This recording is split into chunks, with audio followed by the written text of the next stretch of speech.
Guys. Guys. My kitty, hello. Guys. My kitty was laying in the hallway, you know, in like a little kitty loaf. You know, kitty loaf? She was laying in the hallway like a kitty loaf, and my grandma made pot roast today, so I had to get some dinner. And she was laying a little kitty loaf in the hallway, and when I walked past her, she got up and like pranced after me to my to my room. But I had to not let her in. And now, one in chat if I'm the bad guy. Anyways, that being said, one in chat if I'm the bad guy and I'm terrible and I'm evil. Okay, yeah, that's fucked. Okay. You evil bitch. Okay, alright. I was just making. Okay, yep, yeah. I was just making sure. You're gonna send PETA after me? PETA? Hey.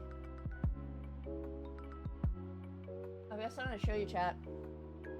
Hey, whoa! Patrick, thank you for the 5 gifted. Wow, okay. Anyway, give me a second! Give me a second. Damn it.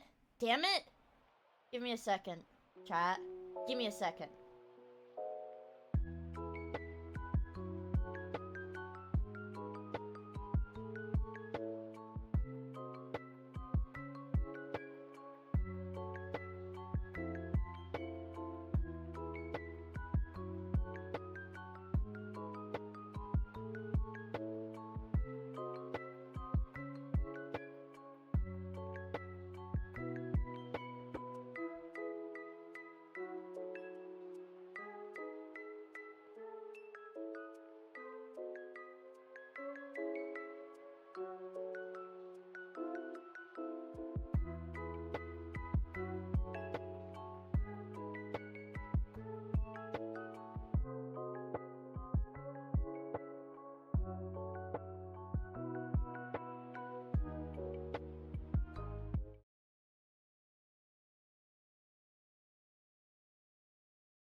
Hi!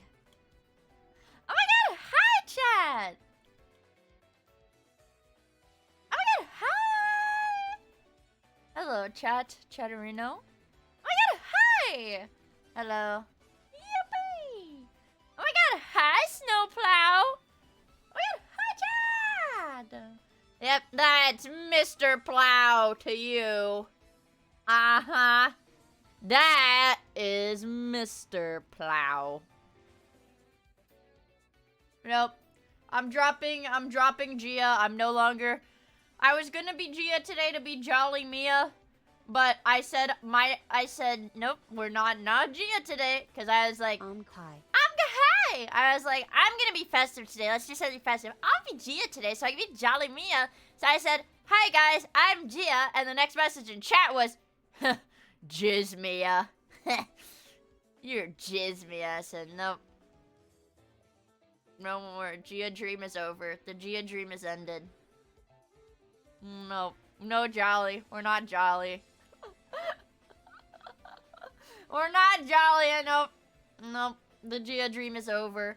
Also, Trigger Bun! Thank you so much for the 35 months, bro. I'm gonna steal. I'm the Grinch now.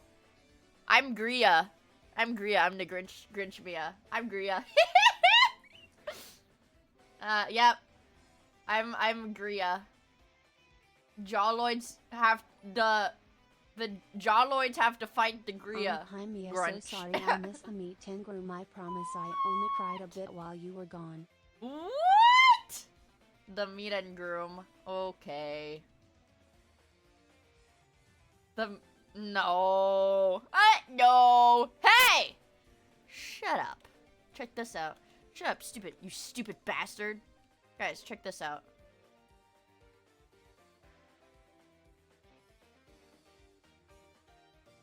Look, I can do cute poses now. Oh, isn't that cool? I can hold my hand up. I can hold my hand up now. Yay! But that's about it. So I can also put it back down. Wow! I can put it back down. Oh yeah, I can do. Guys, post 2 in chat if 2. Post 2 in chat if the number 2. Post 2 in chat if I have 2 fingers up. Post 1 in chat if I have 1 finger up. Little math quiz. Let's see. Little math quiz. Let's see how you guys do.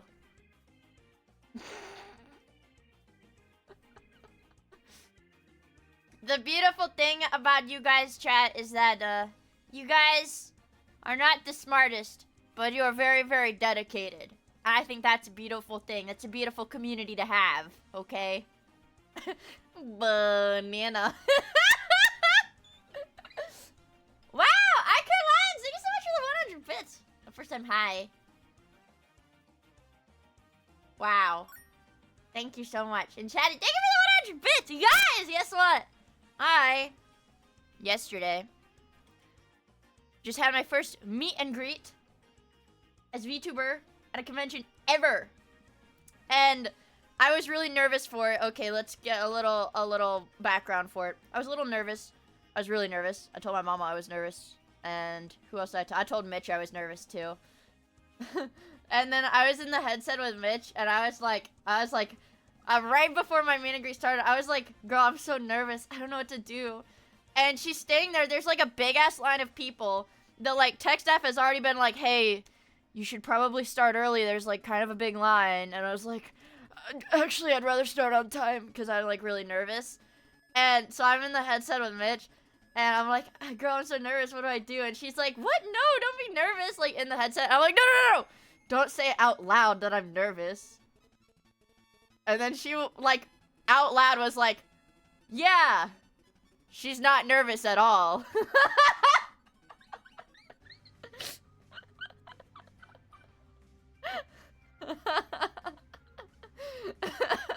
But that's why she's my homie. That's why she's my homie. Homies sabotage and clown their homies. Yeah, homies, she's homie. What else was I gonna say? And somebody won my standee. I don't know who. I don't know how. But people did bid on my standee. Why did you do that? Next time we'll invest more in tinfoil yarmulkes. Don't worry, some of us had the jitters too. Mia mitzvah. I did not have a Mia mitzvah, and the tinfoil hats are not yarmulkes.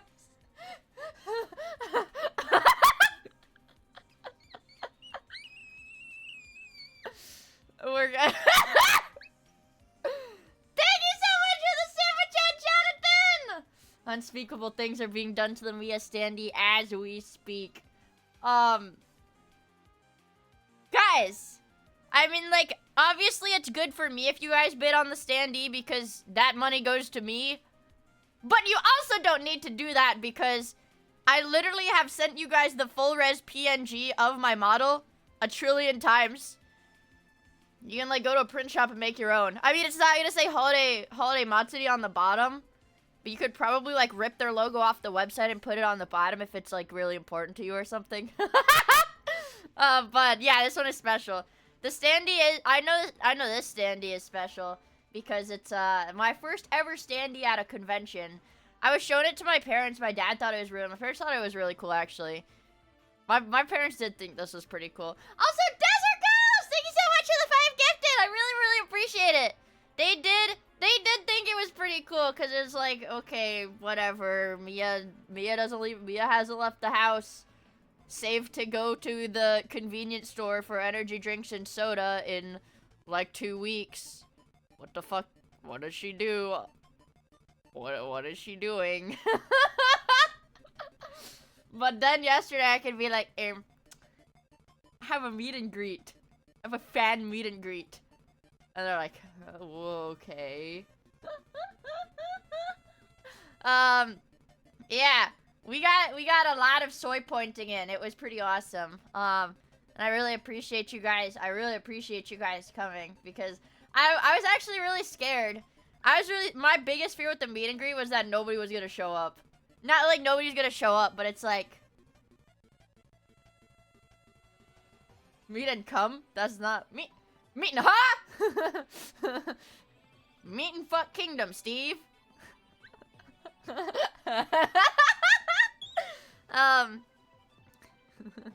Which Miata was the ugliest? I'm gonna say, okay, this is like a really bad segue into what I was about to say. This is a really terrible, that's a terrible segue to pick. But, I messaged one of my IRL friends. I told her after the meet and greet, I was like,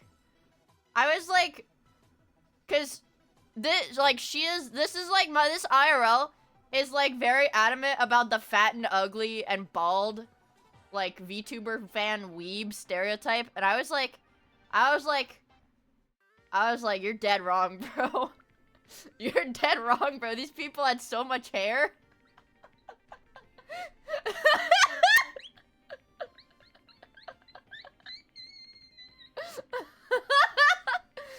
That was something I really noticed. You guys have a lot of hair on your head. They're wearing wigs. Well, there was one person in the line that was wearing a tinfoil hat that really covered like their whole head, and they're like, Miia, my tinfoil hat is like this because I'm bald. And I was like, that's okay.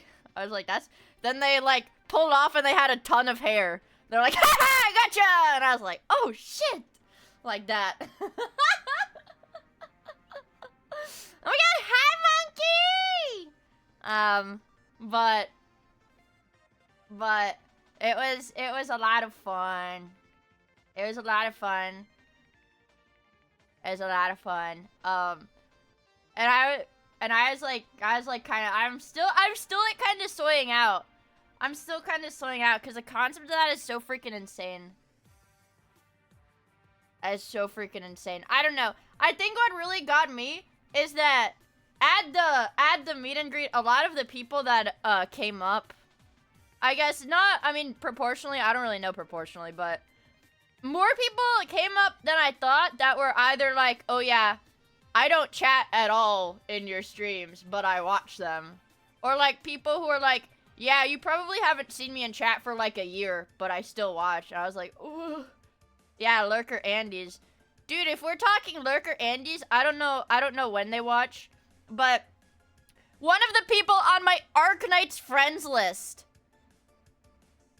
came to the meet and greet and was like, yeah, I don't think I interact with your stream unless you're doing Arknight stuff. And I was like, are you sure you're not a lurker? And they're like, yeah, I'm a lurker. I'm just on your friends list. And I was like, so the name sounded really familiar because, like, in Arknights, you have to gift stuff to your friends. You have to gift shit to your friends every day. So I see the name, like, every day, and I'm like, oh! I haven't done my dailies in Arknights today either.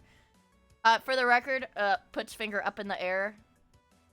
Pushes my glasses up with my finger. I did get Swimsuit Hasumi on Blue Archive if we're doing gacha speak. I had to spark her, though, but I used my last 20 free pulls. I used my last, free pulls to spark her. So, I'm ready for Fest Banner, I suppose. This is me eating my roasted potatoes that my grandma made. Oh my god, you're here. Hello, Datu! I actually watch, I swear. Wait, guys, there's new Hype Train emotes. We got So Cinema. I got So Cinema, you guys. I got So Cinema. Does it taste like cow piss? What? What? Poggers! Wait, guys, I'm gonna show it to you again because I feel like it's pretty. Look. It's also not like a random pasted on thing.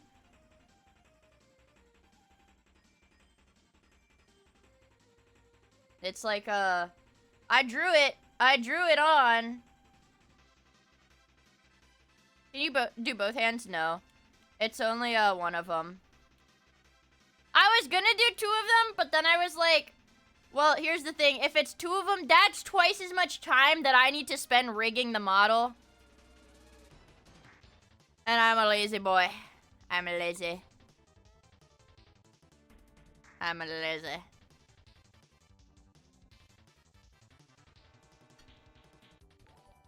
Well, 2 plus 2 equals... Did my friend mention that 5. we first met in person at their wedding? He also thought I would be bald. Yes! Well, I think that's why I was like, what the fuck? Because, yes, Melvin had a vessel attend the meet and greet in his stead, because he was not there. The guy came up and showed me Melvin's profile picture on his phone. And I was like, well, no, the guy that came up for Melvin introduced himself with, I don't know you, and I don't watch you. And I was like, okay. And then showed me Melvin in his potato form, trapped in the phone screen. And I was like, oh, okay. And he was wearing a Mahjong shirt, and I was like, oh, I should have known Melvin sent you, bro. You've got the Mahjong shirt. And then, so that's what I said. Were there any women? Yes. And so that's what I said. I was like, you know Melvin through Mahjong? And then he was like, actually, yeah. And then he said, actually, we met through, like, whatever Ludwig stuff. He's like, no, he said, he didn't say you first met at, he just said, Melvin was at my wedding. And I was like, what? I was like, what? Yeah, and then he said, Melvin's got shooters. And I was like, oh, he's got connections. As the groom, I don't think so. Well, the guy came up with a girl, so I assume it's, I assume that was his wife. I assume. I'm literally chicken nugget. I'm garlic. I'm candy cane. Wait, guys, it's Christmas. I'm candy cane. I'm candy cane.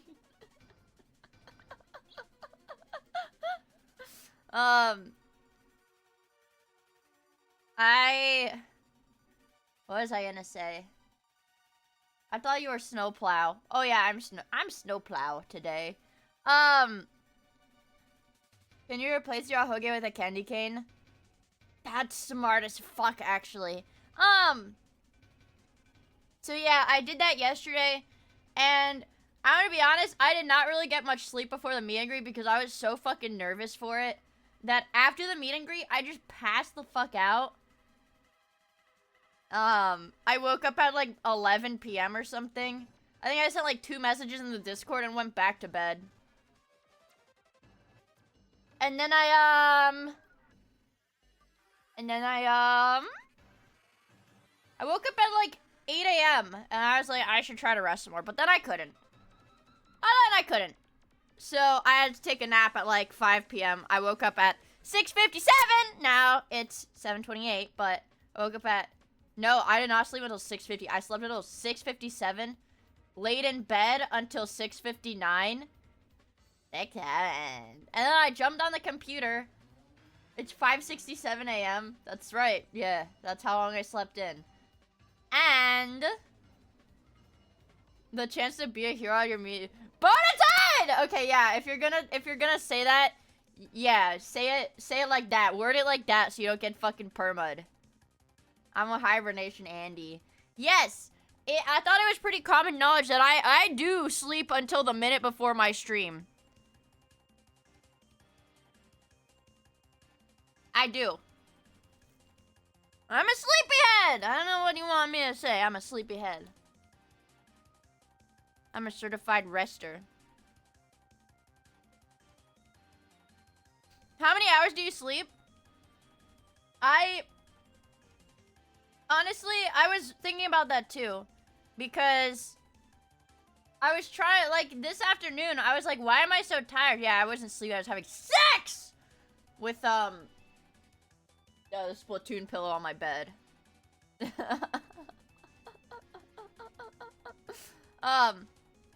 I was like, Man, why am I so tired? Like, how much did I sleep to be like this tired? And I thought about it and I did not know how much I slept. 5 hours, 7 hours, 8, 9, 10 hours, 11 hours? No, well, I don't know, you guys. To be fair, I haven't had an energy drink in 2 days. I have not had an energy drink in 2 days.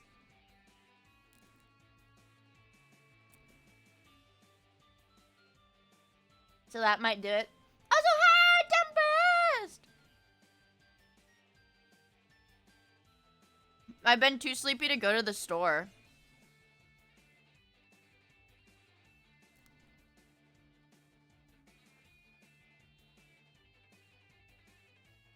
I have Diet Coke, though. I don't know how much caffeine is in it. Not a lot, though. 64 milligrams. Whoa, it's too fizzy, though. I have to shake up the bottle a little bit. 6, 7. Did you guys hear that?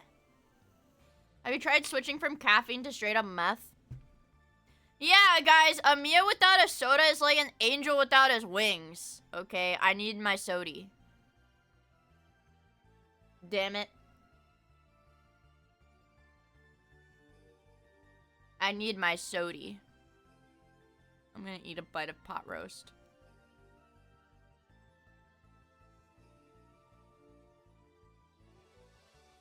Yep, that's delicious.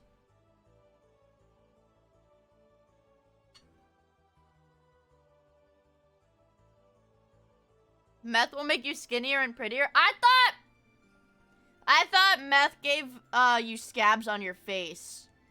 Any carrots? Yes. Yes, I do have carrots. I like roasted carrots, so I took a bunch.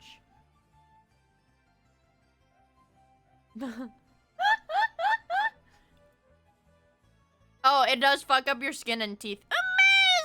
Amazing! Oops. Is there a drug that makes you fatter? I don't think so. Not like weed? Oh! No, I don't mean like prescription. I mean like, you know, meth is like not a prescription drug because it's bad. I mean like Oreos. Is that what you're typing? Oreos? One in chat if Oreos is the drug that makes you fat.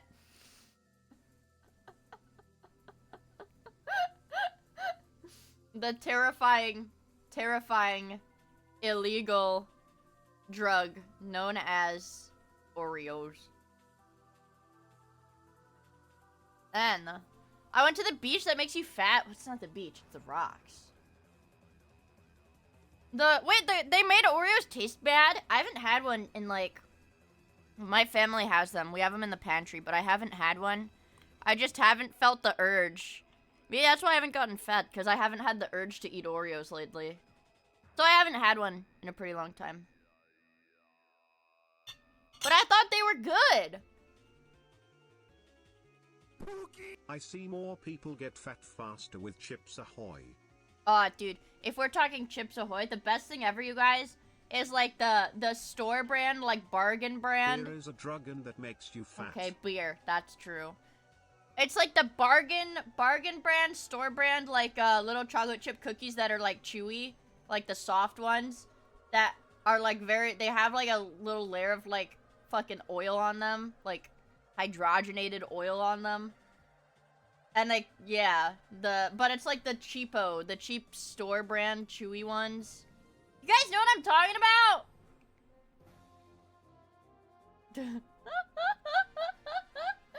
Also, thank you for the 100 bits send! And thank you for the super chat, Jonathan. I really appreciate it. Those are toxic. Yeah, I know they're toxic. And whenever we'd have like stuff at school, like I don't know, like a class party or something, we would have those like nasty cookies, but they were the best.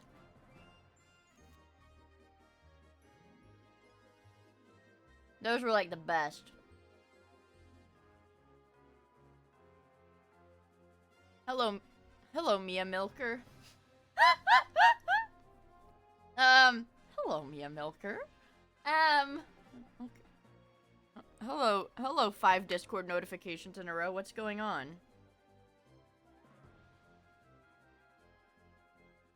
I've just been pinged. I just got, what the fuck? I just got pinged with, that furry anime with the blue guy! You guys know what I'm talking about? I just got pinged with the blue furry anime. I feel like you guys, like, I feel like Bao has tweeted about it. Probably. No, it's got, like, one blue, yeah, and it's, like, it's hentai, I'm pretty sure. It's hentai, I'm pretty sure. I don't give a fuck!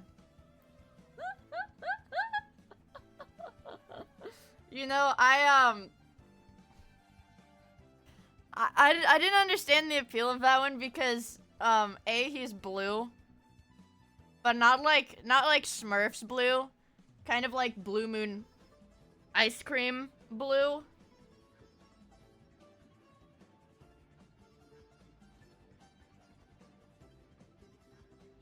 Dude, my food is stuck. Okay. My food was stuck in my throat. I saw the lady in there. Wait, it's got a sexy girl? She hates blue people. You guys are gonna unfollow me because you think I'm racist against blue people?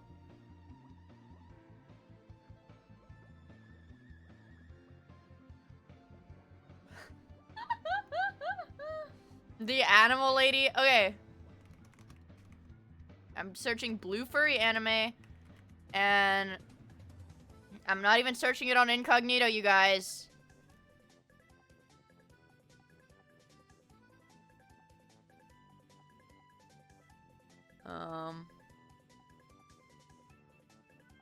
What the fuck is this, bro? I'm sorry, I'm like seeing the images. Bro! Bro! I fucking come on! He is blue. This is the main character, bro.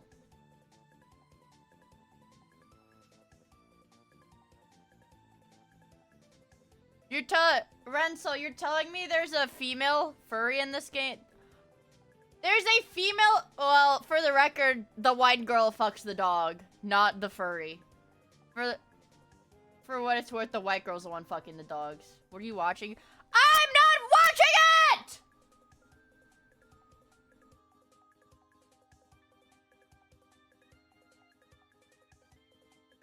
Yeah, it's about a dog. I don't know, man. See, I feel like there's, I don't know. I feel like Beastars is a little bit more acceptable because it's only animals. But as soon as you make it animals and people, this link may or may not give you a virus. Okay, I'm clicking it.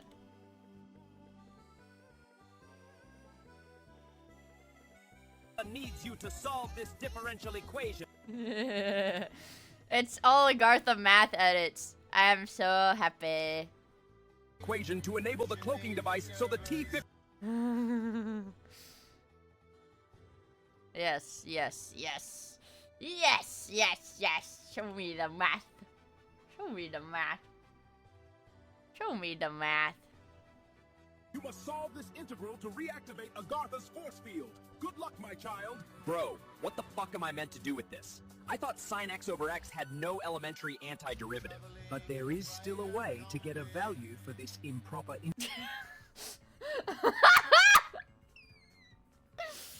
Oh, dude. Oh, dude. Oh, my gosh. No, my meet and greet yesterday was limited to a 45-minute, time slot. Because there were people that went before and after me. Oh, my gosh. They posted an official I'm gonna see if my standee's here. So oh my god, this is like a 144p video, so I will not be able to see who got mine. I'm like, show everybody, bitch.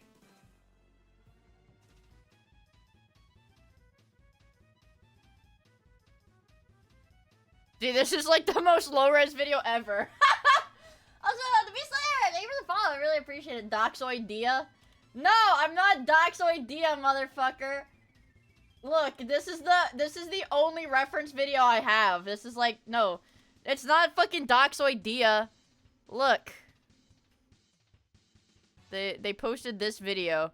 And it's only for the people who stayed all the way to the end. I see Lisa.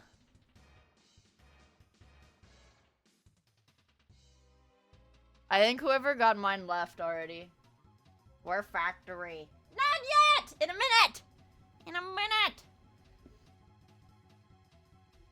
You can see you near the end? No, you can't. Or at the end of the...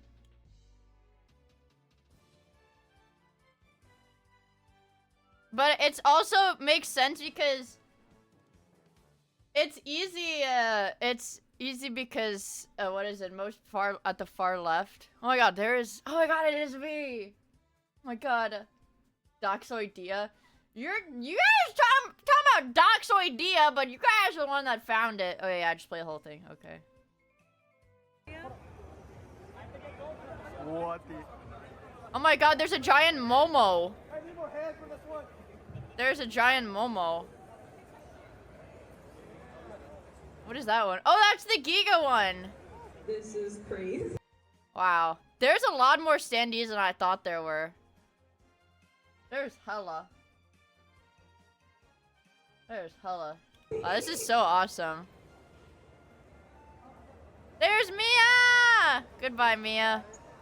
Look, there's me! There's me! There's me! All the way on the side!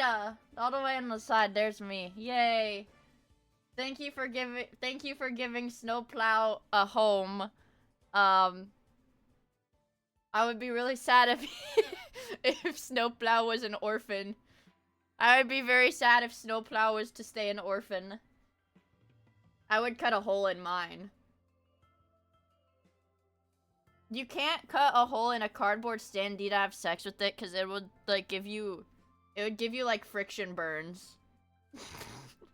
Because this it would give you paper cuts. It's made of paper! It is made of paper.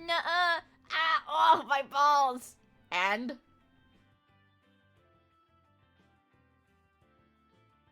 Dry beaters know what's up. Yee! Yeah! The goonoids.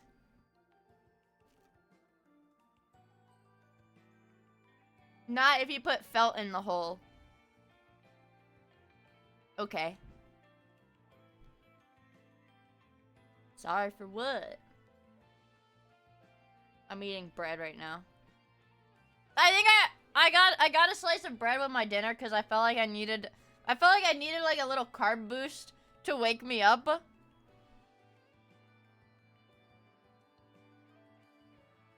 Yeah, to wake me up so I can lock in. A lot of people draw me some elite ball knowledge. Yee! Sometimes I pull on it too. What is it? Sometimes I pull on it so hard, I rip the skin. I rip the skin. Holy crap! But yeah, that's basically how the last day, 24 hours, went. For me. And, yeah, that's how the last 24 hours went for me. Also, Thunderstar VT! Thank you for the follow, I really appreciate it. And then, yeah, I slept a lot. I did a lot of sleeping. Basically. And I ripped a skin. Well, our daddies taught us how not to rip the skin. By using someone else's standee. Yeesh!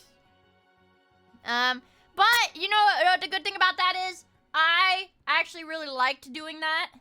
Even though I was like very nervous about it, I enjoyed it. So I think I will try to get more opportunities like that in the future because it was very fun. It was very fun. And I did not know so many of you guys went to conventions. Wow. Yeah, at this point, you guys probably went to more conventions than me this year. When are you going to an Asia con and a South America con?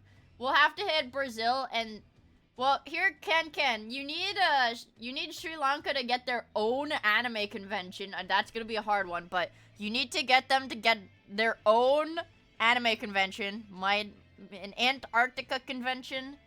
Yeah. I'll have to start an Antarctica convention. And I'll be the CEO. Also, what is this? I can't read this.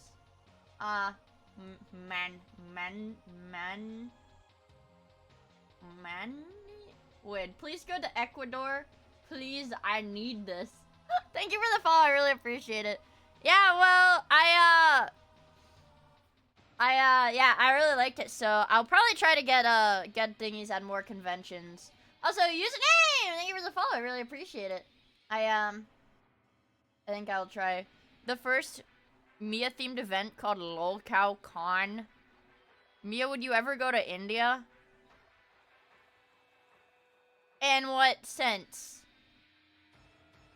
I'm trying to keep this PR trained. I don't think I'd ever go there in person. No. I mean, but I'd probably never go to South America in person either. I just don't want to. I don't think I'd go to Nebraska in person. I mean, I'm gonna be honest. I can't really see myself going to Nebraska. Fuck.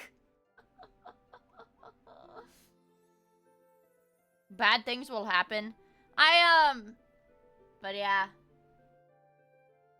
Toronto. Oh, you know, they're trying to do like a VTuber convention in Toronto, and they were like, email us if you want to be a guest there. And then I saw that tweet and I didn't. Please come to Iraq. Do you have ops in Nebraska? I have ops everywhere. That's the problem with me. I've got ops everywhere. Every corner of the earth, it's full of ops. I have vessels. Please come to Epstein Island. Yo, bro, I saw that you're a guest for the IDF con. That's not true. Hold on. Wait, I need to find that compilation. Hold on, this one. Hopefully the audio works. This is me. Jersey, you will be eradicated. Los, the moment you cross Missouri's threshold uninvited, your name shall become an urban legend. Los, if you ever step foot in Durango, Mexico, you will disintegrate. Los, if you ever come to California, you will be neutralized. Los, don't come to Staten Island or you will perish. If you ever step foot in Oklahoma, you will wish that you cherished your life. Los, if you're anywhere near Ocean Shore, Jersey, you will meet the Lord. Los, if you come to Houston, you will be exterminated. Los, if you ever step foot in Tennessee, no one will ever see your face again. Los, come to Orlando and you will get probed. Don't come to Texas. So guys, that's why I could not attend Hallmat in person, because I would have gotten probed. One in chat if we probin'. Eek! Mia, if you ever step foot in Cincinnati, you will be drawn and quartered.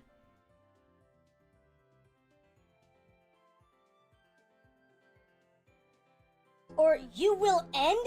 Don't show your face in Wildwood, New Jersey this summer, or you will be slaughtered. Los, if I ever... Bro, how do these messages even go through? How do these messages go through? You will be slaughtered. Don't type that because Twitch See you, might ban North you. Carolina, I'm gonna put bullet holes in you. What That's the fuck? like that's insane. What the fuck? Hello, Benny B! Antonio, and you will be reduced to ash. If you ever go to West, You will be reduced to ash. So, that's what would happen if I went to these places in person. So you have to understand, it's about self-preservation. I'm gonna eat another piece of my pod roast. Ooh. Oh, it's like falling apart and I don't want it to fall in my lap.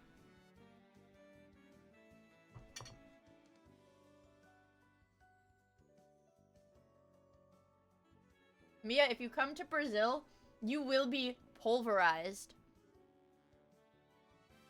You'll be roasted in a pot.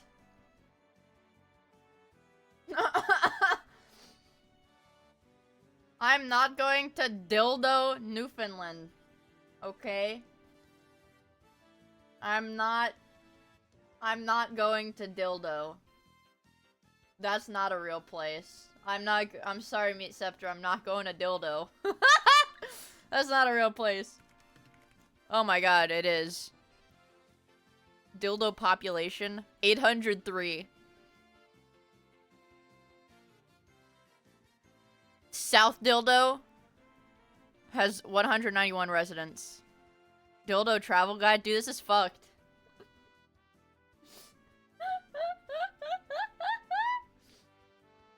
Mia, if I catch you in central Massachusetts, you will be turned into a fine red mist. What's it like living in Dildo, Canada? Places to... No. No. Enough! Enough! Dude, this is so cooked! I don't care about the places to go in Dildo. If you step foot in North Louisiana, you will be turned into alligator feed. I'm scared. I'll stay at home, you guys. Well, I think I'm staying at home then. Let me loop my Kirby music just to make sure. If you cross the border to Canada, you will get cryogenically preserved. Dude. Man, I saw like a TikTok about that, about somebody being like, I got an ad for one of these companies. And it's like, the statistics of how many like cryogenic preservation companies have like been made in recent times and how many have like run out of money. Like, imagine you get preserved and in one of these body vats and the company runs out of money and they just dump your vat in like a junkyard or whatever. I mean, like, yeah, they're already dead. Like, you're already dead or whatever, but... Whoa. Whoa. I need to put eye drops in my eye. Holy frick. Don't they normally sell them to the Chinese most of the time? Okay. Dude, there's this crazy thing. It's like a freaking rabbit hole. It's like, what is it? There's like this body museum thing. That uses like plasterized or whatever. Real dead bodies. Like, that's their whole thing. But the thing is, apparently in China, apparently it's very cheap for companies like that to source their bodies from China. And a lot of the times, the bodies are not ethically sourced. Did we watch a video on this on stream? I feel like oh yeah, we did. About the guy who found like all the little kid bodies in the basement of that building. Yeah, but anyways, there's like, I went in a different rabbit hole. I went on a different rabbit hole like on TikTok because people were posting about it. Dude, yeah. Bro, what they be doing with the dead bodies is freaky. Everywhere, dude. I think you should just let dead bodies rest. Or, I saw like the quote tweet where, or like, I don't know. It was like a tweet a few weeks ago and it was like something, my doctor is testing a hip widening surgery on cadavers before I get the surgery, like later in the year. And somebody quote retweeted it and was like, imagine you die and you donate your body to science, and they give you a fat ass white girl BBL, a pog BBL, thinking you're gonna go to like cancer research or something, and they give you a pog BBL. Fine by me. Man, that did get a chuckle out of me. Wait, I saw a tweet that I bookmarked because I didn't bookmark it, I just liked it. And I was like, I need to show this to chat. They're gonna fucking love this one. Oh yeah, alright. Did you guys see, it's now lost media. Did you guys see the recently deleted Fortnite ad? Have you guys seen the recently deleted Fortnite ad? Let me show you. Wait, I think I liked a video that had it, but I don't know if they copyright claimed the video. So let me look for it. Because it already got taken down. Oh wait, I have the video. I have the video. Okay. Alright, I have the video. It's just a, you know, it's just a Fortnite ad. It's just a Fortnite ad. Fortnite Season 7 accolades. Alright, so like we've got, you know, Fortnite. The best fucking game ever, man. Testimonial by who? Who is that? Let me see that. By Jonesy Frauding?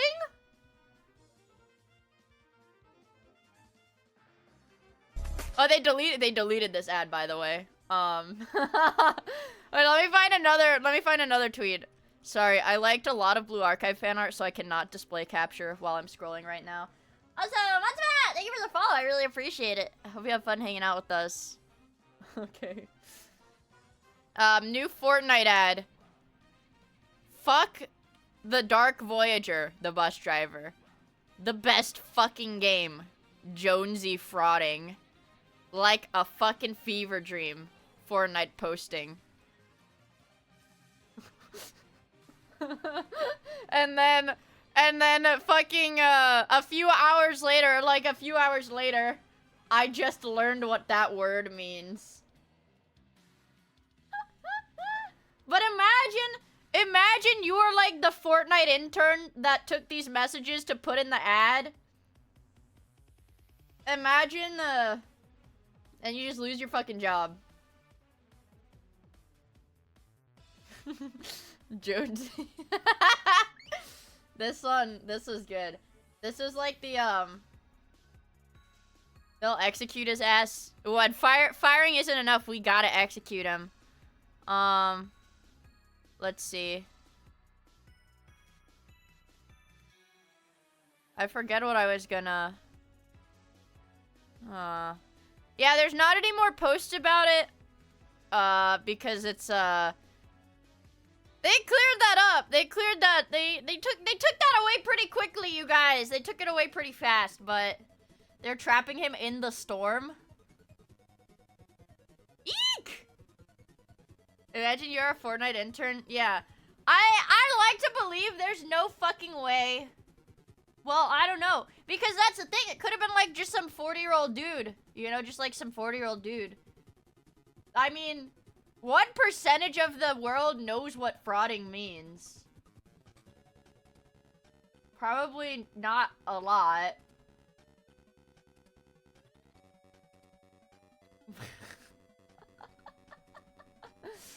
It's...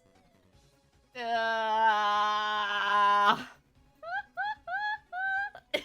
don't know. I shan't say. It's a little... You're the expert here. Well, it's like when two dudes love each other very much.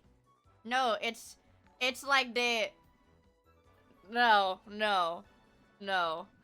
Card Gamer! Thank you for the follow. I really appreciate it.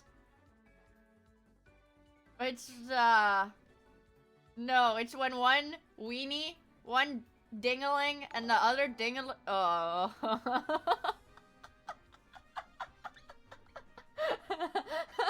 Oh my god, hi Lana! Oh yeah, hello, what's going on? Ha ha ha ha ha! What? What? I don't know what you guys are talking about. Dingaling? What? Oh my god, hi, hello Raiders! How's your stream? Well, guys, I'm not explaining anything. I was just trying to show my chat the Lost Media Fortnite ad. The new Lost Media Fortnite ad that dropped today and then was promptly deleted today. That included player testimonials, including one from Jonesy frauding. Yes, that frauding.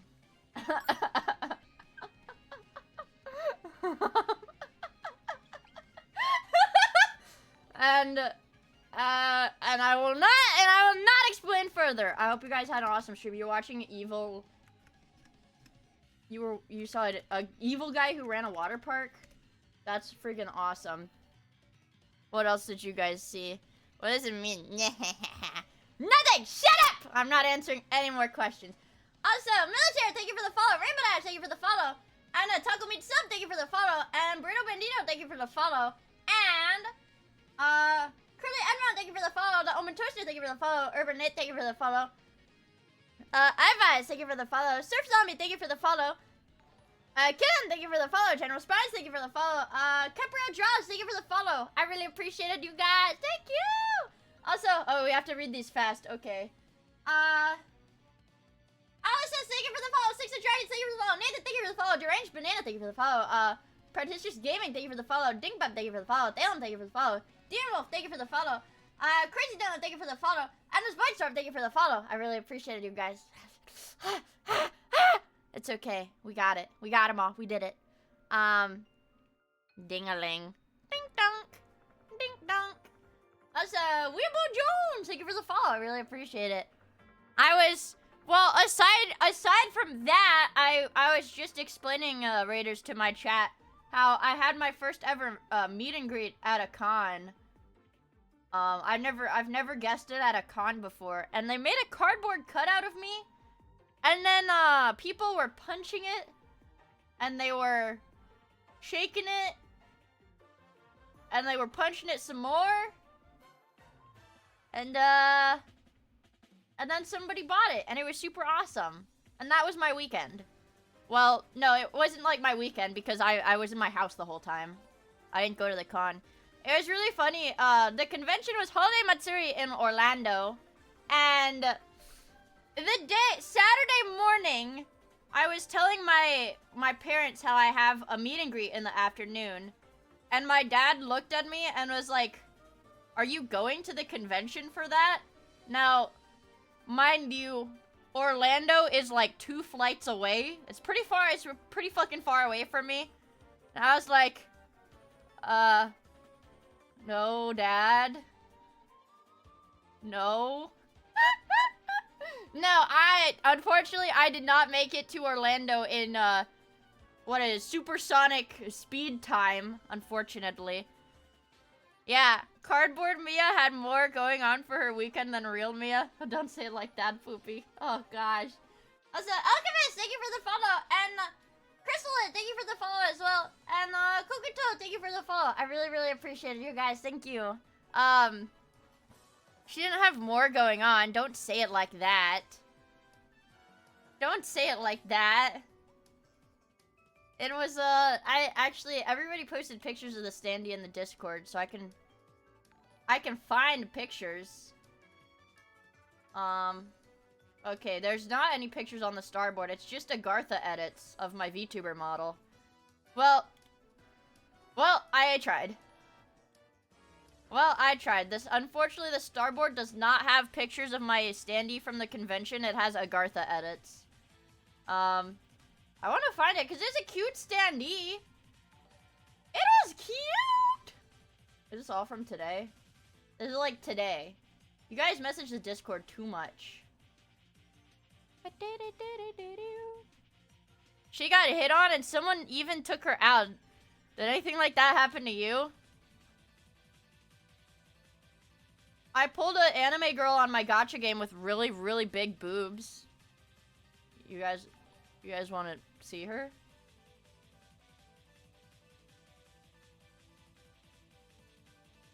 I put a girl on my gacha game with really, really big honkers. That's nice. That's nice, right? That's nice, right? Anyways, I'm trying to find pictures of my standee. I'm trying to. There's a Minecraft skeleton. Suck my dick, Red Lobster. I wish I.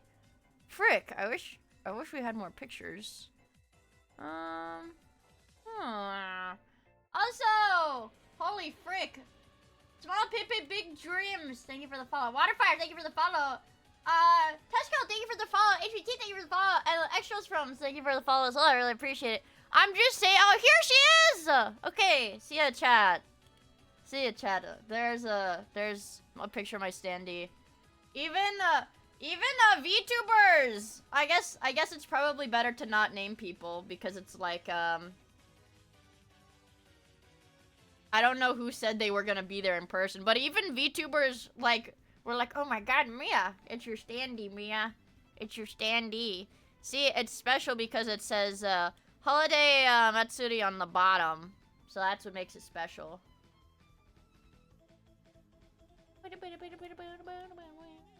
Yes, I have a whole. Yes, my model is full body, so that's the thing. It's like I don't know. I use my VTuber like it would literally be a face cam. I don't like fuck around with it or anything, really. It always stays like cropped right here. But hey, do you guys want to check this out? And do a peace sign. This is what I did for the meet and greet. I have a peace sign now. Yay! And the fingers wiggle. 2. Type 2. If this is a type what number? How many? Chat! How many fingers am I holding up?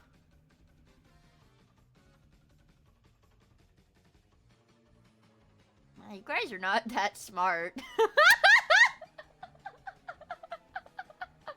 11. Check 7. Check 7. Check 7. -2? Okay, well, I'm back to normal now. Childlike streamer. Well, hey, I have to do my gosh darn dailies. I've been slacking on the dailies because I didn't stream yesterday. Did I stream on Friday? I don't think I... Oh, I did. I did the collab on Friday. That's right. I've got a terrible memory. Perhaps as a result of me not having my delicious, succulent energy drinks for like 2 whole days now. 2 whole days, guys. I'm having like withdrawals. I haven't had energy drinks in a really long time. Also, Wolf, thank you for the follow. Elizabeth, thank you for the follow. I really appreciate it, you guys. Thank you so much. Son of a bitch! What am I even supposed to do now? Hey, Mia, guess what? I'm Candy Cane. Panty. We could do...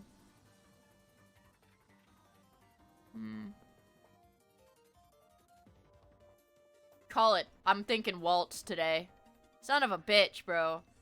I felt it in my balls, but it was wrong, so I'm not sure. We could do...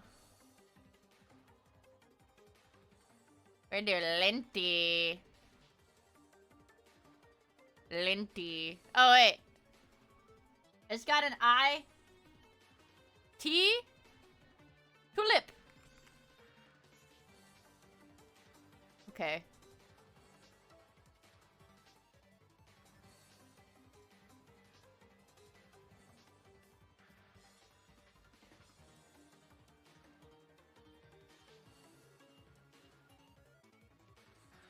Yes!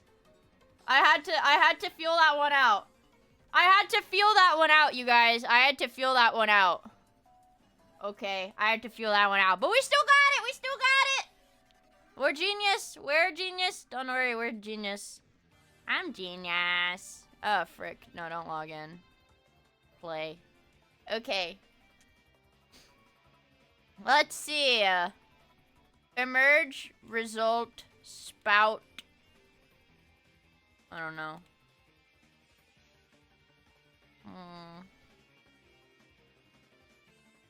Or issue. No. I feel like issue. Miia come. Circumcision is not in this list. We could do. Rain. Strainer? Like, eunuch advisor? Oh, teapot. Spout. Lid. And handle. Oh my god. Teapot. Okay,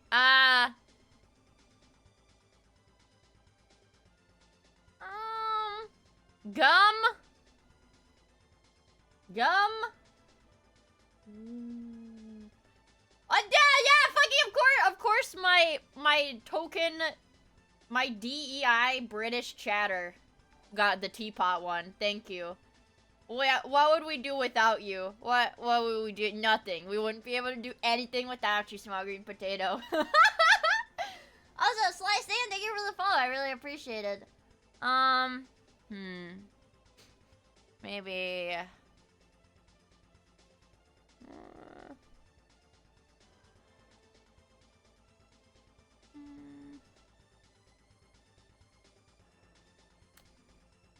I feel like,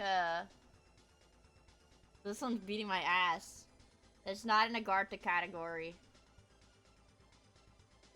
I thought it was like, yeah, I thought issue and periodicals would go together.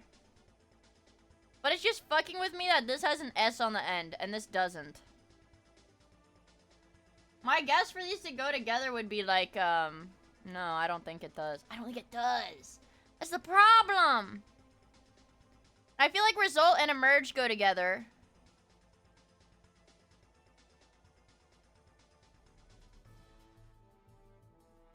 It's newspaper stuff.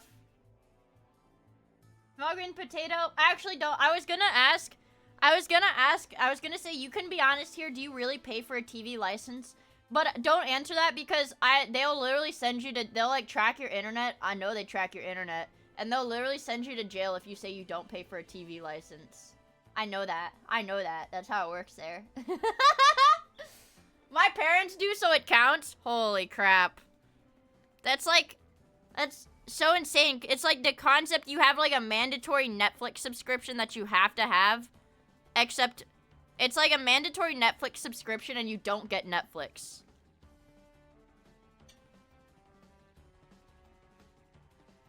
Wow. Wow. Let's see, you guys. We have to lock in. If you miss your TV license payments, you'll be turned into a red paste. They tried, what? They tried to make, wait. They tried to make me pay a TV license for my PC screen?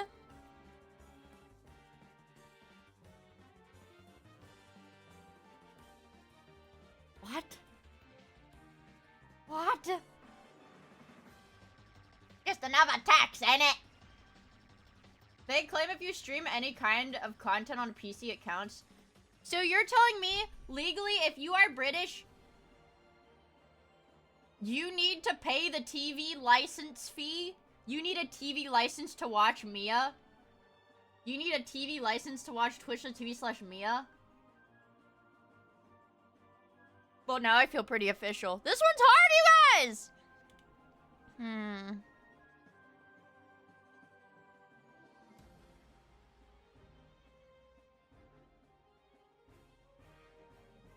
I feel like maybe it was reference.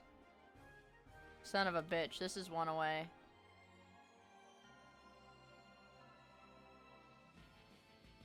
This one's whooping my ass, you guys. I don't know this one. I don't know tea and I don't know newspaper stuff, so I think I'm cooked on this daily. I'm gonna be honest. I don't really know. I do not really know what this one is. So let's just see what the right one is. It was library sections to what? It was library sections. What is the stack section of the library? I've never seen that in a library before, though. Like, I don't know, newspaper? The one with the money? It's backrooms thing? The stacks of books section?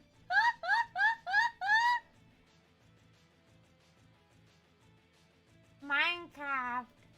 Yeah, I guess it's a Grunk thing. Alright, let's do the strand! This one's usually way easier. Minecraft section. Snowplow.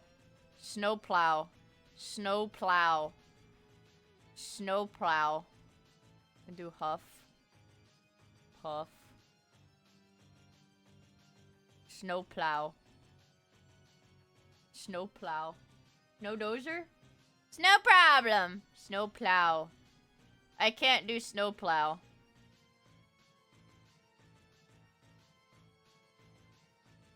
I can't do snowplow. Let's see. Bricks. Straw. I actually don't know what the first pig's house was made of. I'm not sure. Oh wait, I see pig something. Oh, I see it. 3 little pigs. Blow down. Sticks! Woo! Poggers! We did it! Hey, small green potato. I know we were just clowning on, England, but, do you have the mini? Do you have the mini, by chance?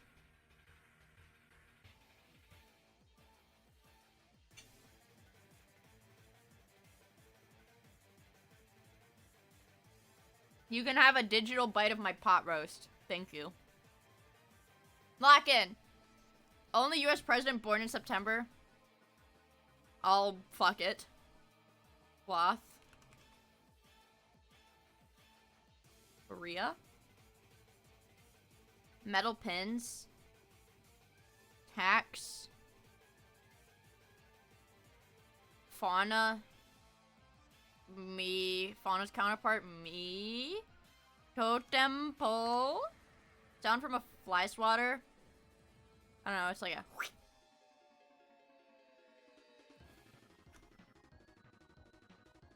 I'll blanket. I'll allow it.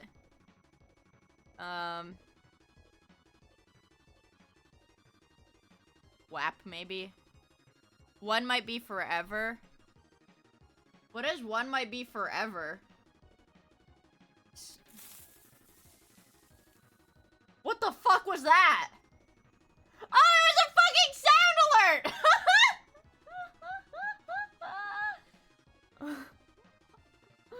I was like, wow, did they added a victory sound to cross share, and it's kind of a weird noise. It doesn't really kind of a weird victory sound, but okay, I guess. We still got sub 1 minute, so we're locked in, guys. It's bandle time. Turn off the Kirby. Turn off the Kirby. It's bandle time. Lock in. No thanks. It's the Beatles. I don't think it's the Beatles. Might be the Beatles. Like, if they're sleepy.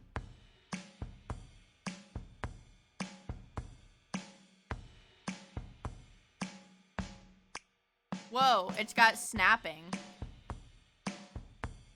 I don't know. I'm trying to, like, eat a bite of my pot roast. It's the Beatles. The Beatles.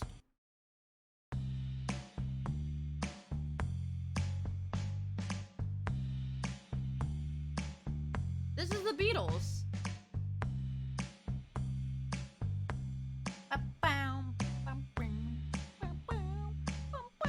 I don't know. It's the Beatles. The Beatles. Back in the USSR. Nope. Not the Beatles.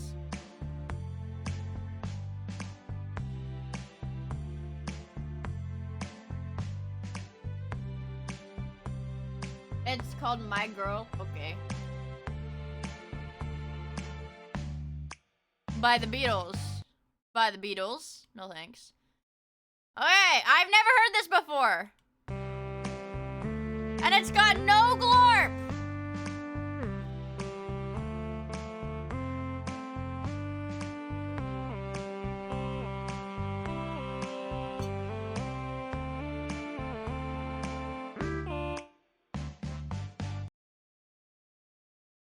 That's like Glorp's weird cousin.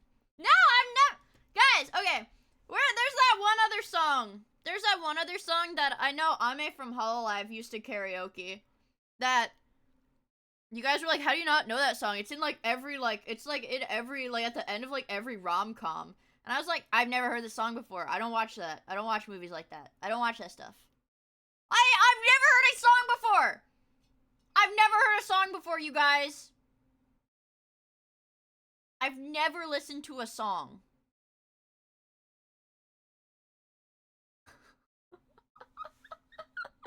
but it's a class. I've never listened to a song in my entire life, you guys. I have to drink a lot of soda today. I have to drink a lot of soda today to make up for the fact that I have no energy drinks. Tim is literally unwatchable. What does he say? It wasn't tap dance. He's like, singing killed my grandma, okay? Singing killed my grandma, okay? This is... You have to sing. I told you I don't sing. Well, you have to. I'm sorry, I can't. No, you can. You just won't. Fine, I just won't. You have to. No. Yes. No. Why not? Why won't you sing? Because singing killed my grandma, okay?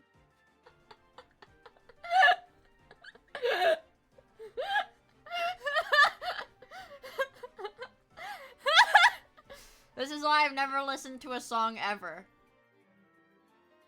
Completely serious, by the way. Cause singing killed my grandma, okay? That's why I'll never listen to a song ever. Kind of insensitive of you to laugh, Mia. It killed his grandma. If you laugh, you go to hell.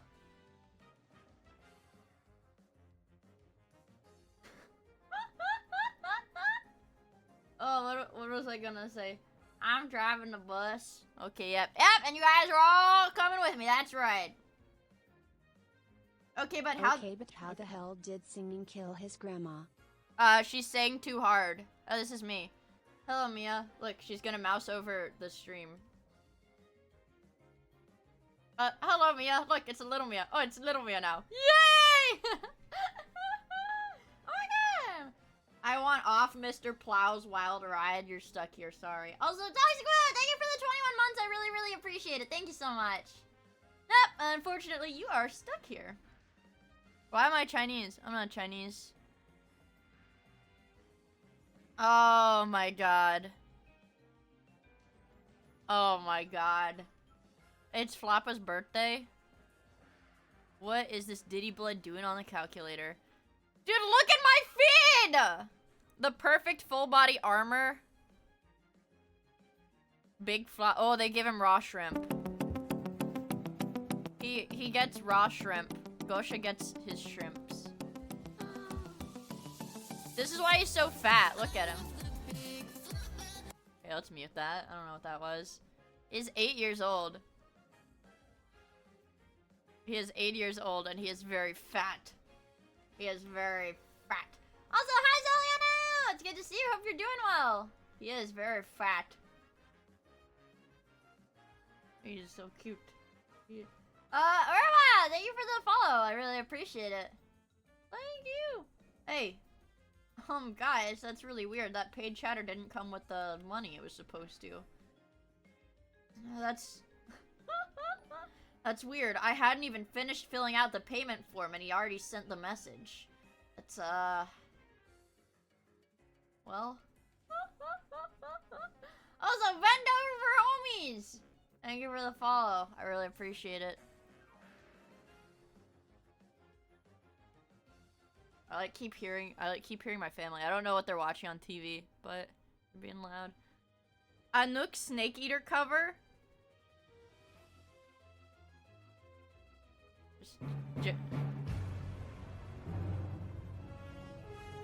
The tree. For the tree. This There's cinema. darkness and sorrow to the night. Cinema. For the tree.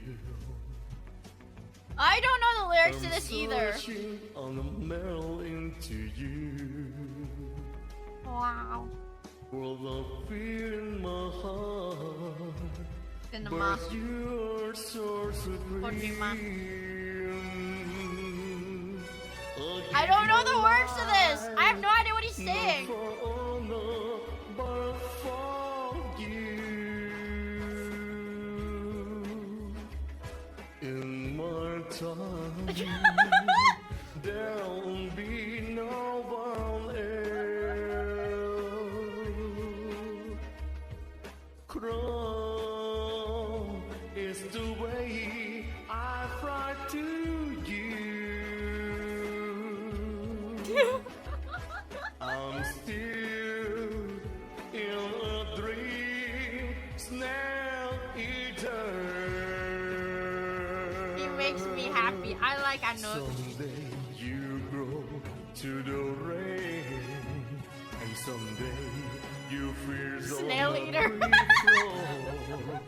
It's so better to survive for the day we see new light. I give my life, not for honor, but for you. For you! Like the seal In tricks. my You know when they make them squish and then they go cute and they there'll be no like that. one else. His face creeps me out. Crown is the way I fly to you. I'm still in a dream, snail eater.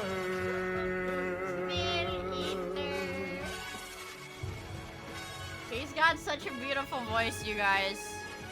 I'm still in a dream, snail guitar.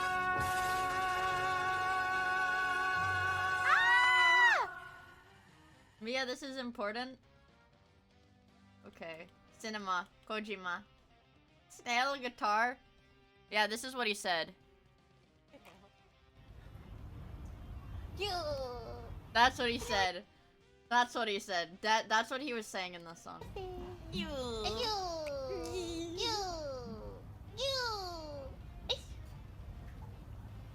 They're so cute. Oh my god. I get some fish! Oh my god. Oh, it's so fun. Did you ever watch the new Styro Pyro Show? I haven't. And guys, we cannot play that Charlie Kirk song because somebody has like claimed it on YouTube and I get DMCA'd if I play it. If my YouTube stream gets DMCA'd if I play it. Can we listen to normal Snake Eater? No. I don't no. I want to keep the what is it? The mystery. I want to keep the mystery alive. Oh my god. Christmas Brew? Look at my feed, bro. Christmas Brew? Jingle Bells cover? Gulp. There's more Mead Canyon. There's new Mead Canyon as well. Also, Rick, Tweaker of God, thank you for the follow. I really appreciate it. Join me and my 15... Dude, wow, I've got like the old person meta. I've got like the old person meta. Join me and my 15-pound red cabbage. Oh my god. Oh my god, there is new Punch forever. Guys, lock the fuck in. I don't care, we're watching this. Lock the fuck in. Lock the fuck in. Lock the fuck in. Lock the fuck in. Lock the fuck in. Shut up! Shut up, shut up, shut up. Shut up. Lock the fuck in.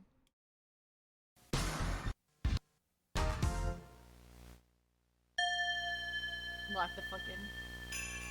Punch forever Christmas special.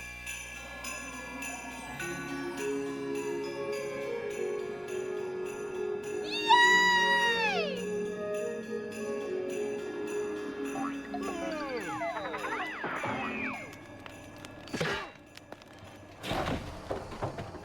ゴーゴー、オーブンの中で何してるの？ママとかくれんぼしてるんだ。あら、じゃあ焼いてるオーブンに隠れるのがいいと思ったわけ？違うよ、鬼だったんだ。ノノはもう20分も外で雪だるま作ってるわ。いってらっしゃい。はい。 The mom is very hot. オーブンで作ってたご飯は大丈夫かしら？バッチリね。ノノ、ゴーゴーが言ったわ。でもちょっとしたら戻ってらっしゃい。ご飯もできたし、もうすぐ雨が来るみたいよ。クールフロッグのこともちゃん I と見て think るでしょう Nono's ね。 the hottest one. I'm gonna be honest.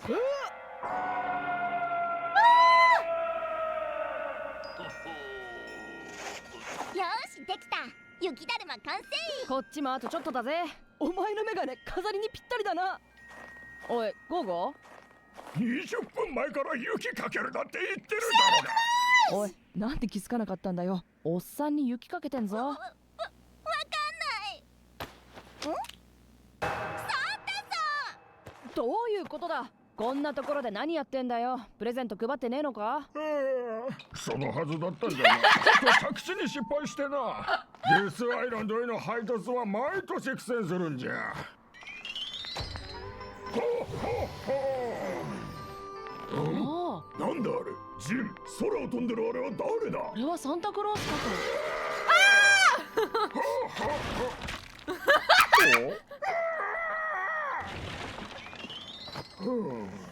僕たちがプレゼント届けるの手伝本当か？ほほほ。君の名は？うよ。ゴッゴッゴー。みんなよ。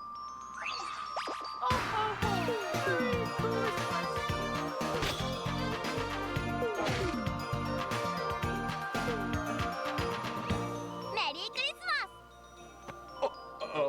ありがとな。マス。どういたしまして。君たち手伝ってくれてありがとう。サンタさん、よければうちで夕食食べていいかな？まだ世界中で寝ている可愛い子供たちにプレゼントを届けなきゃならんのじゃよ。はあ、トナカイがいなくなったのが痛いわい。実はサンタさんにもプレゼントがあるんだ。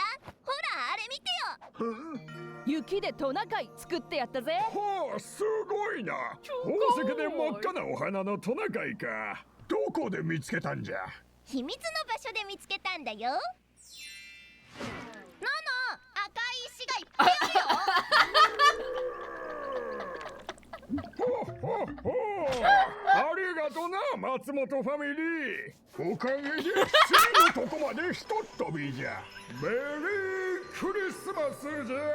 ほほほ。じゃあ達者だな。うわ、めっちゃうまそうだな、ママ。さあ召し上がれ。いただきます。あら、雨が降ってきたわね。ほほほ。No! No! Santa Claus died?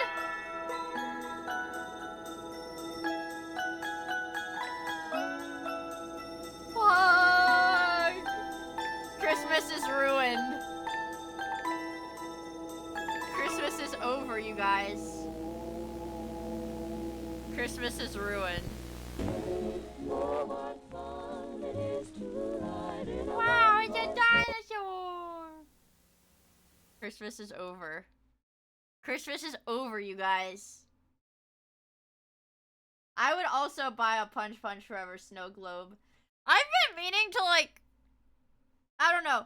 I want to draw some of the characters from the show, but at the same time, I feel like I just wouldn't do it. I feel like I just wouldn't do it justice. I feel like I wouldn't do it justice, you know? Who's that? This one? That's me. Turkey Tom! I don't know if I want to watch the Turkey Tom one. Yes. Yes. Speedo is a porn animator. Bro, everybody on Newgrounds is a porn animator. Yes, bro. It's okay. It's really good. I don't think that's Yuvia. She's got a hat. What was I gonna say? There is Turkey Tom, but this guy. Okay, you know what? Mewing.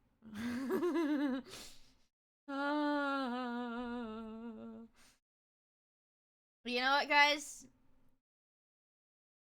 You know what, you guys? Maybe we have to. Maybe we have to, you guys. Mewing? Maybe we have to. Mogging, looks maxing. These are all terms we take for granted as part of popular internet Zoomer lexicon. But not too long ago, these terms were reserved for a few niche boards on websites that the general public had no knowledge was of. A website? And these ideas have only become more popular with the rise of a new figure, Clavicular, a 19-year-old streamer. He's like, this is the guy that I was talking about. He streams on Kick because he likes to do cocaine and like meth while he's streaming. So he streams on Kick because he would get. What about the June the King vid? I'll have to watch. Frick, we got a lot of reacting ahead of us. Whose entire philosophy rests on the idea that looks matter, and if you're not using his methods, all right. The whole thing is like he's like a black-pilled looks maxer. He's gotten like a ton of plastic surgery or whatever, but every female rejects him. And like he's super black-pilled because even though he's gotten all this surgery and takes all these like medications and stuff, he gets rejected by a lot of women. Because he's a meth-addicted, insufferable prick. Yeah, he's like a very drug-addicted like asshat. Gonna be left behind. Clav is definitely an interesting guy, and his popularity is more reflective of the culture that created him rather than his own personal successes or shortcomings. At the same time, he probably needs some serious help. And while on one hand I do feel bad for him, and on another he's pretty funny, how much sympathy can be extended to someone who tells his fans that steroids and meth are the way to ascend? I told you! The story of I told you! His, like, looks maxing shit is steroids and meth. That's his, like, routine. Clav, the world's most popular looks maxer. He just does meth. Clavicular was born in December of 2005 to a wealthy family in the northeastern United States. Instead of public school, he attended an all-boys private high school, which just goes to show that his upbringing already set him apart from the average person. But even among his peers, his interests would diverge completely from the typical student. While most kids were studying and playing Call of Duty, Clav was getting into looks maxing. As its name suggests, looks maxing is the idea of improving your looks. The origins of this term are somewhat difficult to place, but today the term is most commonly attributed to looksmax.org. Clav began browsing the site while in high school, supposedly coming to a personal epiphany. Looks matter above all. See, like, my thing is, like, this just looks like a kid. Like, dude, I don't know, some people don't have the psyche, some people don't have the mental fortitude to have unrestricted internet access. This just looks like a child. All else. Yeah, like, all he needs is like Accutane, and he'll like when you grow up. No, I did not burn it. No, I didn't drop it in the dirt. Grow up. It's like, I don't know. It's like the fat distribution like on your face like changes, you know, as you grow up. Like that's literally just being a kid, bro. Don't have friends, it's because you're not good looking. He needs to swallow a shovel to have a square jaw, bro. You don't get it. Every kid's life was decided by which dodgy form they stumbled on first in the 2010s. That's true. Low-key, no. It's not good form to say this with Raiders present. Well, you guys know about my first unrestricted internet access form. And the friends that I had in school because of that in middle school, yeah, they were low-key kind of racist. And the crazy thing is most of them weren't even white. The most racist ones are never white, you guys. That's the strange thing I noticed. For affinity. LOL. Want to succeed in relationships? You need to be good looking. Was that You want Chud? a dream job? Well, you also need to be good looking for that. Some basic methods for looks maxing are pretty typical. Go to the gym, eat a balanced diet, get some sunlight so you don't look like you just rolled out of a coffin. But these are all things that That's people me. have been doing anyway. Your dad probably told you to go to the gym instead of Bugged. playing Halo all night. Or maybe that was just me. But some looks maxers are in gym instead of playing Halo all night. Or maybe that was just me. But some looks maxers are in favor of using more drastic methods. Clev claims that he was just 14 years old when he ordered testosterone off the internet. Like that, like if you're 14 years old doing stuff like this, this only happened because he's like from a super rich family where he's 14 and has the kind of money where he can order like steroids illegally off the internet. Okay. B, if your mental is that fragile, bro, you cannot be on the internet, bro. You cannot be on the internet like that. Yeah. For the He's gonna die at like 30. first time. Obviously, testosterone is a naturally occurring It's gonna hormone look like the Liver King, bro. And the Liver King's probably gonna die in the next 5 years, too. in all of us. But Clav was I'm taking... sorry, I'm a super pause Andy. What was I buying at 14? At 14 years old? I don't know. That was in high school. At 14 years old, I guess maybe I was buying like Chick-fil-A. At 14 years old, I would buy Chick-fil-A if my friends wanted to go out after school. And Diet Dr. Pepper, because I drank a lot of Diet Dr. Pepper in high school. The only time I used steroids were during active deployment in fucking Africa.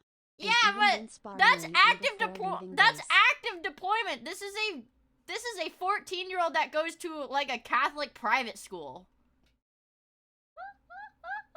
Also, Zerka, thank you for the 27 months. Me, I used to have friends. We've been over this tangent before. Man, you guys get mad at me because you were like, oh, Mia, you were such a fucking normie. You're such a fucking normie. How'd you turn out like this? No, I was mean in middle school. Well, I don't think I was mean. I was just mean. I don't know. There were just some kids that I didn't like. I was mean to them in middle school. I was a middle school bully. And I didn't bully girls, though. I bullied Clev boys. wants to be buried before 25. He wants to be like Ziz.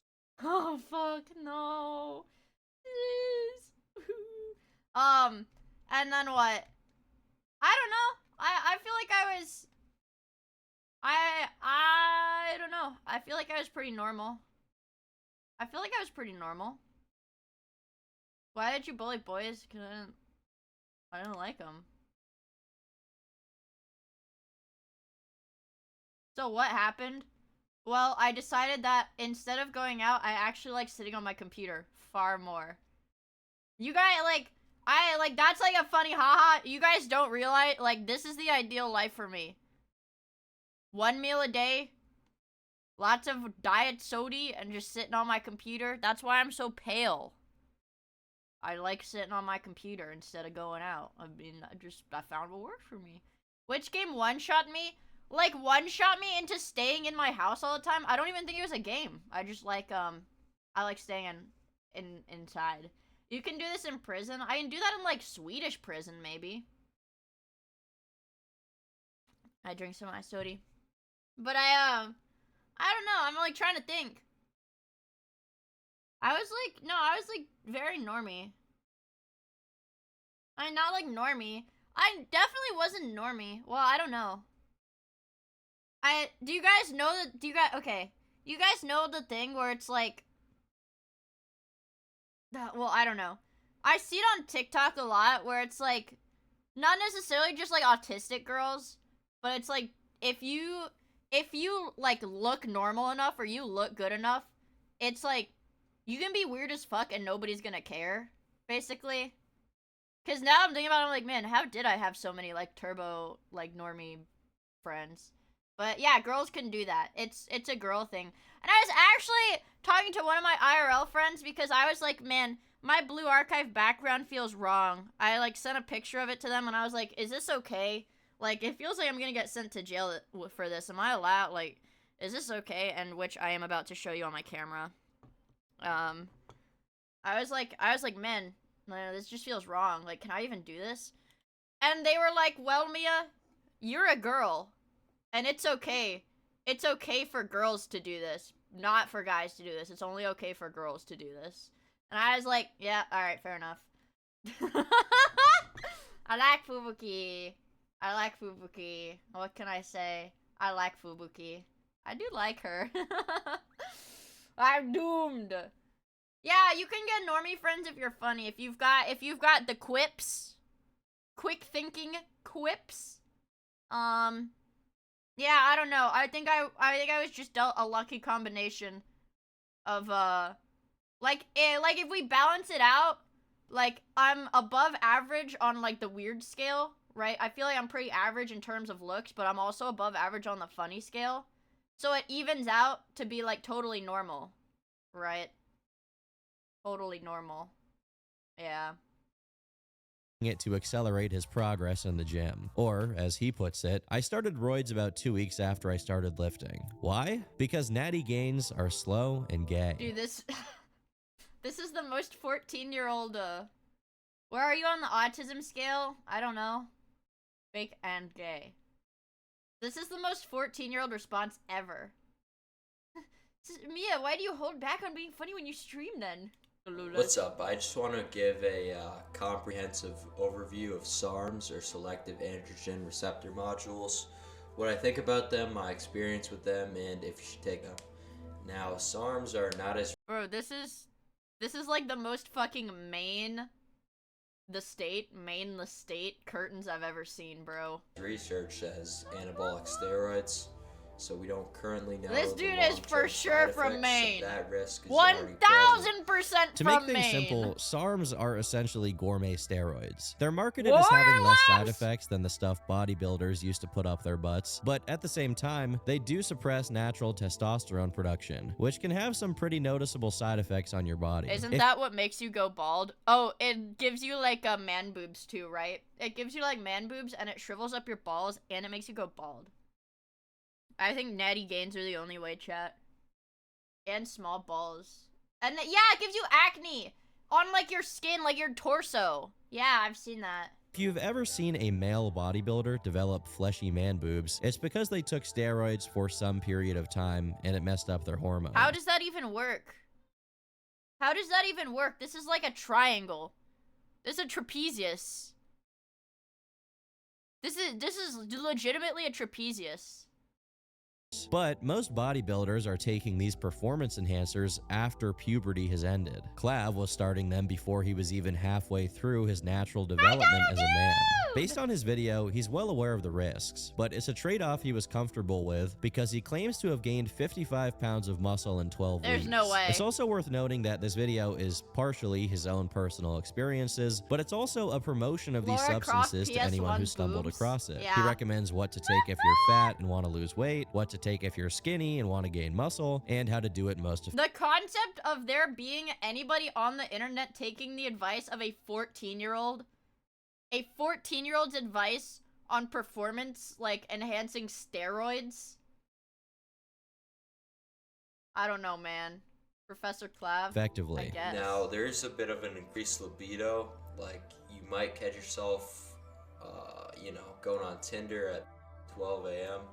You know, there's been times when I was on SARMs where I'd be on Tinder at 12 p.m., swiping on these ugly ass, let's not get into that. What? These videos are from 2022 and were seemingly recorded on the same day. During the rest of that year and 2023, there doesn't seem to be any significant online activity from him. But that doesn't mean he was leaving internet life behind. You've probably heard at least one term like mogging, mewing, beta, alpha, and sigma males, red, blue, and black pills, virgin, Stacy, and Chad, among many others. What you probably don't know is that, like pretty much everything online, online nowadays, these terms originated in mostly right-wing forums and image boards from over a decade ago. Before Looksmax was popular, it had 3 spiritual predecessors. What? PUAHate.com, an anti-pickup artist forum, which Wait, what is...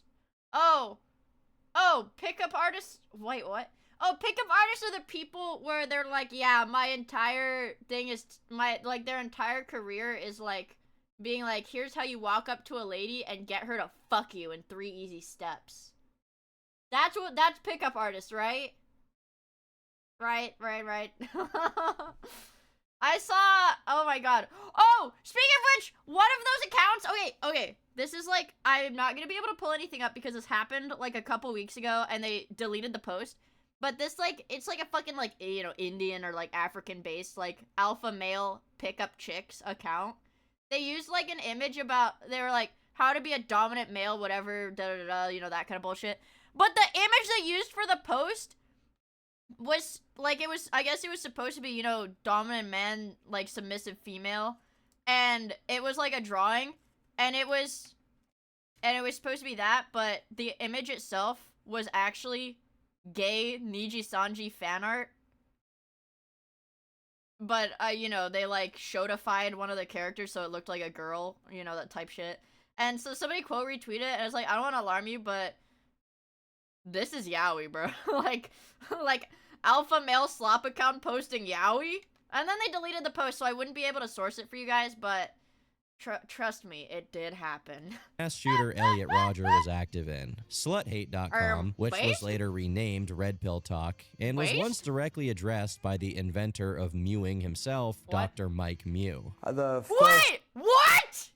Mewing is named. Is this a joke?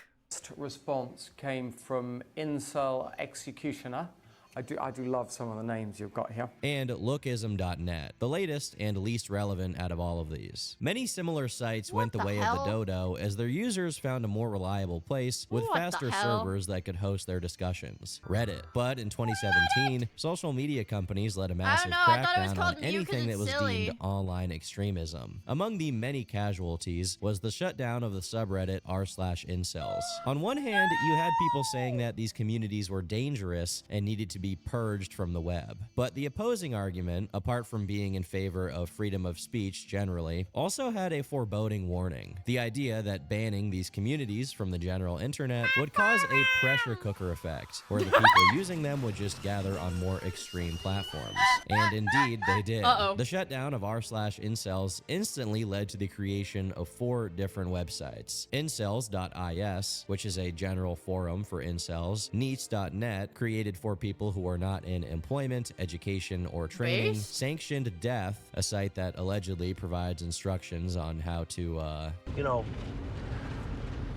And finally, looksmax.org. It's during 2024 that most of Clav's posts on this forum take place. One of the earliest posts I found is him replying, height maxing only... Like, bro, what is this bullshit, bro? Height maxing. Height maxing. Big black oily booty. I'm 15. Okay, never mind. To someone named Big Black Oily Booty, who claimed to be 15 years old. Clav replied to him saying, log out of this site and play with your friends. Don't ruin your mental development with autism. Unfortunately, this is advice that he himself did not take. Yeah, 1 month or so after his 18th birthday, he made a post saying he had already gone on 4 steroid cycles, with doses as high as 550 milligrams of testosterone weekly. For reference, the testosterone they give middle-aged men to get their T levels healthy tops out at 200. In the same post, he also notes that taking substances in the past had seriously affected his liver health, but this didn't seem to be a major concern for him. By age 16, he was spending $700 per steroid cycle, but somewhat ironically, his drug use ranked— because his family's so fucking rich. Dude, so his family is rich and, like, the kid gets allowance rich. Like, kid gets allowance rich. Fuck. He's got generational wealth, bro. Imagine, guys, these are the people who have generational wealth, not you, bro. You don't get to be born into generational wealth, but these autistic steroid addicted kids do. Pretty low in terms of bizarre methods he was using to supposedly improve his looks. While looks maxers believe that your body is an important part of improving your looks, equally important is your face. What is this? Having a strong jawline, high cheekbones, and hunter eyes are heralded as the pinnacles of looks maxing. Everyone Guys, talks are you a about getting predator? hunter eyes, and Guys, one in chat if you're a predator. Do you have predator eyes, chat? One in chat if you're a predator. Nice try, Fed! everyone talks about a positive canthal tilt, but no one tells the truth. Here's the full guide on how to actually get hunter eyes. So my thing is, with the canthal tilt, I think is always very funny to me. Because they're like, okay, well, here's a flat line. Here's a flat line across the eyes. Here's a slanted line. Well, why not just make this line flat? Like, this line could be flat. These eyes are, like, very similar. They just made the line slanted. Like, if this had a flat line, they'd look exactly the same. Tilt, but no one tells the truth. Here's the full guide on how to actually get hunter eyes. According to Clav, one of the methods That's the he crazy thing. It's like, here's how to get hunter eyes. Bro. Yeah, it's like the penis shame. Penis shame. Or whatever. Alright, the thing is, it's like, this is like, they're like, here's how to, you know what it reminds me of? Like the 2010s, like, subliminal messaging, like, videos. It's like, how to hypnotize yourself into becoming Japanese. Like, those kinds of things. And it's like, you can't change the shape of your eye. What the fuck are you talking about? What the fuck are you talking about? I thumb pull, bone smash, chew, and all that shit daily. My mom has caught me bone smashing. My mom has caught me. Mom found the bone smashing drawer.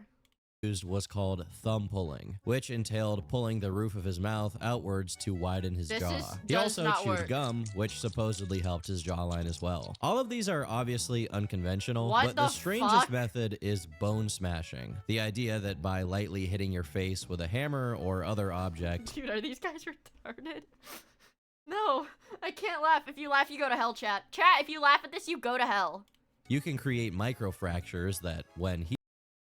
If you laugh, you go to hell, chat. Stop laughing. healed, supposedly enlarge or strengthen the bones underneath. I know it hurts. Chat, if you laugh, you go to hell. You hit yourself with a hammer in the head. Let me say that again. Let me enunciate that very clearly. You are supposed to hit yourself in the head with a hammer. You're supposed to hit yourself in the head with a hammer.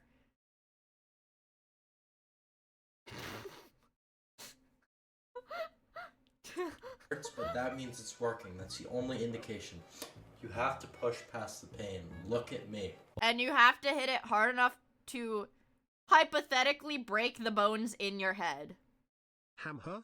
I hardly know. I hardly even know her! Thank you for the 100 bits. While he acknowledges that the effects of bone smashing are most likely not permanent, he still claims that it swells up his face and makes him look more defined. What the fuck? Of course! Me when I hit myself with a hammer and then I become, and when then the spot that I hit with the hammer becomes inflamed because I hit it with a hammer. Wow, this is awesome. Mom found the bone smashing drawer. Although I'm not sure I see much of a difference in this before and after other than lighting. Now, one question you're probably asking after seeing all of this is why? Clav was already a reasonably attractive person before any of this, and it was all due to genetics. Were the steroids, strange techniques, and thousands of dollars spent really worth it? I would argue no, especially since two major things he was seemingly ignoring were his mental well-being and his general social skills. In one post, he states that he dreads going to get haircuts because, as he puts it, I'd rather look homeless than have to talk to someone for 30 minutes straight. God, I want a rope max. He even went as far— Dude, this is like... This guy is genuinely, like, severely autistic. Holy shit. is making an entire thread about his crippling social anxiety. I dread talking to people in real life, even if it's for 30 seconds. I'd do anything to avoid those awkward, meaningless exchanges. Here's how I say 50 words or less per day. I wake up 30 minutes earlier than I have to, so I don't have to see my parents in the morning. I get up at 6 a.m. for school, even though I don't start for like 2 hours after that. I just sit in my car and wait for it to start. Don't walk into class first or last, both of which draw attention, which I don't want. I just walk in the middle of the pack so no one notices. Sit in the middle of the room. And this is the guy who's like, I need to bone smash and look smacks because women don't want me. Women don't want me. I don't understand why. I not rope max. I look smacks and everything. It's like, this is like the most autistic dude on the face of earth that actively ignores people so that he doesn't have to interact with them. In the back may cause the teacher to cold call you to try to catch you not paying attention. Sitting in the middle has allowed me to never get called on for a question the entire year. Keep eye contact with the teacher and divert your attention whenever she looks at you to another person. Also, never use your phone when you're not supposed to. She will go out of her way to Oh, he's a good student, it seems like, at least. embarrass you. Don't follow anyone on Instagram. This will make it awkward to walk by them. What? Am I supposed to greet this person now? I don't Dude, this guy is actually really autistic. What the hell? want to talk to you. Don't try to make small talk. Then, it is custom to greet people the next day. Just ignore everyone. Never participate in class discussions. Start counting your words. You shouldn't be saying more than 50 to 100 words per day. I have gone entire days without speaking before. This should be your goal. When walking into a room, don't make eye contact with anyone. If I need to, just give them a nod I and would be walk the scared other of way. someone like During this, I'm lunch, gonna be I always honest. sit in the library and fast, so that I don't have to go through the shame of eating lunch alone. This will cause social He's stigma. creep Don't be maxing. this kid. Just go somewhere else. When I get home, I try to go straight to my room without seeing my parents. I always greet my Okay, even, I think in, like, my sophomore year of high school, I had one, like, you know, they have, like, day rotations. There was one, day rotation in my sophomore year where my lunch time slot was not at the same time as any of my friends. It's like, whatever, I just sat at the lunch table, and then a girl sat across from me, and she was playing a phone game that I also played, and I was like, oh my god, and then we just, like, she watched YouTubers that I watched, so we just, like, talked about that. It's, like, not that hard, bro. Genuinely, it's not that my hard. dog, though, because I love her. This is the only female I will ever feel. Wait, I've missed something. Wait, I've missed something, you guys. I think I've missed something. Connection to. I care greatly for my dog because she gets so happy when I come home from school. When I go to have my pre-workout meal, I eat it at an obscure time to avoid overlapping dinner with the rest of my family who are always home. At the gym, I always wear a hoodie and sweatpants, dark colors to be unapproachable. This is ideal. Never wear deodorant to the gym. No one asks you. Guys, do not take his advice. Guys, please wear deodorant to, guys. Stink maxing? No, guys, please. No. Ever if you smell really bad. Only do this at the gym, not anywhere else because it draws attention. When I get home, I go straight to my room to come on looksmax.org or incels.is for the rest of the night. Sometimes I watch a movie. I recommend you try to go an entire day doing your normal regime without talking. Whenever I talk, I give away my blue pill and reveal my mental issues. I used to have a therapist, but stopped going because of how dreadful it is. They constantly try to blue pill you and warp your sense of reality. My on one bitch hand, I therapist think is some of this blue-pilling post me. is exaggerated to get attention from other people on the forum. One user would even reply simply stating, "This is what people on this website do," and then they complain they get no attention from women. At the same time, social anxiety might be something that affects him. In one post, he claims that in real life he's generally perceived as a pretty normal guy. He says he has no problem speaking to girls or giving class presentations. But whenever he posts on the forum, people immediately sense his social awkwardness. It almost seems like he cares more about users on this website liking him than people in his real life. On that same note, one strange pattern I notice with his posts are the complete contradictions. For example, he ends this one post with this sentence: "You guys who bang and jerk off multiple times a week disgust me." Okay, fair enough, I guess. In the same post, he says that he pumps and dumps girls bi-weekly, which I assume means he was having casual hookups with women every other week. But in another post just 2 days What about after, sperm he retention? says, "I wind up gooning once every couple of days." Obviously, these posts are in complete conflict with each other. He's On one gooning. hand, he hates people who have sex and goon. On the other, he also does both of these things.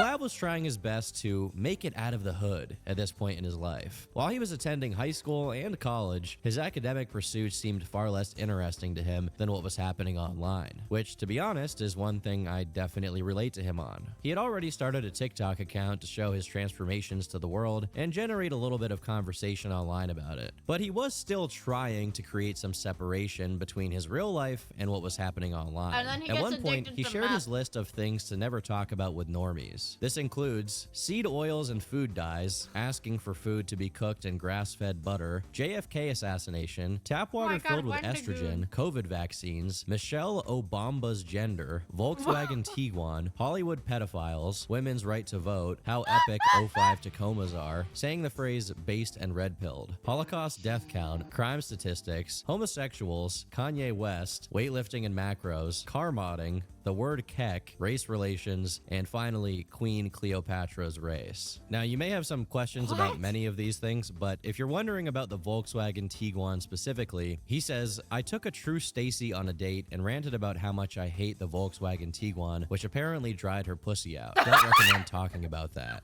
But as time passed, Yeah, then what the fuck else am I supposed to talk about? the line Not many between his options online here. activity and his normal life began to blur. In one post, he talks about how some girl he was talking to looked up his TikTok handle and from there found his account on Looksmax, along with the post where he talked about his dick size. On the forum, Clav struggles with online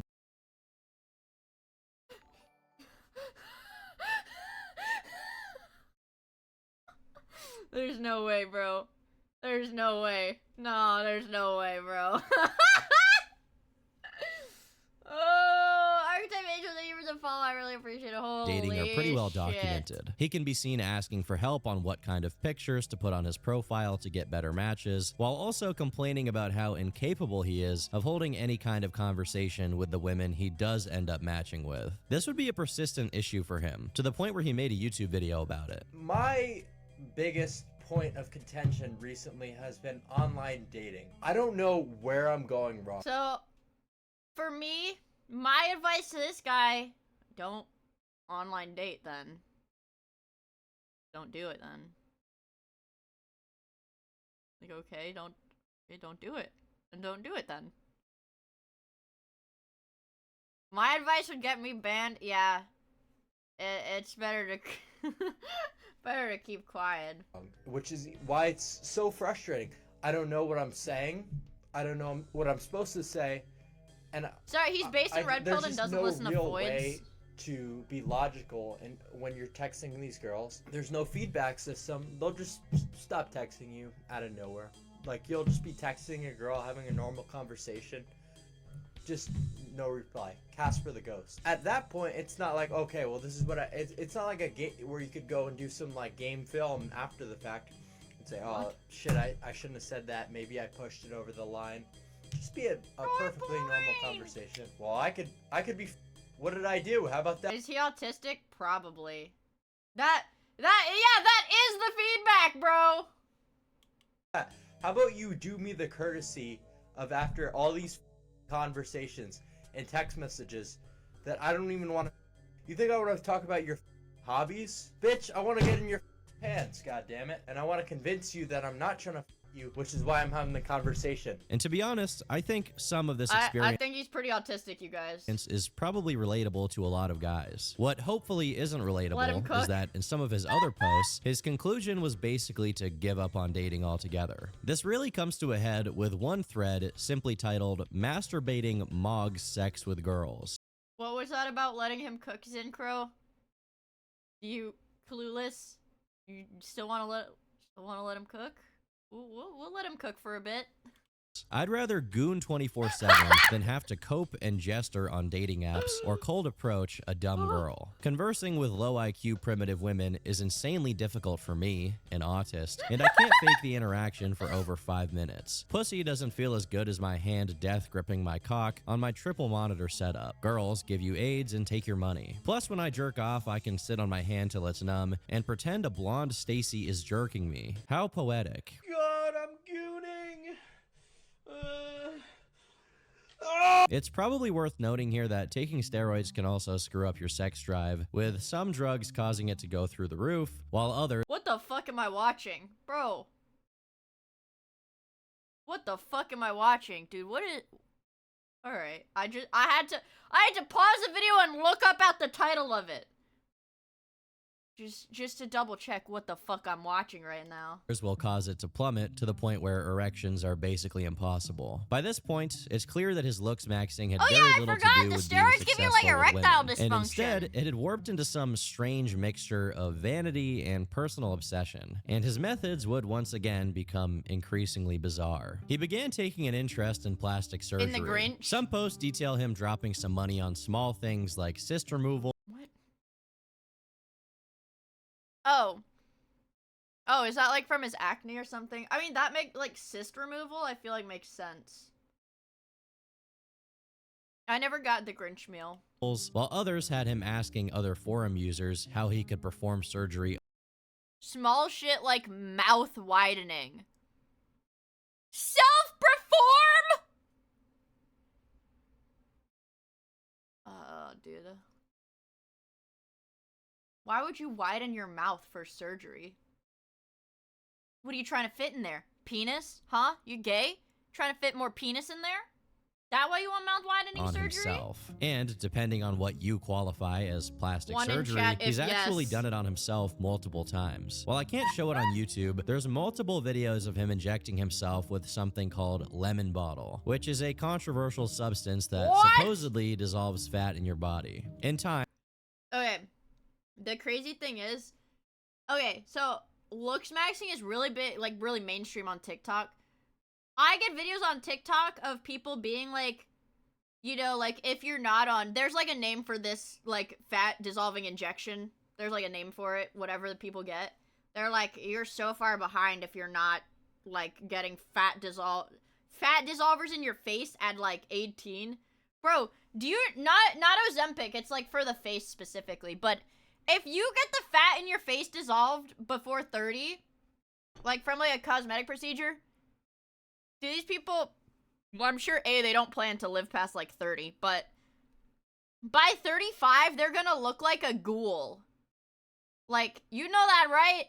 If you get rid of all the fat in your face before the fat naturally starts to go away as you age, you are gonna look like a fucking zombie by 40.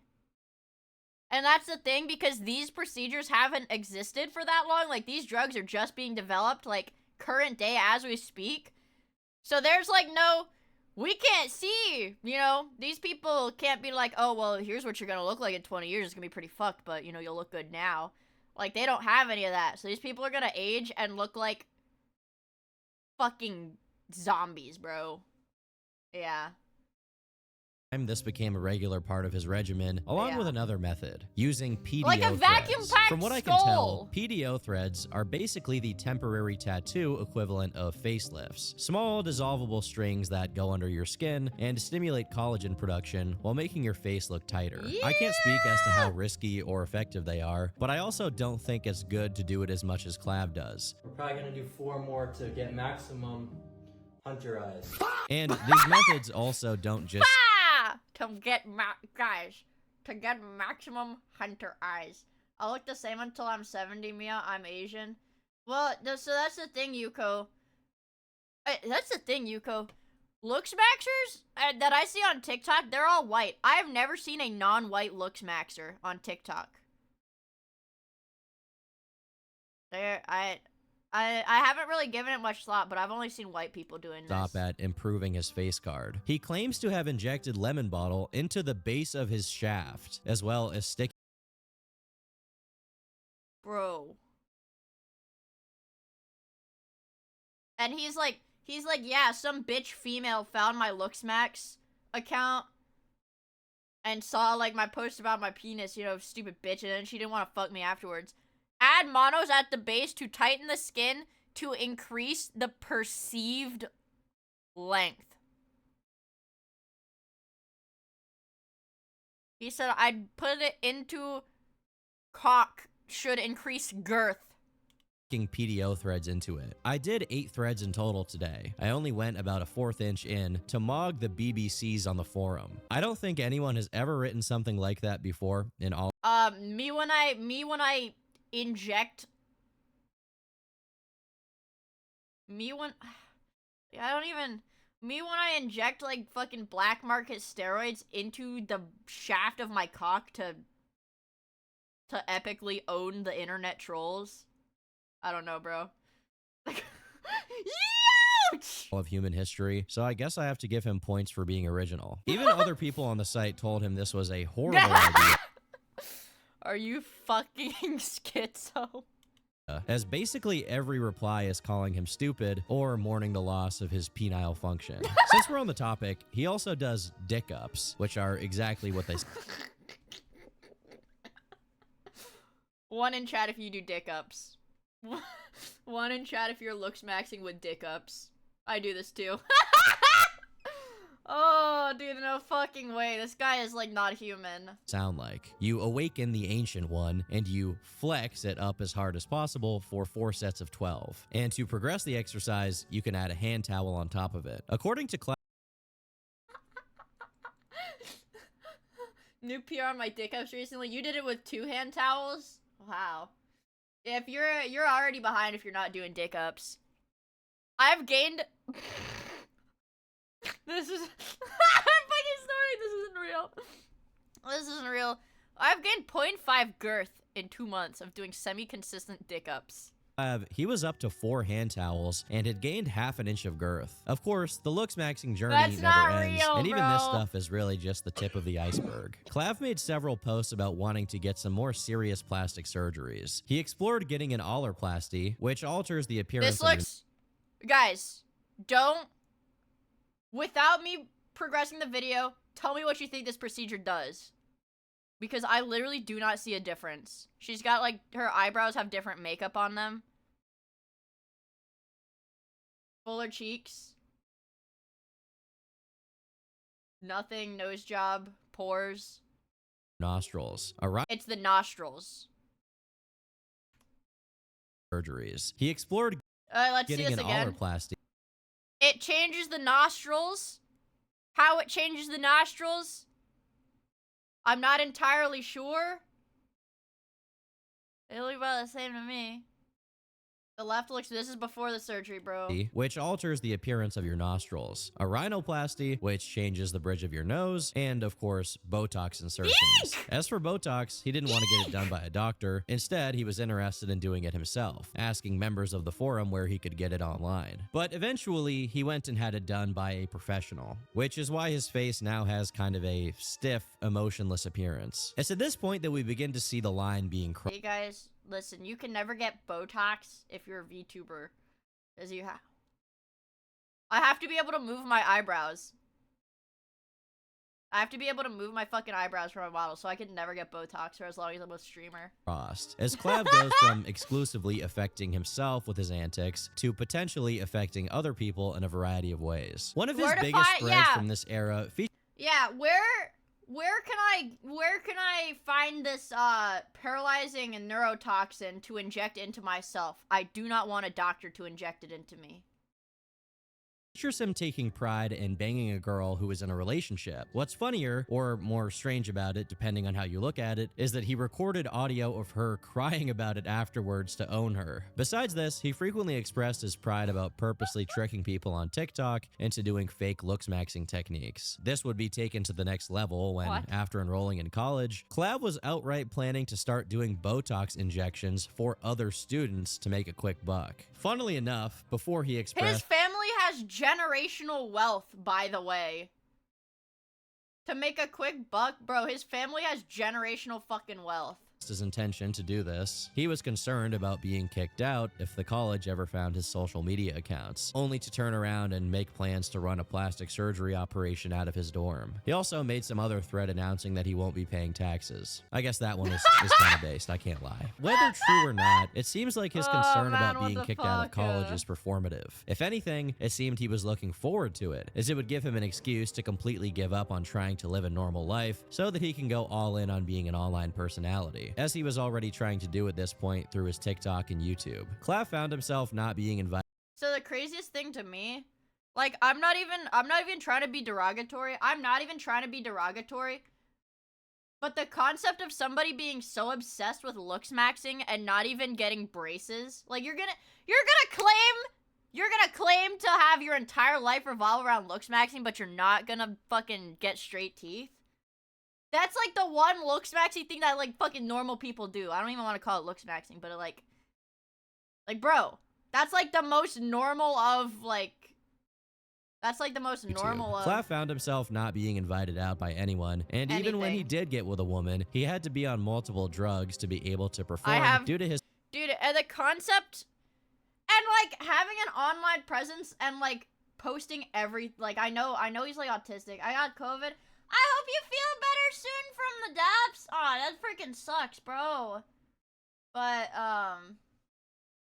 what was I gonna say? It's like going online and being like, I have severe erectile dysfunction, so I lied to a girl and said I just didn't want to have sex. Why would you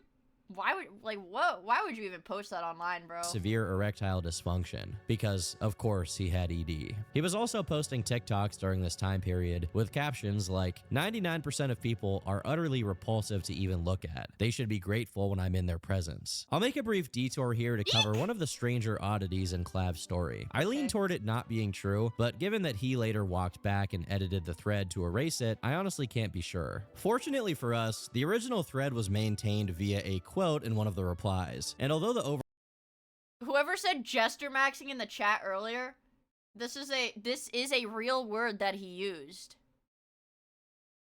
This is a real word that he used. Why can't he just say, I was talking to a girl. I was jester maxing hard. overall details aren't really important. Or just be like, I was shooting the shit with her, you know? I was jester maxing. The story basically goes that a girl he liked started dating a Chad. So his response was to wait for her outside her house and literally flash her naked in a trench coat. The girl was startled and dropped her phone as she ran away, which Clav proceeded to pick up, post a picture of his balls to her Snapchat, and then Venmo himself $250. Again, this is what Clav is claiming in the post. It could easily be a tall tale, but in any case, that's simultaneously hilarious and horrifying. At this point, Clav yeah, had one in chat if you've done this. already soured so much on the idea of college that he began to make threads recommending that instead of spending $250,000 on education, it's better to take that money and spend it all on plastic surgeries to be an influencer, which is basically a projection of his own aspirations, as he was already saving for a $25,000 surgery anyway. Another traumatic event that may have contributed to his hatred for education is the piss Mog incident.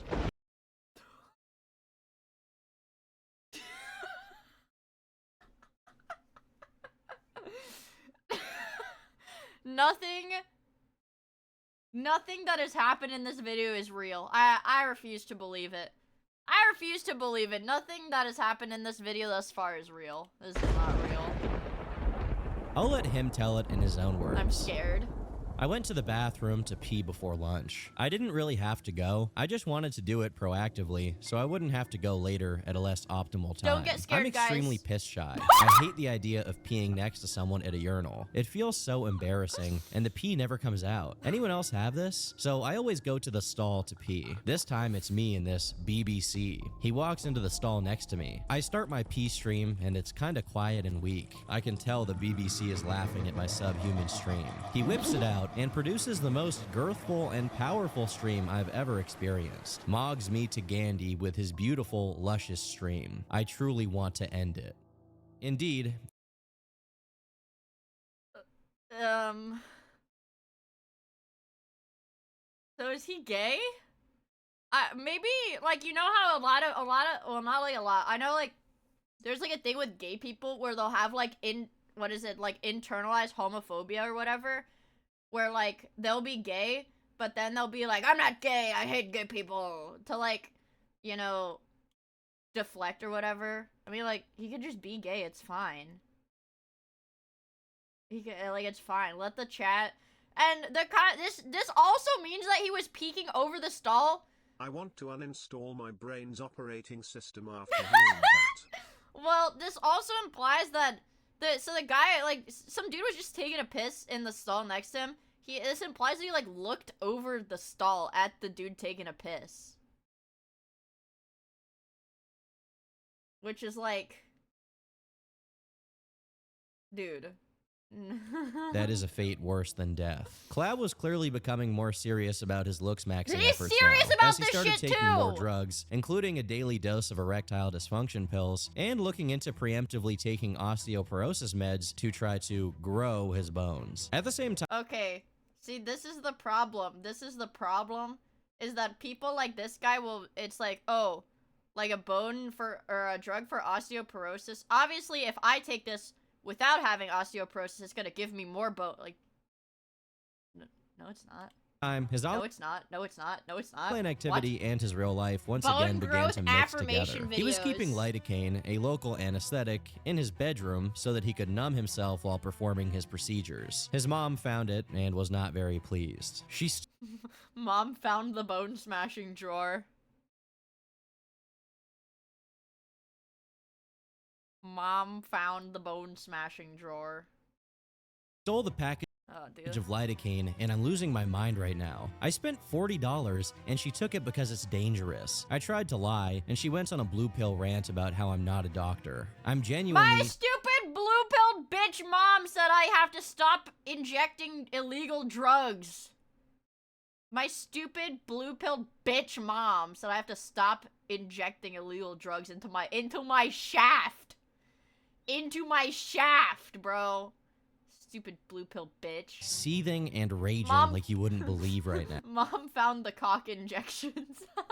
Now I have to find a way to buy it without them knowing. As his parents started to get wise to his schemes, he got a job as a bouncer so that he could make his own money, and then made a plan to order steroids without anyone, not even his parents, finding out. With this newfound ability to His parents, like, when he was, like, 14 on steroids, his parents knew that and just let him.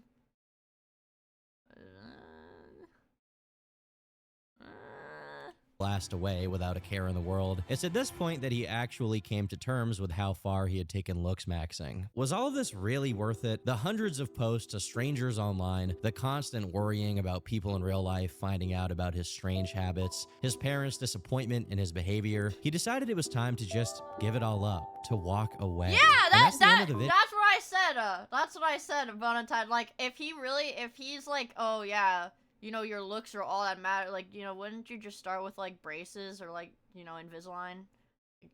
Wouldn't that be like, wouldn't that be your first? So, if it was me and I was like, I need to look perfect, the first thing I'd do is probably get braces or whatever. Well, I already had braces as a kid, so my teeth are straight. But, this guy instead of being like, maybe I should get braces to start out with, he's like, maybe I should hit myself in the head with a hammer. With the intention of breaking the bones in my face. You know? Video. Just kidding. He started taking Tren, one of the most infamous anabolic steroids, due to how absolutely insane its effects are. He even started promoting it on the forum. When someone claiming to be 14 years old using the site asked what drugs they should use, Clavicular gave him a detailed list of what he thinks he should take, with this supposed 14-year-old simply replying, "Thank you." Obviously, anyone can just lie about their age on any website, so it's impossible to know if this was truly a kid or not, but Clav himself had now gone from someone who was socially awkward and wanted to improve his looks in early high school to a legal adult who was promoting harmful steroid use to children. Keep in mind, during this time period, Clav was downright bragging that he didn't even lift. He just took steroids and then got 5 times the results of, quote, natural subhuman dogs. With the glass ceiling broken, all the oppressed groups shall prosper, especially the most oppressed group of all, gamers. His disdain for gym bros is so strong that he scoffed at how Dude, like, this guy is like, this is severely autistic. We lost the plot of the fucking story, bro. We lost the fucking plot, bro. Gym bros are fucking retarded. This is a looks mag. She's like, yeah, gym bros are stupid. That's your brother. they pose in the gym's mirror. Gym bros are retarded. I just flex in a handicapped bathroom, if anything. This guy is Clav's ability to freewheel his steroid cycle and also still attending classes created a bit of a golden age in terms of his posts. And there are a lot of funny threads from this period. For example, there's one where he recommends self-induced laryngitis as a means to achieve a mager voice, as well as his oh no, this is not fucking real. Oh, this is not. Oh my fucking god, bro. This is. It's not gay to ask to see someone's cock. Well, at least if we were talking pure. I don't know what the censored thing is, but I assume it's like aesthetics, but some like slur in there. I don't even know what that censored word is supposed to be, but actually, sucking a dick would be less gay than this shit. brave declaration that it can't be cocksthetics because they didn't censor cock before. People for pictures of their penis is not gay as long as it's to check for aesthetics. As far as his own, he provided updated measurements, claiming that his my girth is pretty good too now since I'm. So this guy is taking boner pills every day. He's got such severe erectile dysfunction from all the steroids he's been on that he takes boner pills every day.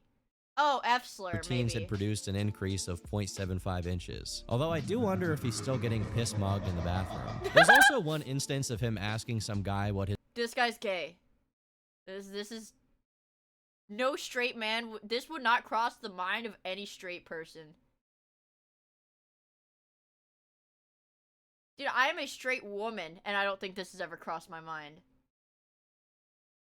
Do it stink? Do it jiggle? Is it pink? Can I smell it? his mom's poop smelled like, which I'm not really sure about the motivation behind. I guess not every post can be a gem, which includes his response to a thread asking looks-maxing users what they think about predator catchers on YouTube, with Clav himself replying, "Awful, bro. It's literal entrapment to ask incels to fuck." Clav.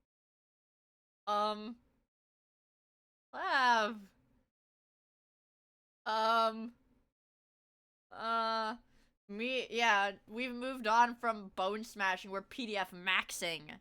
Dude, this is some bullshit, bro.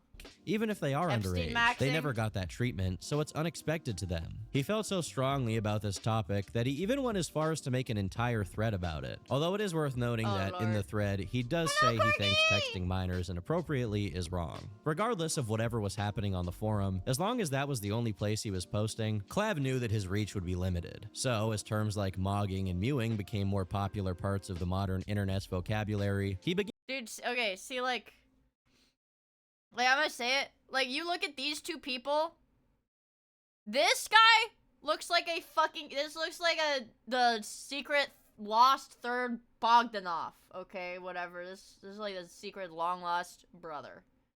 This kid looks normal. This kid looks like a fucking alien. Internet's vocabulary, he began exploring new avenues to become a bona fide internet celebrity. In June 2024, we have one of the first instances of Clav going viral online with this. This picture is him. Holy shit. I did not know that. I did not fucking know that. I did not fucking know that.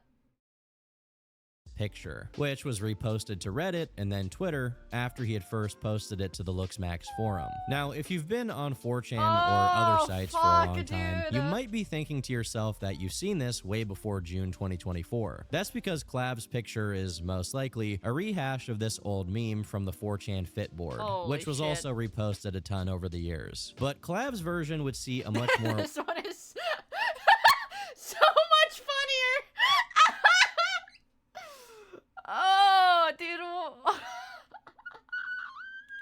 widespread appeal, getting nearly 12 million views on Twitter and bringing him a lot closer to his goal of becoming an online personality. Besides side that, he was profile. also getting some interesting results in terms of his looks maxing. Despite having to take 3 different meds to treat his erectile dysfunction and use a penis pump, he claims he slept with nearly 100 women.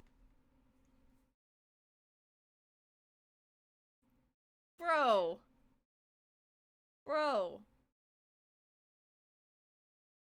Cock maxing is not worth it, bro. Oh my god. Yeah, I was about to say, he's doing the fucking Chris chant right now. Unfortunately, this came with the side effect of being seen as someone who will say anything and do anything in order to This guy is like, yeah, I'm on a bunch of boner pills, you know, I fucked 100. He's like, I don't understand. I fucked 100 people, and now people are saying that I'm ran through. Guy who's ran through be like, why are they calling me ran through?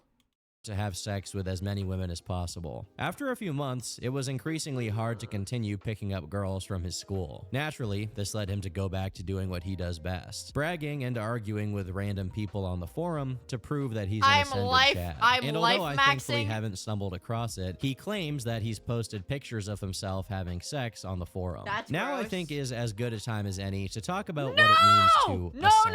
There's an idea within looks maxing that at some point you have basically achieved your ultimate goal of being at the highest possible level of physical attractiveness. I'm so fucking scared right now. At which point you can mog or look better than anyone around you. I don't really give a shit about getting girls. I just want to mog. Like mog. If you guys mogging? This guy is...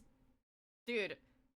Imagine a stranger sat down at your table and started saying this, bro. Would you... 1 in chat if you would be scared. 2 in chat if you would ask if he wants to have gay sex with you. 3 in chat for other.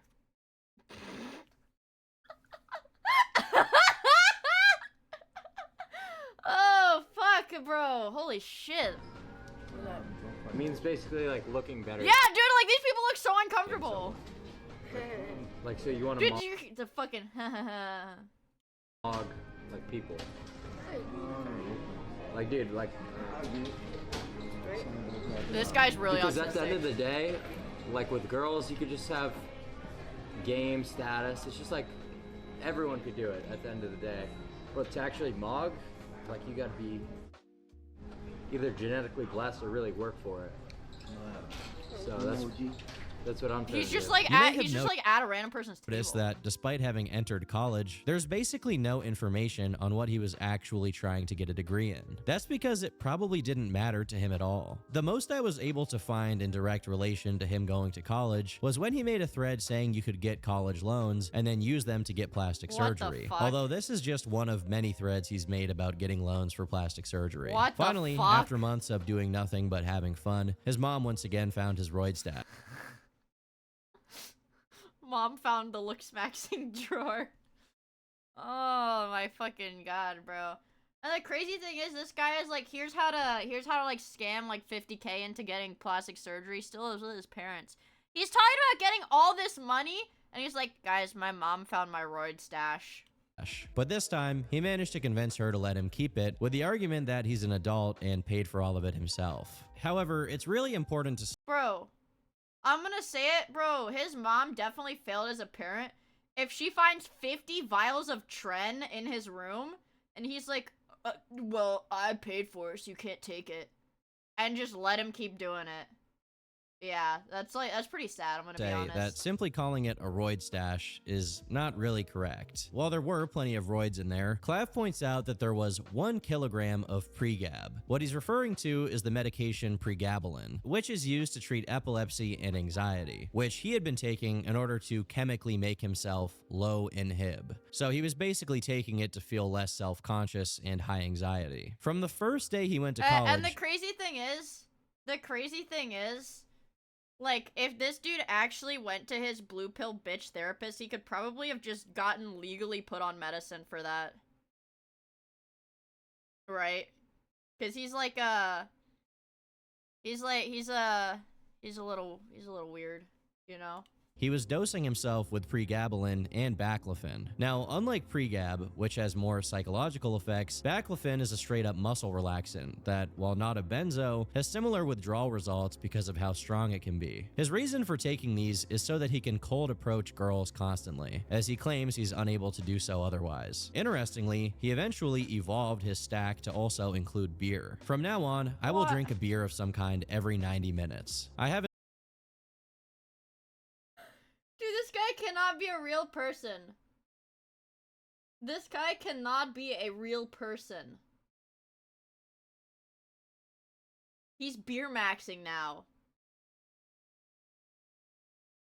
Bro. Decided which one I'll drink, but more than likely an IPA since it's high calories. The ethanol. You have to notice too, on every single post this guy has made, the post reaction is always like the laughing at him, like the laughing one. Will intoxicate me to make me low in Stop head pausing when me, happy. I'm The taking intoxication notes. will be subtle, so it's good to do at work and you can still be giga productive. I'll just sprinkle 1 milligram of aromacin into each beer to counter the estrogen, the only bad side effect of beer maxing. Number 1 coping / bulking / low inhib strat.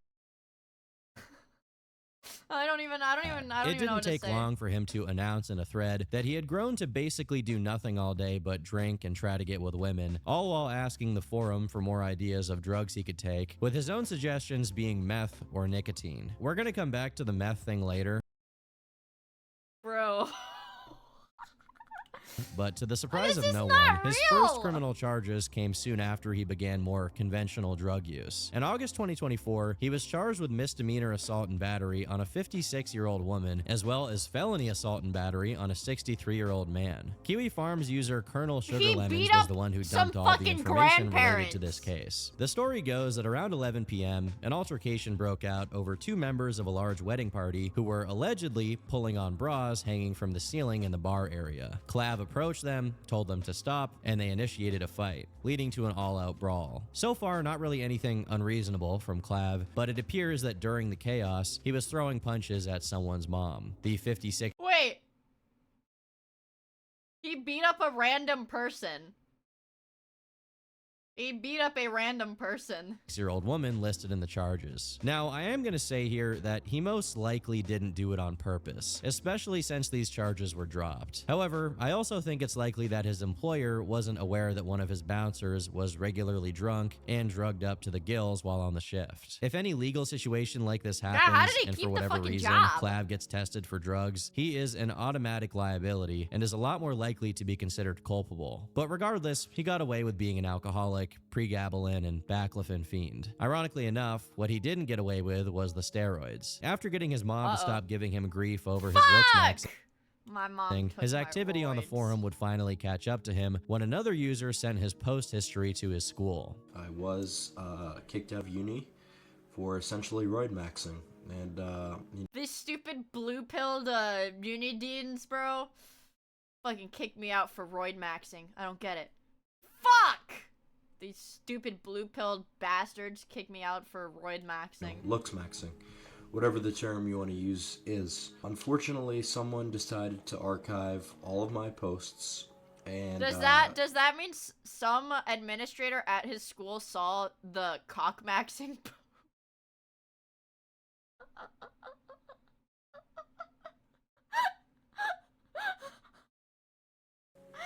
apparently find out where I went to university and send them all to the public safety at my university, detailing all my alleged activities, which prompted alleged them, activities? university to They do a happen, search bro. of my room and uncover a certain looks maxing. This was the guy, by the way, who his original plan at college was to run an illegal, unlicensed medical spa out of his dorm to inject his classmates with Botox. By the way, that was his original plan for going to college. Peptides. My alleged and, cock injection activities. Things like hormones and TRT and whatnot. In this gestured clown world of America, that's illegal. Testosterone In this gestured clown world. Bro. is illegal, guys. You're not actually allowed to do it.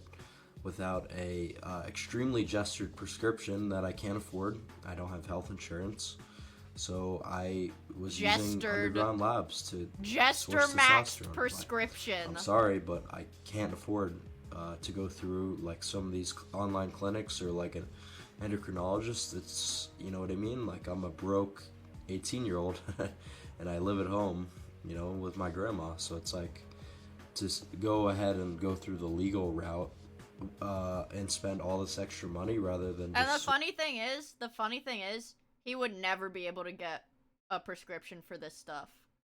Because, like, the hormone, like, testosterone, it's a controlled substance. Like, this is strictly regulated. Well, like, his testosterone, bro, and he doesn't need it. I'm saying, they still have to test your levels for you to get a prescription.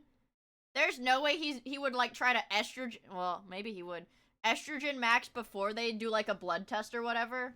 To be like, no, I do have low T. I do have low T, actually. But, like, yeah, he is 18, bro. Yeah, he is 18. He would not be getting a testosterone prescription. Force it on my own. Just seemed incredibly gestured to me, and that's why I went ahead and made the decision. On one hand, I honestly do feel bad for Clav. It's not a good thing to maliciously contact the college with the intent of harming him in some way. That kind of behavior never comes from a good place. With that being said, he really did everything in his power to allow this to happen. From making almost no effort to separate his personal life from his looks-maxing endeavors, to outright bragging about his very questionable activity on campus, which included him saying he was going to do DIY Botox injections on other students, among many other things. Even if the only thing that got him in trouble was the testosterone he had, he claims he doesn't get it legally because he can't afford health insurance. But at the same time, he has a dozen threads about how much money he's planning to dump into plastic surgery. I guess, yeah, if he lives with his grandma, I can only assume that his parents probably kicked him out after, like, the whole mom found the roid stash thing. My guess would be if he lives with his grandma now, is he's like, I convinced my mom to let me keep some of it. But he probably got kicked out. He probably got kicked out when mom found the looks maxing stash.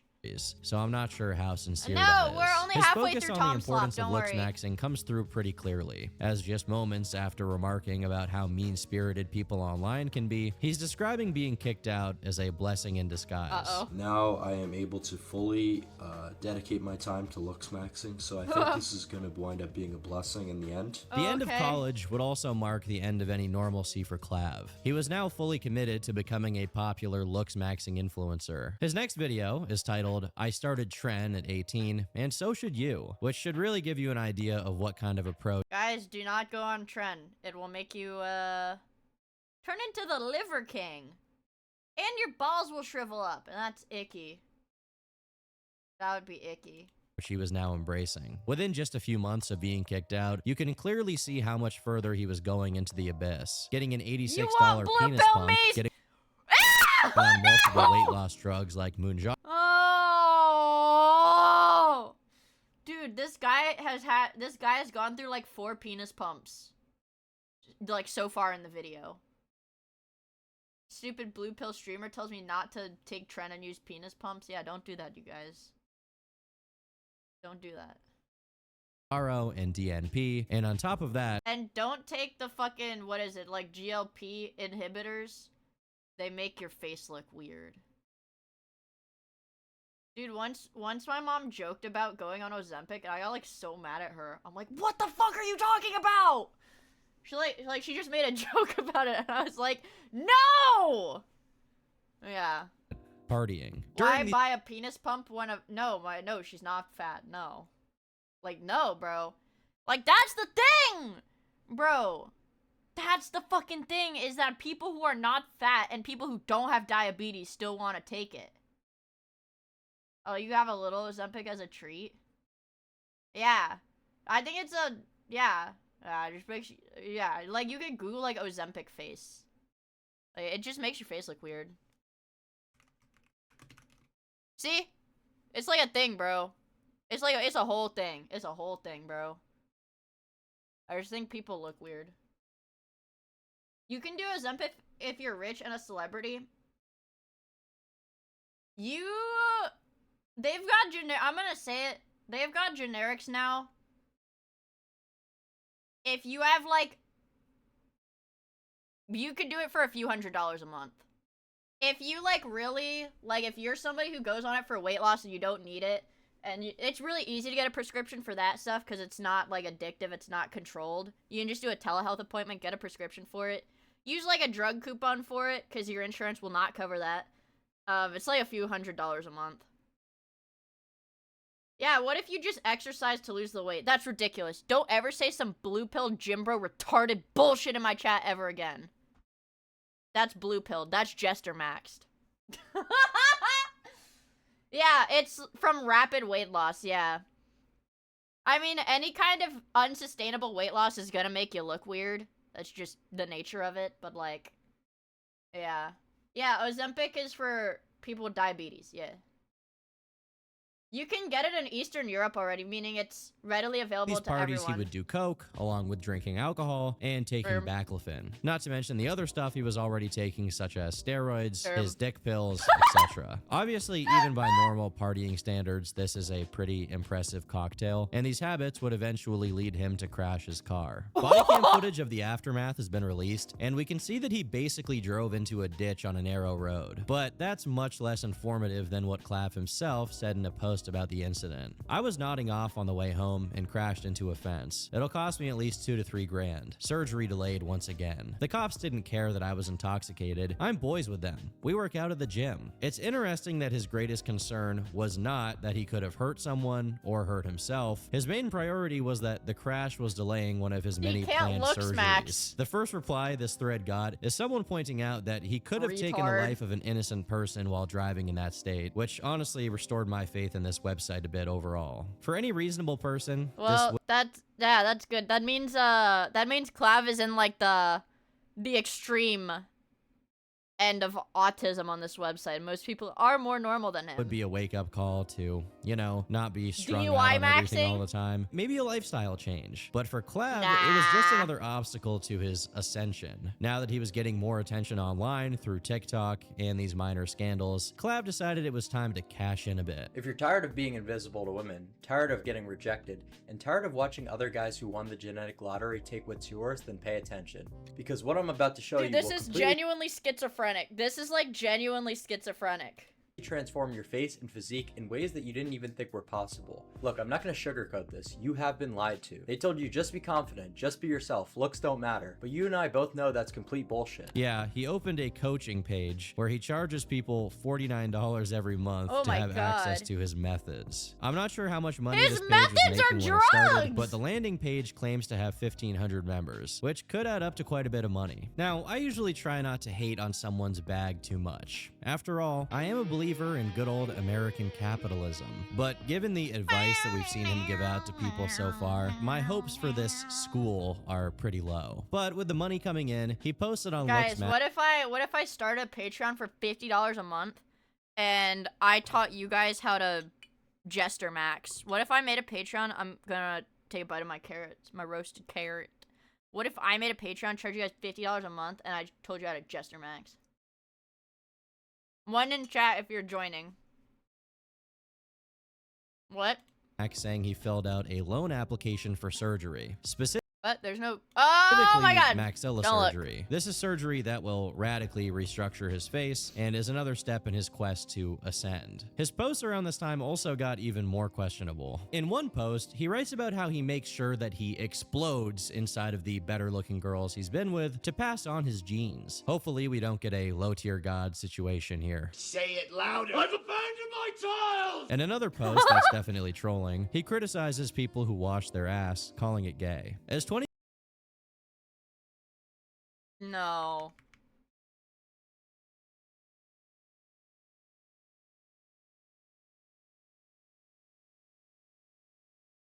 Bro. Bro. You have to be, he's crust maxing. As 2025 approached, he found himself wondering why all the women left around him were extremely promiscuous, and then revealed that he is now in $50,000 worth of medical debt, which he has no intention of paying off. Could he be lying about some of these details? Sure, but the overall point still stands. The shark has been jumped, and he is past the point of no return here. His delusions go so far that he went to an orthodontist and began, quote, dropping nuclear black pills on him, all to walk out with $7,500 worth of Invisalign to fix his teeth, because apparently that's something he's very insecure about. Another thing he's never managed to figure out with his drug stacks is his facial hair, which eventually led him to draw a mustache on with an eyebrow pencil.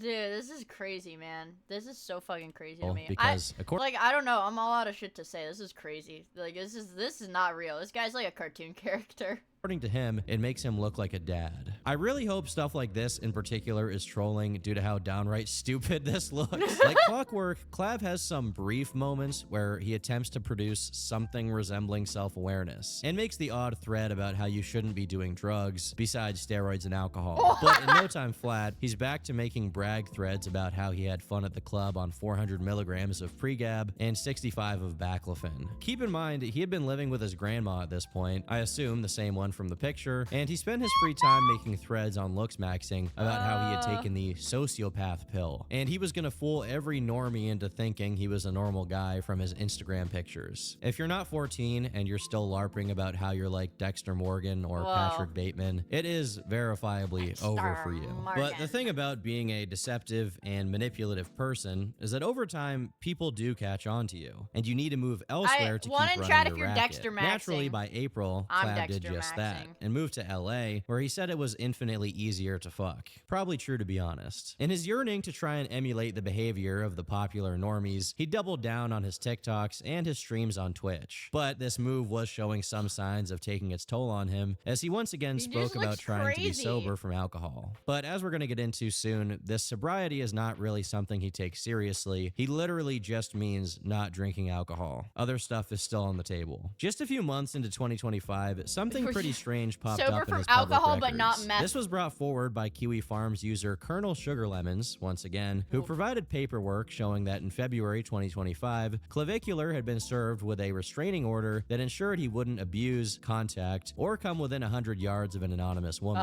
And he also had to surrender any firearms he had to the police. Now, I wasn't able to find any more third-party information on this, but once someone else made a video about him that included the information about his restraining order, he responded by saying this: "The restraining order thing was even more outrageous. I made a joke on Discord that got me in actual trouble. If you think we have free speech in America, think again. I'm so done with people coming in and trying to subvert looks maxing into something it was never supposed to be." This is very similar to the things he was saying when he got kicked out of college. The idea that he was punished for just looks maxing, which is pretty insincere, leading me to believe that he may not be telling the full story here either. However, I will say that the person who made that video on him with the information about the restraining order is herself a looks maxer, so I don't know the motivation behind her making her video. Ultimately, these hiccups did very little to prevent Clav from gaining popularity, as the wider internet was becoming increasingly fascinated by his posts. And his hat. This newfound explosion through Instagram Reels and TikTok would lead to what many have called his generational run, where he basically just goes on a bunch of podcasts and talks about himself. The first one that I saw was when he did a stream with Nick Fuentes, where he talked about his planned double jaw surgery. So the plan is the double jaw surgery. Right. And that brings it forward and makes it wider and bigger? Forward and down. And down. A downdraft, yeah. Giga Chad. To most people, it's clear that this is a totally unnecessary operation, but at this point, Clav has gone so far with his endeavors that he doesn't really see it as much of an issue.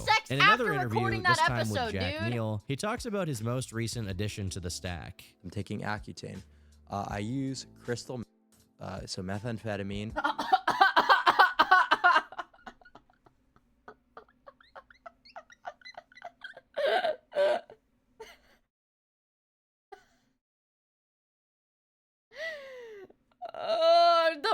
The secret meth maxing route unlocked. As a stimulant and to lean max, right? It's very suppressant of your appetite.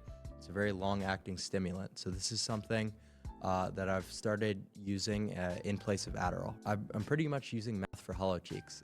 Yeah. So that's kind of where we're at in terms of looks maxing. While he goes on to defend his What use the by fuck? saying he takes a very low dose, there's honestly nothing he could say to convince me that ordering the Big Blue off the internet to lean max and get hollow cheeks is a good idea. His surgical ambitions have also gone even farther, as he wants to get a type of surgery where both of your legs are broken. He's short. Bro, he's short. Maybe that's why he had the piss mug nightmare experience. And then slowly pulled apart while the body forms new bone in its place, with the idea being that once the surgery is complete, you'll be multiple So the problem with this surgery, I always think the results look weird. The only way this leg lengthening surgery will ever look normal on you when it's healed is if you have a very specific body proportion. Like, you have to be very low-waisted because, it only extends your legs, so the proportion of your body that's leg versus, like, torso, gets, like, thrown off really, really crazy. So, like, you will look weird. Like, people, like, it's like the uncanny valley, like, people can recognize when something just doesn't look all the way right, even if they don't know what's wrong with it. Like, people will notice that there's something is off. People will notice that, bro. taller. Keep in mind here, Clav is already 6'2". But he's 6'2"! He wants to play in the NBA. Hey, Mia. Don't hate. Let me legs max. And he wants to be 6'6". He also expresses total confidence that he isn't insecure, and instead, all of his decisions are informed by pure logic and rationality. This right guy's- before he says he'll be getting the jaw surgery in Turkey for $35,000, and then says that the height surgery will cost him $100,000. Now, despite how bizarre Why would you Clav even is do as that? a person, he actually does a decent job of presenting his worldview convincingly, and it's undeniable that he's pretty well spoken. While his appearance on stream with Nick Fuentes and the Jack Neal podcast were pretty popular, it was Fresh and Fit, a Red Pill podcast you may remember from when Andrew Tate was taking over the internet, that really blew the lid off, spawning a lot of edits of him on Instagram. Please do. So her alar base, the width of her nose is incredibly large. Her nasal bridge is incredibly. Oh yeah, what the fuck is he talking about? You know, obviously you've got bimaxillary protrusion. So you know your bite is all off. Just everything is wrong. Like, what the fuck is he talking yeah, about? So just, I would rate you the lowest, definitely on the panel. What's the number? I would arguably say like 1.5 or 2, like genetic defect, dead end. Yeah, that's crazy. I'm actually writing this shit down. But whatever value he offers as a content creator is constantly negated How by do the these stuff people he get actually money? gets up I to don't in his know. endeavors to looks max. As his popularity increased, so did his revolving door of drug use. There's my fucking goat! My fucking goat! So that my testicles aren't the size of a shriveled up raisin. I was kind of getting a little sick and tired of that. You know, it really has a wear and tear on your mental if you're just... He's insecure because his balls shriveled up. I like love Mike. You guys know, like, a raisin in the sun? I fucking love that guy. There's like one picture out there of like him, or like video of him breaking character, and I'd never fucking seen that before. So this dude, he's dedicated as fuck. I like that. That was pretty much my nutsack, was a raisin in the sun.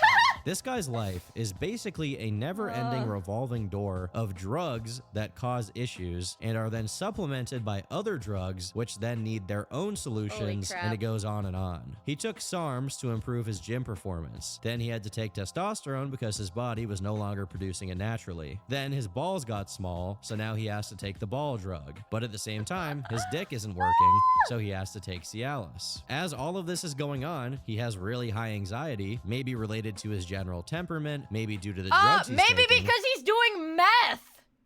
He's like, yeah, I'm pretty anxious all the time. Guy who does meth every day. So his solution is to drink and take baclofen. It's just never ending. There was a brief period in which Clav tried to act as if he had moved past his life of sleeping around and had gotten into a relationship, but it didn't last very long, and soon enough, he went back to jester maxing on TikTok for online attention from randoms, making videos about how to increase your IQ and the size of your meat, all while bragging about how easily he can get replies on looksmaxing.org, but doesn't care about it.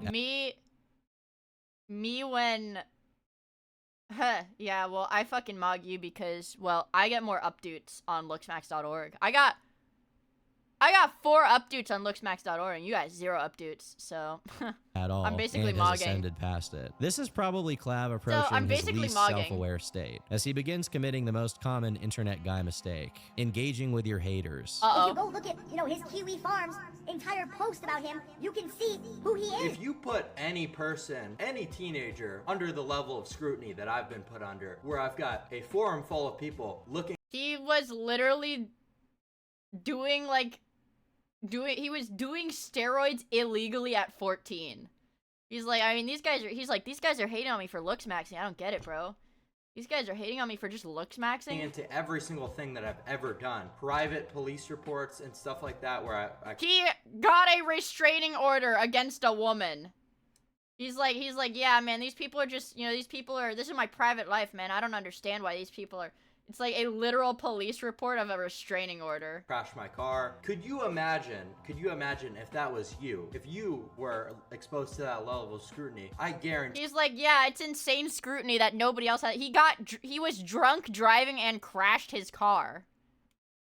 Most of you, the majority, would be in way deeper shit than me. No, I would. What did I really do? I crashed my car because I took too much baclofen? Oh, big fucking deal. Some envious... That is a big deal! If you put any person, in well, I did too many drugs and crashed my car, so what? Oh, that is a big deal! Which is literally an illegal forum. It's illegal in the UK and a few other countries, because of the shit that they do on there. There's a lot that I can say about this video. First off, I think the years of using the "I'm just a teenager" defense on his parents made him do it on impulse here, despite the restraining order and the car crash happening after he was an adult. Secondly, I also really like how he's using Kiwi Farms being illegal, as he puts it here, as a gotcha, when the legality of his black market steroids, which he actively promotes and has promoted to kids, has never concerned him. To seal his fate for good, he announced that he was heading to the final destination for modern Brian TikTok Johnson. stars, Absolutely. Miami. There are very few fates darker than to see yourself become a Miami influencer with a rented Cybertruck.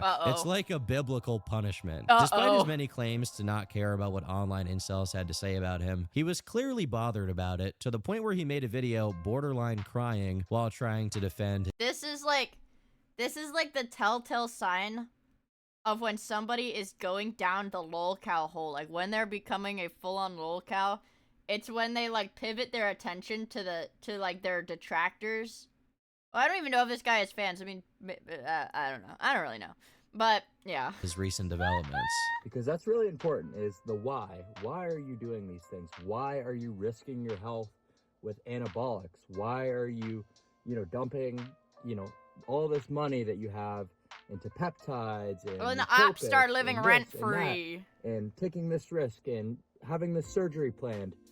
So I'm eating the rest of my carrots. That carrots. really needs to be explained and addressed, because I see a lot of craziness going around on the internet, right? Roasted it's like, carrots. Wouldn't you rather just give something your all in life? Okay, so when people... For the record, what he's talking about giving your all to is, let me reiterate, hitting himself in the head with a hammer. And doing meth. And taking boner pills every day. Come on, and they say, oh, Clav, you're insane for getting surgery. You're insane for doing You don't get anabolics. it. Stupid Well, blue pill Boyd, you don't get it. Whether I am a Frank Tufano botch job or the next Giga Chad, at least I could say what? that I gave What something words my all. came out of his While you mouth? sit there and type What your did he even comment on my say? Instagram reel from your wage job. At least I tried. At least I don't know what any of those dedicated words myself are. To the craft and was willing to do whatever it takes, right? So I really want to make this video. Me before bone I go smashing ahead my and get this streamer. double jaw surgery, just to say that you guys have never done something hard in your entire life. You've never actually put in a second's effort. Have you ever felt now, something I know I'm hard? not the best looking guy, and sure, there's all these I look need to maxers speech max. that look a lot better than me. But what did they actually do? What did they actually accomplish? Because while you were out doing random bullshit in high school, I was sitting there on my computer, dedicating myself, researching, the best. Dude. You know what he was doing? He was posting the how to avoid talking to girls in school on looksmax.org. He's talking about, I was researching and dedicating myself. He was, here's how to speak, here's how to not talk to girls, and here's how to speak less than 50 words. And he got piss-mogged at this time, too. Way to maximize myself. So it's not craziness. It is not anything other than obsession and dedication. There's a few things to pick apart here. He opens by saying, hey, why are you dumping all of this money that you have when that's only half true? If you go back far enough, he was using the money his parents gave him to get hormones. And even recently, he was taking out loans and admitted to being in tons of debt to get his looks maxing procedures. Then there's this false dichotomy he paints where if you don't think what he's doing is good or smart, then you must be an embittered wagey, envious of his ascension. Clav simply can't fathom that his critics have a legitimate point, rationalizing that they must be poor and mentally ill. Keep in mind, he's saying all of this through gritted teeth and watery eyes. Lastly, I like how his idea of putting a lot of effort in is being on the computer looking up ways to enlarge your penis when you're 16 years old. And then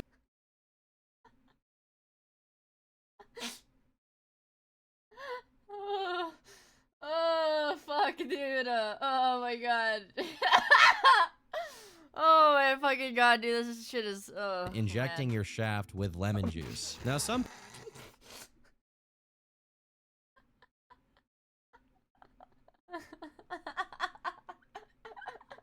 On God, we are all trying that later. Okay. In the Discord, we can have a Mioid community meetup where we inject lemon juice into our shaft to get 0.5-inch girth, as Clav said. people may say, Oh, but that's just what he used to do as a silly kid trying to looks max online. but as I've already gone over, if you look for more current examples of him supposedly taking risks to make the most out of himself, you immediately stumble onto him once again admitting to being on meth. Usually when I build stuff, I'm always so stemmed out on, like, you know, an amphetamine with a methyl group. You guys know what I'm talking about? In reference to another video where he fails to rizz up some girl, he posted, I was high on meth. That bitch is definitely subhuman. Soon after, in another clip, like the one Me when I failed to rizz up a fucking emo baddie. Yeah, I was high on meth. That bitch is subhuman.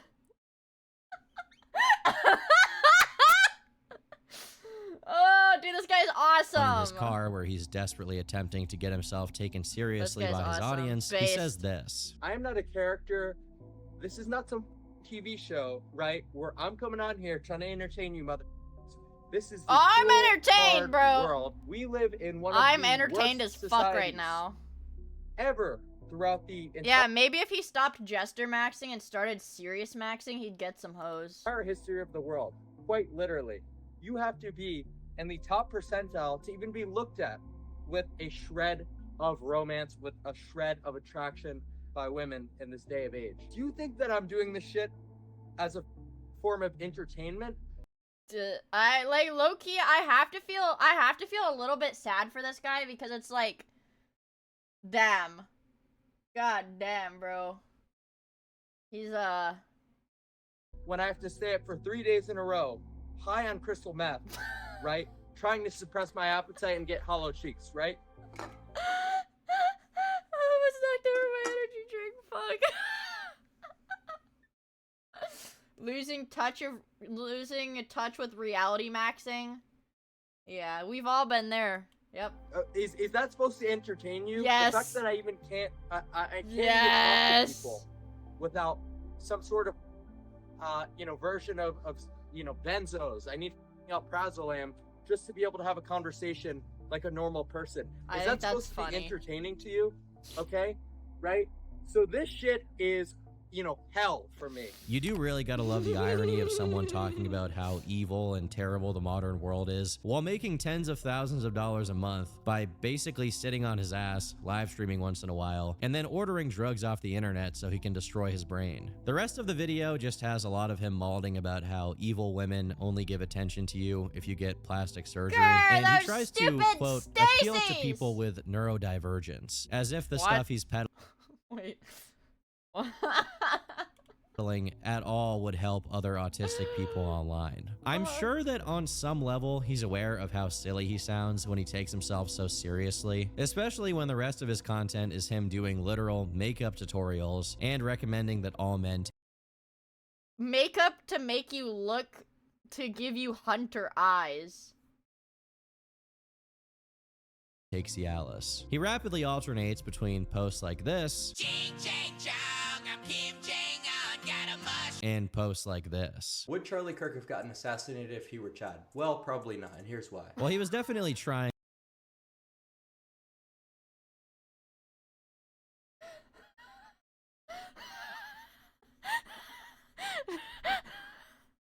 This guy's not real, bro. This guy's this guy is actually not real. He's not human. Extra hard You're to not put on a regular. performance. According to people who actually met You're him not in real regular, life, not man. much was different. In a Reddit thread about a stream clip of his where he showed off his penis pump, one user wrote, "My cousin is good friends with him in real life. He says Clav is probably the most insecure human he's ever come across. According to him, he's constantly going manic by trying all sorts of looks-maxing techniques. He only talks about anabolic steroids and plastic surgery. He also will have a meltdown if he sees the slightest imperfection and will ruin everyone's plans by refusing to leave the house because he's ugly, like a middle school girl would. Recently, he's been doing way too much melanotan too and looks terrible. Guy is mentally ill and needs psychiatric care." While this post is anonymous and could be complete bull. Man. It sounds pretty Man. accurate. Fortunately for Clav, he was finally moving past the need for validation from his fellow looks-maxing cells, as he was now attempting to ingratiate himself with streamers. Once again, the backfire was almost instantaneous, as this clip of Aiden Ross talking about him came out. I've never seen someone snort meth ever in real life.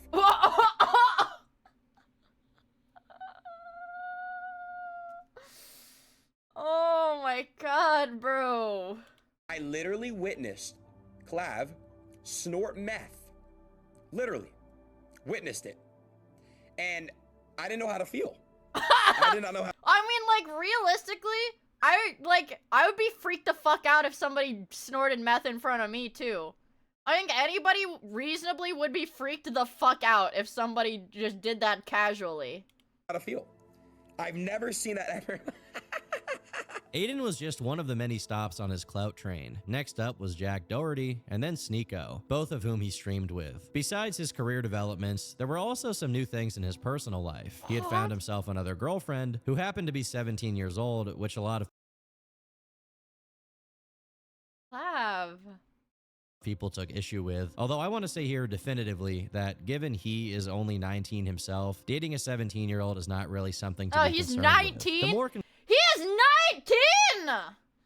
Hey, you could have told me this dude was already like 25 by this point. I would have believed you. Like, yeah, this dude does not look 19. Holy fuck. with. The more concerning part is him injecting fat-dissolving peptides into her face on livestream. Going back to the LooksMax forum, it's worth noting that he's mentioned his sister, who is just 13 years old by the way, multiple times. Over a couple of different posts, he wrote this. Imagine your What?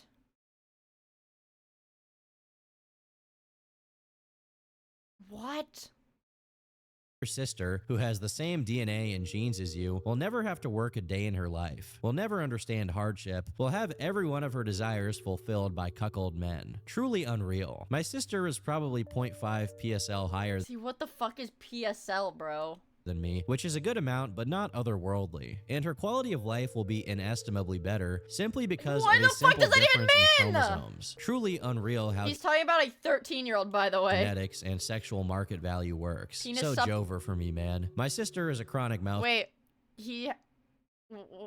does not mean penis sucking. breather, mostly during sleep, but I already see early signs of recession and bad development. She's a foid, so she will have unlimited sexual market value regardless, but do I save her from descending, or does it not benefit me? The theory is that her marrying a rich Saudi prince or some shit like that will benefit me and allow me to exploit money from her. Again, almost everything Odd said here could be swept away as a joke, but it is very strange to talk about your sibling like that to strangers online. Regardless, Clav was as fully cementing his reputation by audibly snorting something that is presumably coke while on stream. Easy. Yeah, he does this on stream. Dude. I think And he just has, realized like, how bad this OnlyFans looked, girls, so right like- after, he made an attempt at expressing regret over his drug usage, calling it the worst day of his life. You need that stuff if you want to do this consistently, but I don't, bro. I want to get off the packet. I am. Liar! What the hell? I've been off for 12 hours, bro. I've been off it for 12 hours. I'm 12 hours clean. Yeah. The worst day of my life, bro. But given that he continued to hang out with the same exact people afterwards, and a clip came out of them talking about Is how that they got Gorlock their the stuff from the same Destroyer? guy who supplied it to the actual Wolf of Wall Street, I doubt he stayed off of it for very long. For someone who takes so much pride in not living a normie life, he's doing exactly the same thing as a gaggle of other clout-chasing streamers, with the only difference being that he's convinced himself that his motives are somehow Dude, unique. how the fuck has he only mingled with, like, the most subhuman pieces of shit, like, in streaming? Like, how, bro? I mean, like, you have to really make an attempt to only fuck with these really shitty people. Ultimately, regardless of the merit some specific looks-maxing philosophies may or may not have, I don't really need to go out on a limb to say that being on drugs all the time and doing steroids without lifting is just not the way to go. No amount of being funny online changes the fact that Clav could have had a much happier, fulfilled life, and instead he's wasting the prime of it and a huge amount of money. So Mr. Beast is 3 PSL? I don't know the fucking PSL scale. Is 3 the highest? Mr. Beast Ultimate Chad? On plastic surgeries and drugs. With that being said, I don't think he's an evil person, and despite him having advised other people to follow his footsteps as if he were a role model, I don't think he's intentionally misleading anybody. Based on everything I've seen so far, he genuinely believes that he is making the best decisions. It's just that those decisions are incredibly stupid. It's worth saying that throughout everything, even Clav himself admits that ultimately, a lot of what he's doing will probably have some very negative effects on his life. So you don't care about maximizing your lifespan as much as your day-to-day.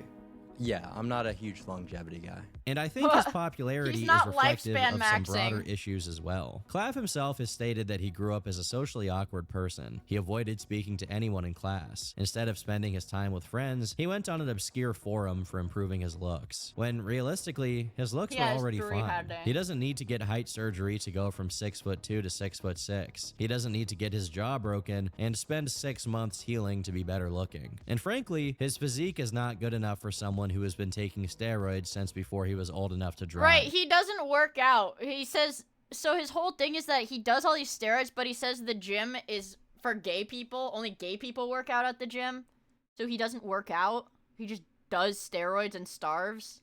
There's this idea that I've seen in comment sections everywhere. How ironic is it that he only blew up after he ascended? To me, the truth is that he only blew up now that he's 19 years old, has been kicked out of college, and has the time to actually make content. A lot of the people claiming he's ascended will show before and after pictures, but the before is when he was like 13 years old. Are we really that surprised that someone's You know what appearance changed for- you know what this reminds me of? It's like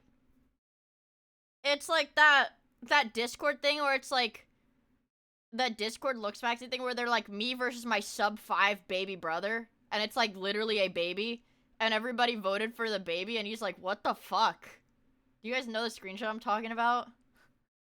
That's the fucking vibe I get here. From before when they were in high school to when they're supposed to be college age. Is that really shocking to anyone? And frankly, there are plenty of good-looking people on the internet who are 19 years old. This is not a unique thing. Clav got popular for 3 reasons. One is that he's pretty funny. The second reason is the extreme measures he's taking, which is shocking to anyone who hears about it and they feel like they need to hear more. And the third reason is that there are a lot of other socially awkward kids out there who believe that Clav is offering them a way out. If you listen to him, all you need to do is take 32 different drugs you order off the internet, and then your life will be complete. But the reality is that, much like Clav's Botox-filled face, his audience will probably be just as fleeting. As the novelty of watching someone talk about penis pumps and taking meth to lean max fades away, he's either going to need to hard pivot into actually talking about something that matters, or he's gonna fade into irrelevance like the rest of the Red Pill guys did once their audience has realized how full of shit they were. Anyhow, I've been Turkey Tom. Holy Thanks for moly. watching, and until next time. You are gay. The sooner you realize that, the better. Oh my god, fucking cinema, bro. Oh my god, fucking cinema, bro. God damn. Fucking cinema. How does he do it? Just a little bit of meth maxing, baby. How does he do it? Fuck, dude. This shit's good. This shit's good. Can we gameplay max now? Well, let's not get ahead of ourselves. Let's not get ahead of ourselves just yet. We haven't even done the Minecraft. Let's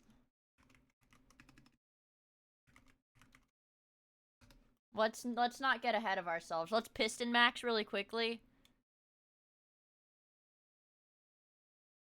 We have to charge our brains. All right, it's got to be a bowl. That's the only thing it could be. What? It's not. Fuck! Let me think. Oh, it might be a shield. No, it can't be a shield, I don't think. Unless the iron goes... No, it's not a shield. It could be a fence. Call it. Call it. Fuck. What the hell? It can't be a trap door. What the hell? What the hell? Goodbye, Draco! Thank you for hanging out with us. I really appreciate it. What the hell? Guys, this fucking, what is it? This shit maxing. This shit maxing is not helping you guys.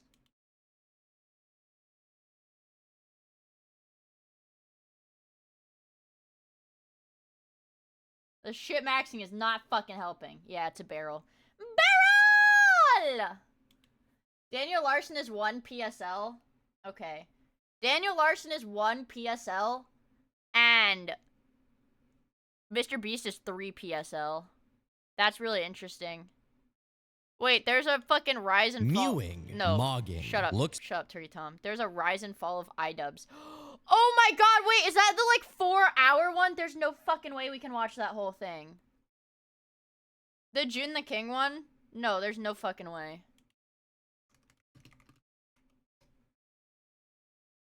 Oh, dude. Not with that attitude. Ian Jama, better known on the internet as iDubbbz, was a creator celebrated for his creativity, effortless humor, and critical commentary. In virtually every aspect, he was a modern-day court jester. He made strong arguments for why... I did really like iDubbbz. As like a 13-year-old, I did really love iDubbbz. shame is necessary. But he also danced, whether this meant reviewing pickles in a storm drain or unboxing a single cup of ramen. Ian proved to millions he could entertain, push boundaries, and evolve. It was late 2015 that Ian premiered Content Cop, a staple of YouTube commentary that brought light to shameless creators and their uninspired content. Yet as Ian's plans became grander, there was a felt loss of momentum. Perception definitively changed when his wife announced her own... Dude, nobody...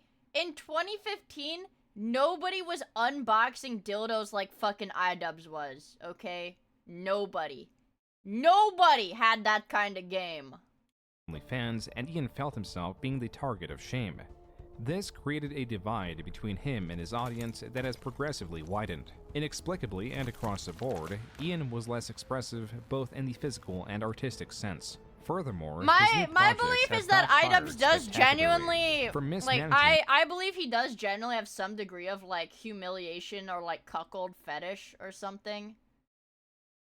Like, I think that's partially what it stems from. A charity boxing event to the point that it lost money, Also, good night, to only Potato! popularizing his opponents in attempts to suppress them. iDubbbz is now seen in a far worse light, and though there are hundreds of videos speculating on the matter, few provide a satisfactory answer. This is why this video aims to explore the story of an ambitious advocate for creativity who has lost everything that has made him successful. This is why it is best to Did they start get at a the 3D beginning. render for this?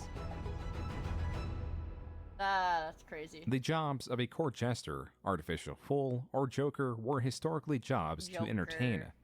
They could criticize the court, its noblemen, or the king. The jester could dance, but it could also deliver scathing critique in a way no one else could or would dare to. Ian was not born into the profession of jester. First, he was a common man. In the early 2010s, Ian Washburn had a desire to start a Let's Play channel. It was a genre that was just hitting its peak of popularity. He took his girlfriend's name when they got married. That did happen, didn't it?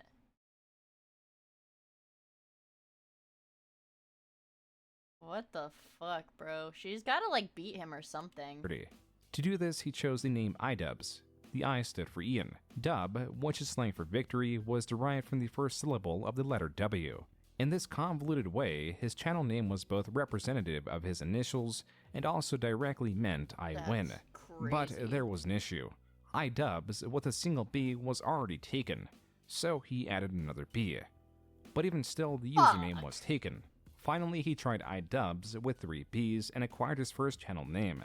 Ian also made iDubbbz too, likely for non-game related videos.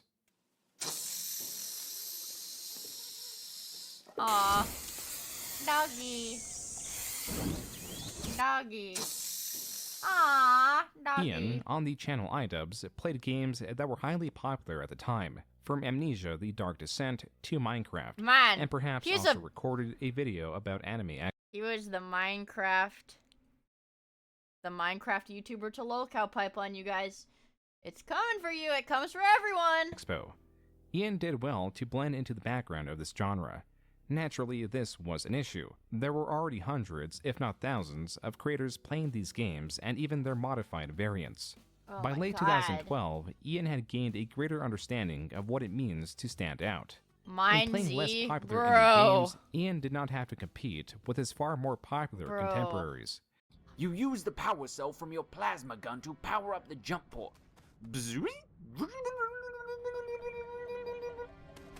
Alright, it looks like it's in order. Let's go.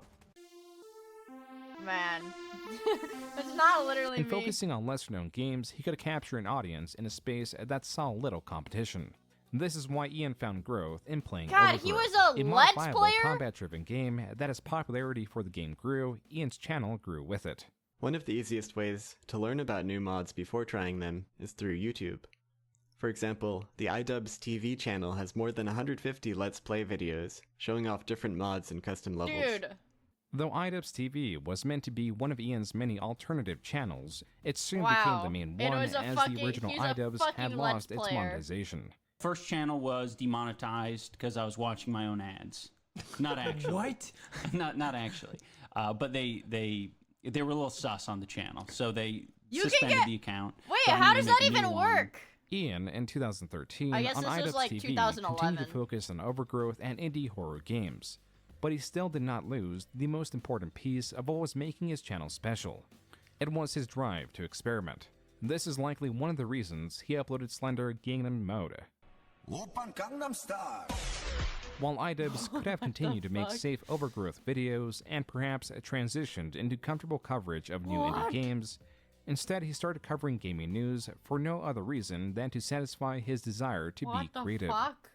Hey guys, welcome to my new show. I decided I want to start this new series. Dude, so oh my that God, I he looks like a could baby. Express my creativity in new and interesting ways, and I figured if I start a new show, then it probably won't stay a new show, so I could do other Fuck. things too. I don't Seeing know. the We're just beginning gonna of see this where it makes me takes so us. sad. Like, I Ian, know what with a newfound happens. confidence, was finding out quickly that people liked watching I him. know what happens, meaning and that it's as not he continued good. to place himself in different genres, his viewers would stick around for his personality and Sim observations. City? Not because of a trend, but because of the critical perspective Ian was Before beginning his to canon embody. event. It was likely with this realization that Ian brought this side out of him more and more.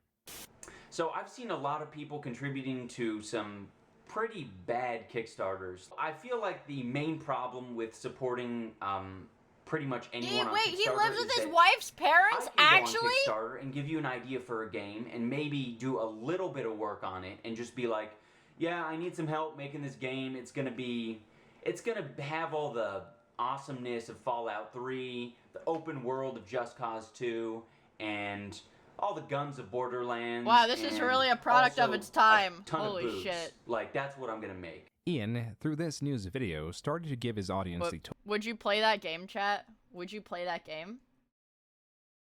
Nah, you guys, everybody says what no pussy does to a motherfucker, but I've seen what pussy does to a motherfucker. And it's far worse. goals to be skeptic and critical, to question the reality of situations. In relation to Kickstarter, he was questioning how inexperienced solo developers could claim to surpass even the most beloved franchises as if the only barrier was money. In the majority of I want a cases, game with the developer boobs. speaks not of creativity, but ego.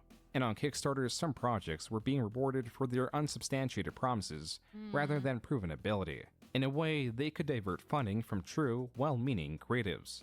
This injustice and ego was the enemy of iDubbbz, and his Evil. weapon was comedy and shame. Most of y'all know me as Texas. Holy shit. Texas, really? Texas. Most people know you as Texas? What? Who's most people? I'm Texas. Most of y'all know me as Texas. 4 people! Oh. Okay, well, fair enough. Let's go ahead and keep watching the video. Kickstarter crap. In this series, Ian honed in on Aw, poorly conceived dude. Kickstarter projects, often giving an overview of how the creator views or advertises dude, the bro. project, to them pitting their perspective against the reality of what the project actually is. We're trying to make the first game that's designed by the players for the players. Alright guys, so having fully looked at this Kickstarter project, I can tell you for a fact that they want to make a very cookie-cutter MMORPG. By mid-2014, the Kickstarter crap series consistently outperformed any of Ian's Let's Plays. It helped that he broadened the range of topics to criticize not only successful Kickstarters, but also Kickstarters that were not exclusively related to gaming.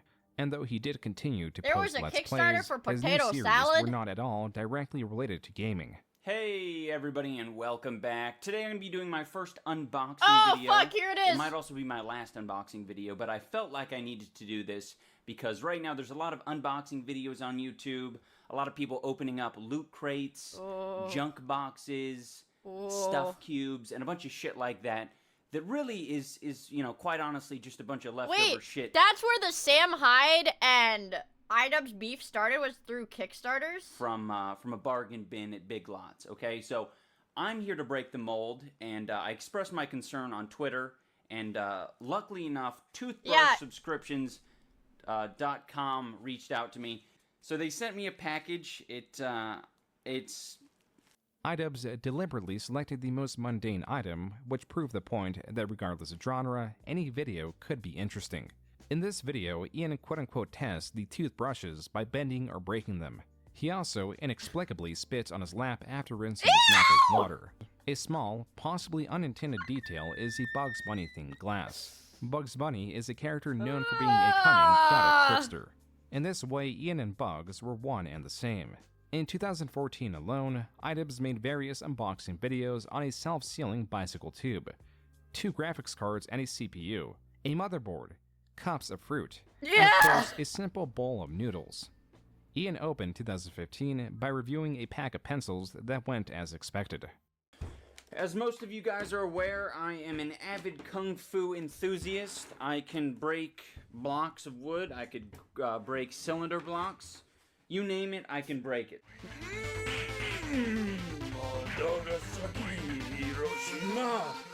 Oh, fuck! Okay, guys, now we are going to burn the erasers in the flames of hell. So long, suckers. The top comment reads, quote, only iDubbbz would make unboxing a pack of pencils for See, 7 early minutes iDubbbz was unquote. cinema, bro. This As shit was with cinema. the gaming videos, iDubbbz could comfortably settle into making unboxing videos or Kickstarter crap. He could have made a career juggling. I did But like to a sound Kickstarter crap, jester, too. one I must liked master that. critique. Now, I definitely didn't want people to like, I don't know if it's like a chip on my shoulder or whatever, but I didn't want people to say that I'm like a one-trick pony or whatever. Yeah. So, I don't know. I felt like, you know, if I, in some ways, like, I got know, ahead of he's, it like, and, like, dead. did different things, I'd rather interesting say he's things, dead, honestly. you know, I would feel good about myself and where I was headed. Ian had made a series critical of Kickstarters. He made parody unboxing videos that became their own series as he started accepting fan mail. These were both This is statements where- against the formulaic. This Even is if a where it series all by its started. nature is predictable, Ian had the ability to make videos memorable, even if just by including cutaways that were less than a second long. It's David Fincher, baby. Here's the first movie that we're gonna look at. It stars 3 pets who escape a ranch to find their owners in San Francisco. This is what Where your iDubbbz clothes was. at? He was a creative that perhaps put his own Where your creativity clothes and at? entertainment first. He was not one to boast or self-aggrandize. This is perhaps why Jinx irked him so much, as he was a direct opposite of Ian. Cause let's be honest, some of us make those videos a lot better. Jinx was a reaction channel that in late 2015 God, was averaging man. 50 million views a month solely by Early reacting YouTube to React videos. was crazy. These were not reactions. Dude, early YouTube React was crazy because the React meta was to just play the video and not do anything. Like, is to just play the video in a tiny window and sit there. That was the fucking meta. No commentary, just... The sense of deconstructing a Just video sitting. or transforming the work by being critical of it. These were reactions to popular videos often played in their entirety with little to no additive commentary. YouTube promoted these channels so heavily that they could compete with the author's original work. Creators were none too pleased to have to compete with bastardized renditions of their videos. Yo, Jinx, that was a dope-ass video, man. That was just hella tight. I really like the part where you played my video in its entirety and then didn't really react to it, just kind of sat there. I also like the part... Dude, yeah. People hated this guy for so freaking long. I was like, good night, serious! One of Zach Hadel's first animations was making fun of React guys. where you added virtually no insight. You just kind of rambled on for about 5 minutes and missed the point entirely. Pretty brilliant how you played the entire video in your channel. It's like it's a one-stop shop. Why bother going to my channel to watch that video? It's smart. I mean, I'm still pretty smart, yeah. I mean, why would you ever consume original content, you guys? Though creators did push back at this trend, even at their crudest, they failed to effectively shame the genre. But not iDubbbz. One of the biggest reaction channels, or the biggest reaction channel right now, is called Jinx.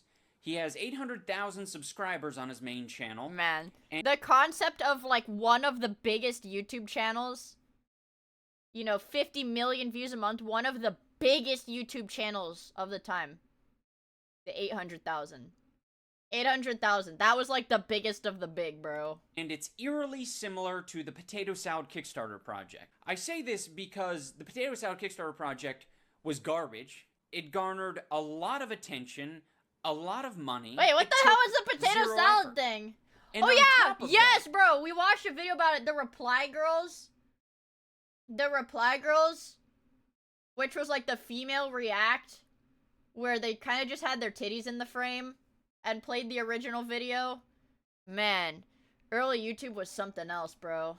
It spawned a whole fuck ton of copycats that are doing the same fucking thing. Yum. Ah! Why would you do this? I have a wife and family! Ah, the pain! If you didn't guess it by now, I don't know. Like, looking back at it now, it just seems like it would be painful to watch any of these videos with a silent person just making faces. No commentary. Hello, comment dude. No commentary, just...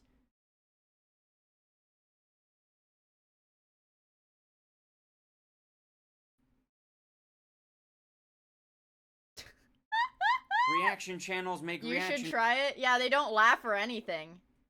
They don't laugh or anything either. videos to other reaction channels reacting to their videos. That's pretty crazy. Yes, it's a golden ratio of retardation. Ian explained why these creators were worthy of criticism. In the same video, he also reasons why his scathing remarks could not be matched by those he criticizes. Ian also argues for the necessity of shame. I edit my videos, I put time into my videos, and at the end of the day, my burns are going to be sicker than yours. So Ooh. I would recommend that the most you do is continue doing what you do best, and that is having no talent and making shitty videos. A reaction channel is very similar to a young, busty, attractive female. Don't look, guys. They've been waited on hand and foot their whole lives. Everyone gives them compliments. Don't look. No one criticizes Don't them. look. They buy them free drinks at the Don't look. bar. Stop But looking! eventually, because there is some order to the world, some bitter old hag needs to come by who doesn't give two fucks about this stupid bimbo, And she needs to tell the stupid bimbo, you have no talent, you have no skills, and your attitude is extremely shitty. I lost. That's me doing react, by the way. Hey there, folks. I'm the content cop. I'm here to make sure everyone's content is up to par, and if it's not, I'll bring them to justice. On December 13th, 2015, Content Cop Busting Jinx Reload released. Wait. The video opens with a small... Wait, he's unlisted all of his all of his old stuff. It's like deleted.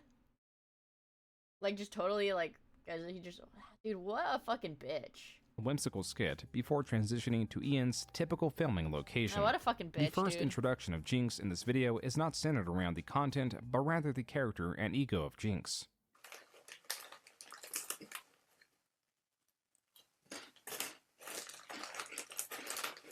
Look at this smug piece of shit. Just sits on his bed eating a bag of Cheetos as his intro. Oh, hell yeah, dude. Reminds me of that asshole who ate a bowl of cereal for 1 million subs. So what I mean by scope out your competition is basically check out their channels, see what they do or how they do things. They don't do what anything. I did was set my goal to outdo everything they did. You sound like a fucking legend, Jinx. Your goal was to outdo everything the other reaction channels were doing? In the second half of the content cop, Lucky for Ian him, goes they through weren't doing select anything. videos Jinx published that do not rely on the content he's reacting to, but rather his creative ability. You gotta eat, sleep, and shit, YouTube. You gotta suck dick and shit, YouTube. Oh, this is so motivational. Holy shit. Oh, I'm gonna do it. I'm gonna do it right now. I'm gonna sit on my bed. I'm gonna sit on the end of my bed. I'm gonna set up the camera, and I'm gonna watch some fucking videos. Fuck editing. The content cop was a tool to shame, to correct, and above all else, entertain. The content cop is a modern-day court jester. Where a more competent creator may have created an equally devastating retort, the lesser creatives with an inflated ego inherently did not have the ability to do so. The content cop videos often attack dominant creators in their genres. Many of the criticisms Ian laid were applicable not only to reaction Look, channels, guys, but I'm were sorry, I can't really focus because there's fucking Rick and Morty on this. I can't focus because I see Rick and Morty. Rick and Morty. Rick and Morty. You guys know the Rick and Morty rap? Rick and Morty, like that, and it goes like that, and it goes, Rick. Okay, sorry. also lessons in content creation and evaluation of ego. Being that this Okay, was Ian's sorry. first content cop, it hardly did anything to initially move the needle in how reaction channels were perceived. It would take several months for it to even break 1 million views. Goddamn. There was some refinement to be had, as Ian was still Can figuring you- out can what he you wanted wrap the the series entire to be. thing? Well, not At right first, it now. appeared he wanted it to be a series as frequently uploaded as a bad unboxing or Kickstarter crap. As a content cop, I got a meat quota for the month, just like any cop does. And this means that I can't put all my time, energy, and resources into making a big I like bust his like burger. Jinx, I alright? like his So every burger now and again, background. I'll be looking at some projects like I'm going to be looking at today that aren't necessarily, you know, felony charges. They're probably misdemeanors, a small citation here and Okay. there, going 30 FPS into 60, that sort of thing. Okay. So keep that in mind as we go forward. I can't make the big busts all the time, all right? I got to do... Yeah, look I at this, realistically guys. do not know how I've far done a we'll get in bunch this of video. research What the over hell? Markiplier! This came from Content Cop amateur food reviewers released only 10 days after the Jinx Content Cop.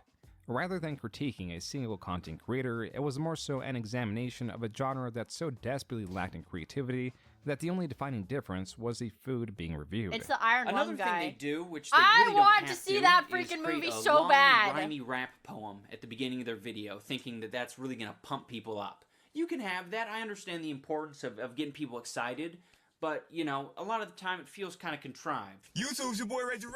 You don't need a clock to know what time it is. What up, party people in the place to be? Is your boy C Snacks. What's up, people? What it be? What it do? Happy Man Snacks back again. What? Why was this meta? Why was rapping food reviewer meta? What? What? What does this mean? With a new review. Hey, what's going on, party people? It's your boy Snack Dubs, back again with another legit food review. No one gives a shit. So you gotta create suspense. If you don't have a crazy personality, if what you the don't hell? have mad jokes, you gotta create suspense some other way. Are we serving breakfast all day? Let's peep this out. It has all sorts of It's good scary. It has fish in it, and it... Today we're gonna be They looking got at all him. the food review channels that can't help but do the exact They same got thing him. as every fucking other food review channel. This Content Cop, like the toy review channel Content Cop, were far less risky and less hard-hitting. They served to deconstruct rather than harshly critique. Ian tempered his Content Cops dependent on the quote-unquote crime. If not clear by previous Content Cops, this was clear by his coverage of the Fine Bros, and where he emphasizes he does not want to beat a dead horse, almost as if he made a video covering them out of obligation. Hey, iDubbbz, you gonna go after the Fine Bros? Oh boy. I was all excited. Gonna get so many hits if you make fun of the Revenue Bros. Fuck. I should have broke the story. I wait a few days and everyone's making Fine Bros videos. Fuck the Fine Brothers. Fine Brothers? More like Revenue Brothers. I know, they tried Revenue to trademark Brothers? the More like concept Money of Grubbing. reacting. All of the Content Cops up to this point, besides Imagine the one if on that Jinx, had, like, could be regarded as the actually gone weakest in through. the series. But Ian was about to define the series.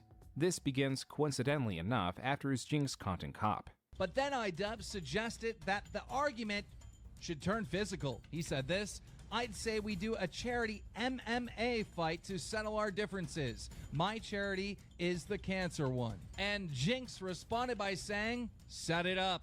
Ian was set to fight Jinx, and Keemstar was meant to help organize it. Killer. Ian, in January Ah! 2016, released a short video promoting the event. However, Jinx began to demand money and did not seem entirely committed to the fight. In February, iDubbbz announced that Jinx had backed out, but he still flew to Philadelphia to make a video pointing fun at his cowardice.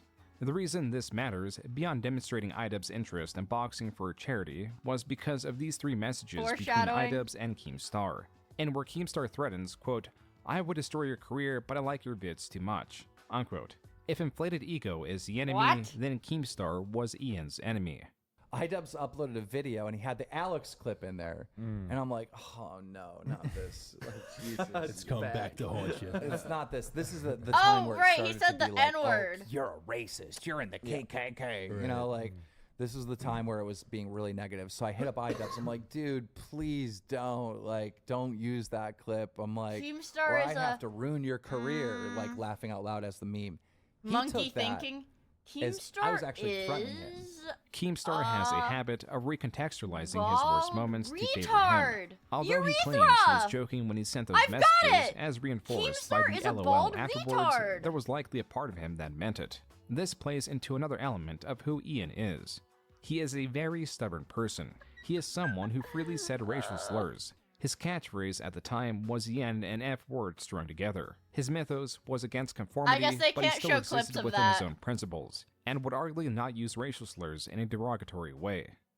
I was making videos like during a time where it was very popular. Like I online. hate hearing these these soyed out podcast clips of like items like just fucking soying out on these podcasts. You're like, oh, well, I Be didn't like, have empathy. anti-social justice, and I in a lot of ways I've been like lumped in with a lot of people who were making big anti-social He's justice. like, no, but I'm not like them. Like, all he has to say was like that was the internet humor at the time. It was a product of its time.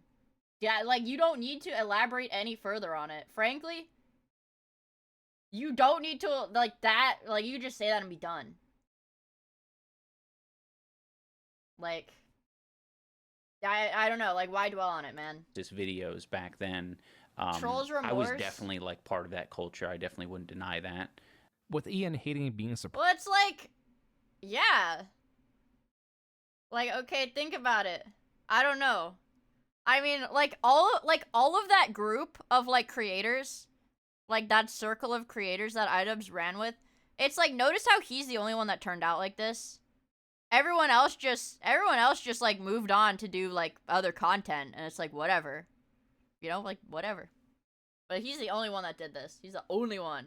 Dude, I love Max Mofo. It is possible that he set on making a Keemstar content cop, if only because Yeah, Keemstar I threatened can't. him. Yes, I've seen every video in the cake series. The hair cake, human cake, vomit cake. Bro, they put like fucking Vsauce's toenails in it, bro. I've seen that shit. Don't worry. I saw that shit like when it came out, bro. I was there. Don't worry. Don't fucking worry. That was the stuff I watched on YouTube as like a 13-year-old. So that was the thing. It's like the Absolute day before I classics. released the And you know, Keemstar. and if we're really gonna get into it, my favorite one of that nature was the gentleman's competition. I forget the exact title of the video, but it was the gentleman's competition. I don't know the title, but if you know, you know.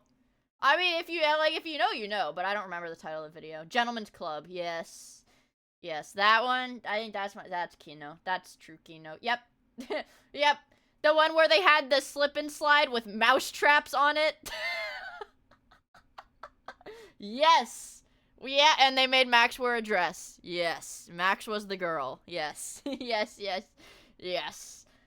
And they had to run across a slip and slide with mouse traps on it. Yes. Yep. Video. I called my local police and I was like, put me on the white list. Are you fucking serious? Yeah, I said, give me a call if anything happens. I did the same thing before the list. He threatened him. It is possible that he set on making a Keemstar content cop, if only because Keemstar threatened him. So that was the thing. It's like the day before I released the Keemstar to be fair, didn't like Keemstar and his like group of people have like a history of like actually like doxing and like swatting and like harassing people or whatever? Not like Keemstar himself, but like those people. I mean, maybe Keemstar himself, but I don't know. Yeah, I called my local police and I was like, put me on the white list. Are you fucking serious? Yeah, I said, give me a call if anything happens. I did the same thing before the Leafy one as well. Wow.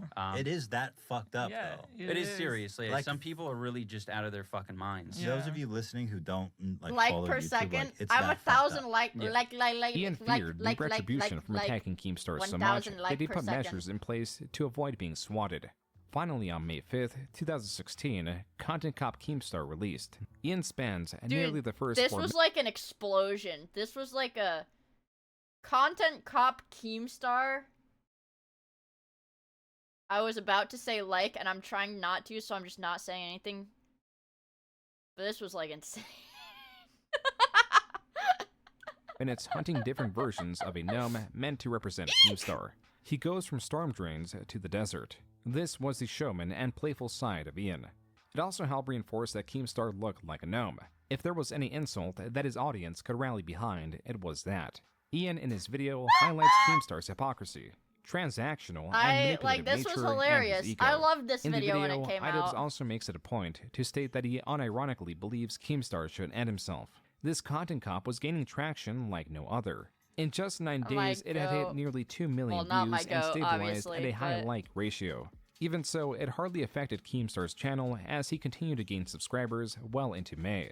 This is likely because instead of fighting the criticisms, Keemstar embraced them. I find it almost impossible to fight with people who I think are funny. iDubbbz knows I've been watching his videos forever. That's the crazy thing is like, Keemstar has been a lolcow for decades. I mean, sometimes you just know what you are. And he's fucking rolling on the ground with popcorn and fucking gnomes and shit. And I'm just not mad. It's funny. While Keemstar was initially unaffected by the content cop, as the video gained traction, his friends would eventually betray him. One of those people was infamous creator Leafy is here. By the end of May, iDubbbz had surpassed 1 million subscribers. Though do not look up what fucking Leafy looks like. Oh man. Or like somebody has posted like Snapchat screenshots of him from like this year, and he's like got like the most fuck ass cringe captions, and he looks like I don't even know how to explain it. He's like the Twink Death final boss. Like you think like what? Like Leonardo DiCaprio Twink Death? This is like 1,000 times worse. I cherish my mental enough that I don't want to look this up. I don't want to look this shit up, dude. It like repulses me. You look it up yourself. Ian had struck gold with his Keemstar content cop. He had I always thought Leafy was Asian. In June, he released a second content cop on toy review channels, and in August, he released a video on the prank channel How to Prank It Up. Reply back to them, hey dude, you have something stuck in your teeth. Hey man, what was that plastic green thing hanging from your hair? And then what it's gonna do is it made you look prank. So they're gonna think, oh man, did I have something in my hair? Oh, dude. I have to try this one out. I have to try this one out sometime. A made you look prank. So basically, guys, let me rehash what he just said. So basically, you know, you hang out with somebody and then after the fact you message them and say, hey, you know, it was really cool and all, but you had a little something in your hair. And then what it does is it makes them check their hair, like you make them look. You got them, and you got them. And you got them. How old? I'm not gonna look up Leafy, For this man. prank, you're gonna need a cell phone with Snapchat installed. Okay. You need to attend VidCon, meet up with a creator that you're not a very big fan of, and say, hey, I'm a big fan of your work. You take a selfie with them, and then you send it to all your friends with a caption like, got him, or I got a picture with Roman Atwood. This was arguably the weakest and least Content Cop-esque in the original series. The ethos of the Content Cop post-Content Cop I guess Team he Star took a was to page out of shame his the own shameless. book. This is likely what was why it, Content Cop on TanaCon? How to Prank It Up was one of the least viewed. That and his highest crime was making tutorial videos on dull pranks. How to Prank It Up even kindly reacted to his Content Cop. Quote, I watched this video all the way to the Sex on a plane prank. Pull out your phone and start playing porn. That's the prank, you guys. Sex on a plane prank. You pull out your phone and you start blasting porn. One in chat if you're gonna try this.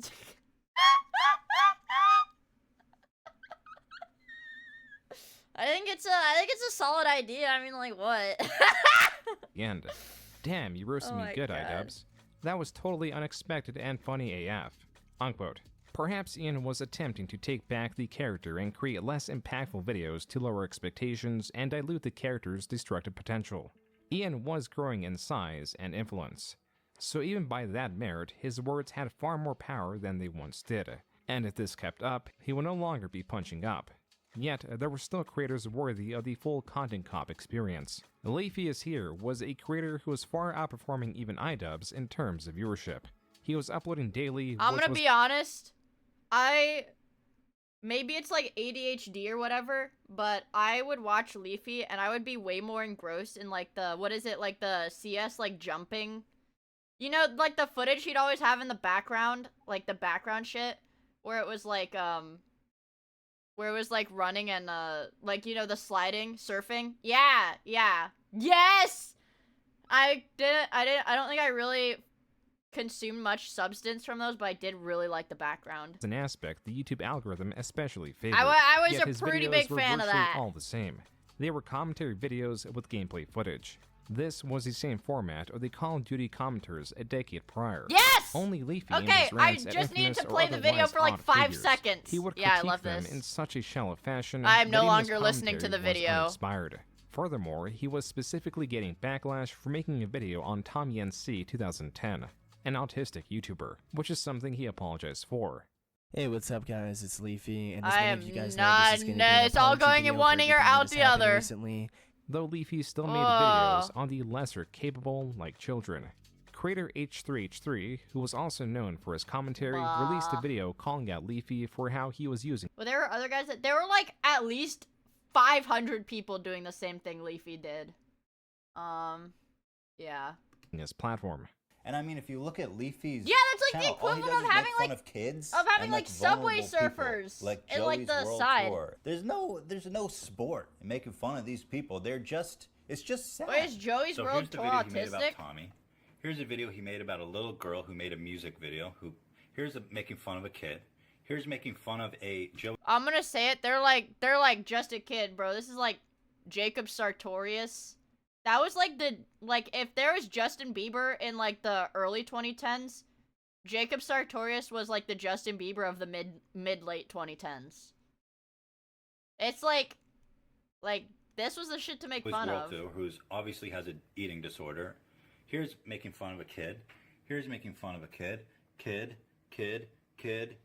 Guys, do you think he likes Kid. kids? Like, what the fuck, man? Is that the Jenny mod?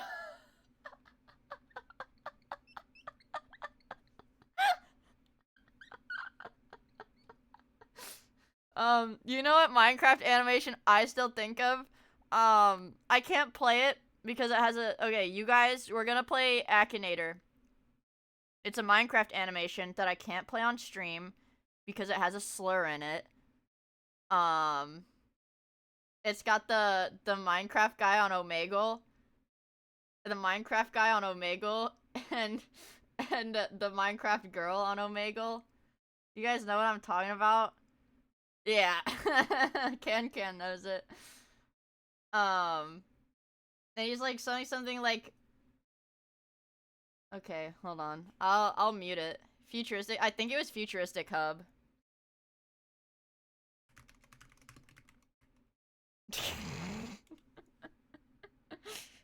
I think it's Futuristic Hub. Yeah, it's Futuristic Hub, but it's the one with.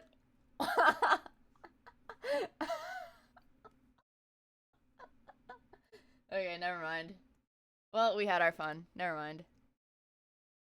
This video, Ethan of H3H3 states that Leafy targeting vulnerable people is distasteful, and that his channel has gotten so big that even his smallest critiques will have his fan base harass the individuals he covers. He also accepts that his claims are hypocritical to an extent. Okay. Leafy responded to Ethan not by accepting the criticism, but by targeting Ethan's character, specifically showing how Ethan in an older video made fun of a 14-year-old's haircut, how Ethan supported Leafy and a different controversial creator at one point, overall making it seem like Ethan was a I'm morally pretty sure bankrupt Futuristic person. Hub is Even though also this was not the lolcow, but a argument, lot of Leafy creators from successfully that evaded time any are just long-lasting lolcows damage now, by you know? simply evading the argument of morals. iDubbbz, however, was more attuned to what Leafy was doing and what viewers really wanted. Rather than center the argument about bullying and what is and is not okay, iDubbbz centered it on character. And what better delivery method than the content cop? Ah, dude. This was like the one. I feel like the Keemstar one was like the one, but this was the one too.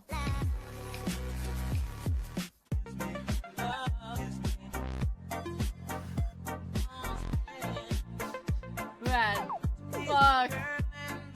Dude. Hey everybody, welcome back to another episode of Content Cop. As you can probably tell, I can hardly contain myself right now. I wish we could go back to like fucking 2016, man, but not like 2016. I wish we could go back to 2016 and I would still be 23 right now, or 23.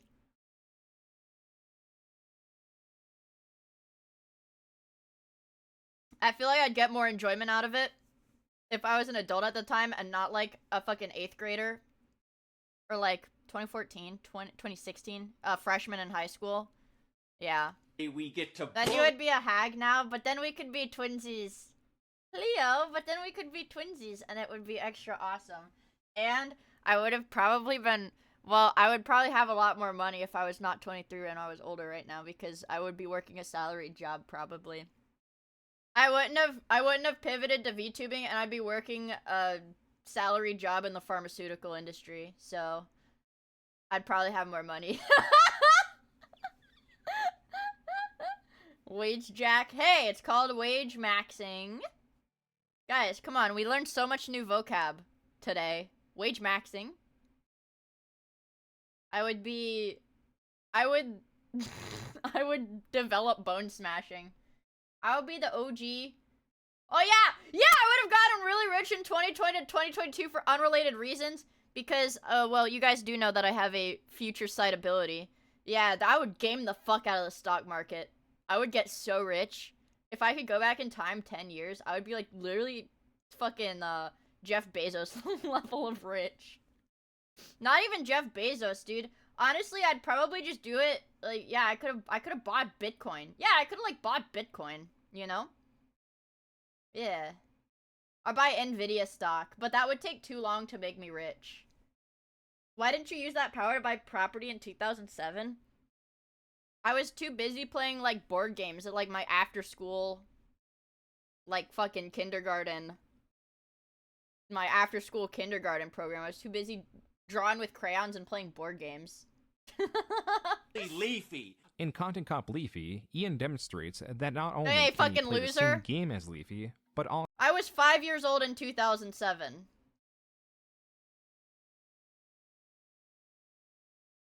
I was 4 years old in 2007 as well. I turned 5 years old in 2000. Lame! What? Guys, we've been over this like 50,000 times. No excuses.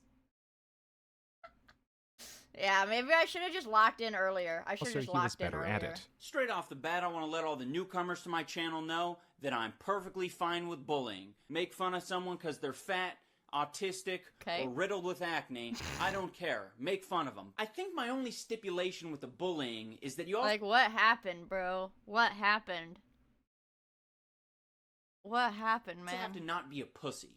You see, because if you're a pussy and you're hiding your putrid, malformed chin behind your hand, your sleeve, or your microphone, you're showing people that you are extremely... The problem is with a lot of the shit, like with Clav too, it's like, if you look between, like, this picture that shows the left side of his face and the other one that showed the right side of his face, it's, like, not even that bad.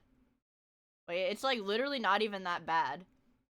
And the problem is just, like, I don't know. On the internet in that era, if it was obvious you were insecure about something, that was all. That was all. That was all that happened. Like, what? Yeah, what's his cantle?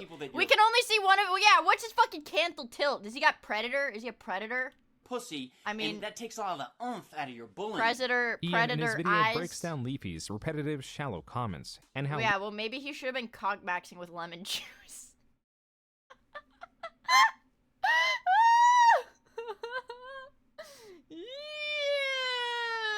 Angel skull or witch skull? Leafy, in his most scathing critiques, only half-heartedly takes ownership of the insults. Driving a car, the Minecraft logo in the corner, his fucking teeth. Nah, fuck that. I'm not gonna be talking about the kid today. Nah, I'm not gonna be talking about the kid today after showing a picture of his fucked up snaggletooth to my millions of followers. A zoomed in picture of his fucked up snaggletooth.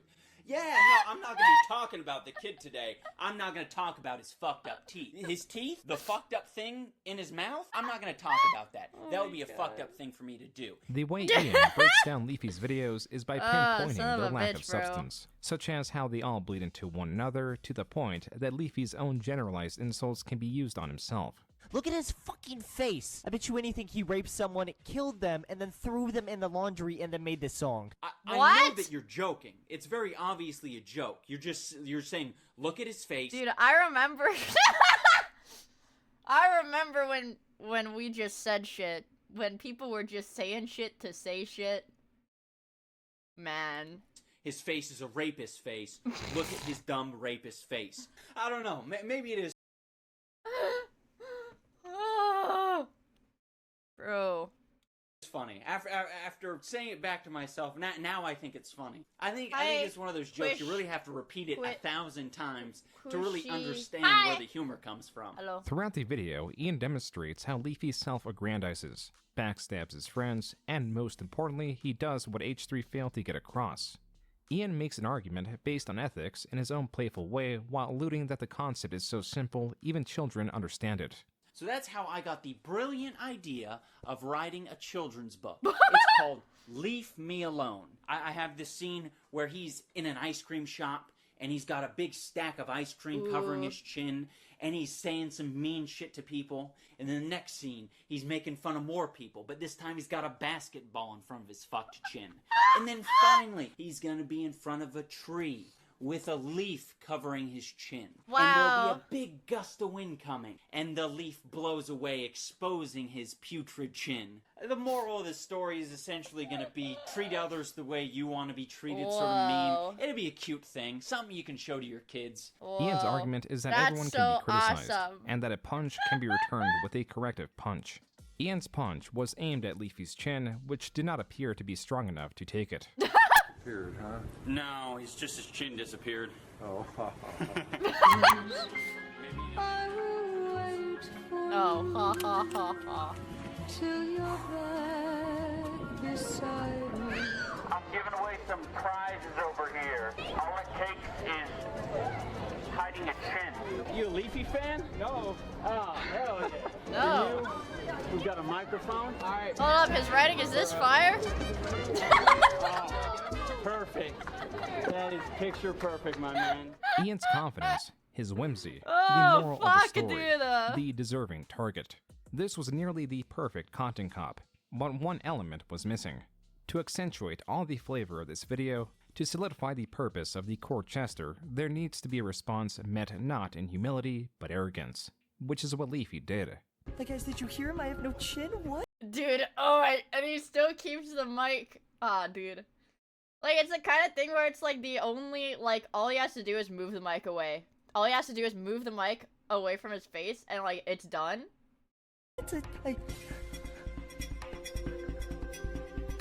Whoa!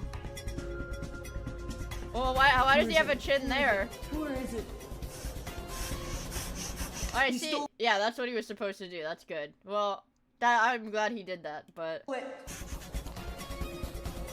See, that's my thing. It's like, I mean, like, what? Isn't that the Glover? What? I don't know. Maybe it's like his facial hair or something. Don't look at me. Don't look at me. Don't look at me.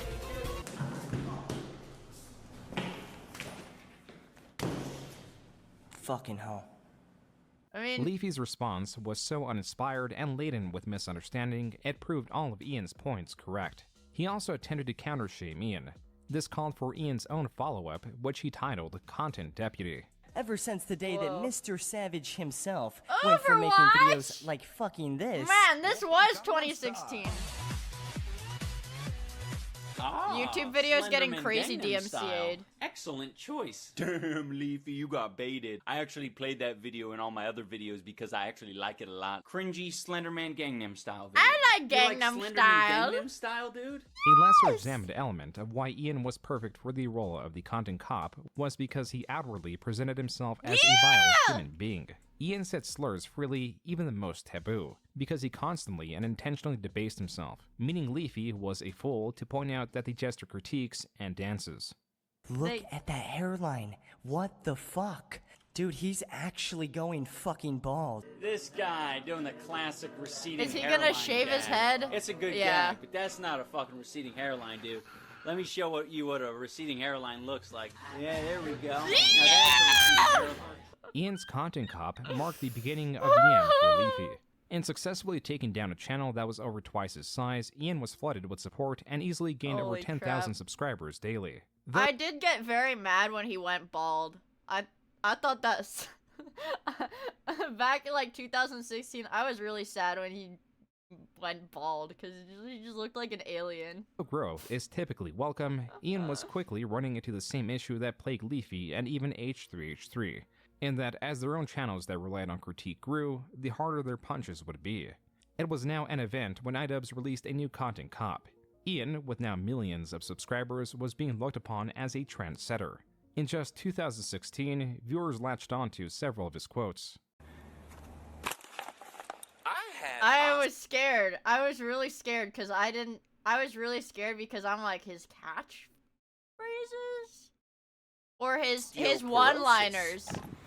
Or his silly one-liners. I have crippling depression. Hey, that's pretty good. People still use this fucking clip, bro. Do one more one-liner. Jump down, and then His say little some fucking gay shit. quips. I'm gay. His little quips. We'll never have this again. The Cancer Crew were a group of 5 popular YouTubers that served to be outrageous. They would come together and form a modern-day jackass. Fittingly so, the members would push each other to act even more foolhardy. As these videos I liked this one racked too. up as many views as I individual loved Content this Cop one episodes, too. So did audiences' There it is! understanding of There it is. This was the video I was talking about, you guys. That my favorite Cancer Crew video ever is this one. the individual members' roles and the camaraderie the group had.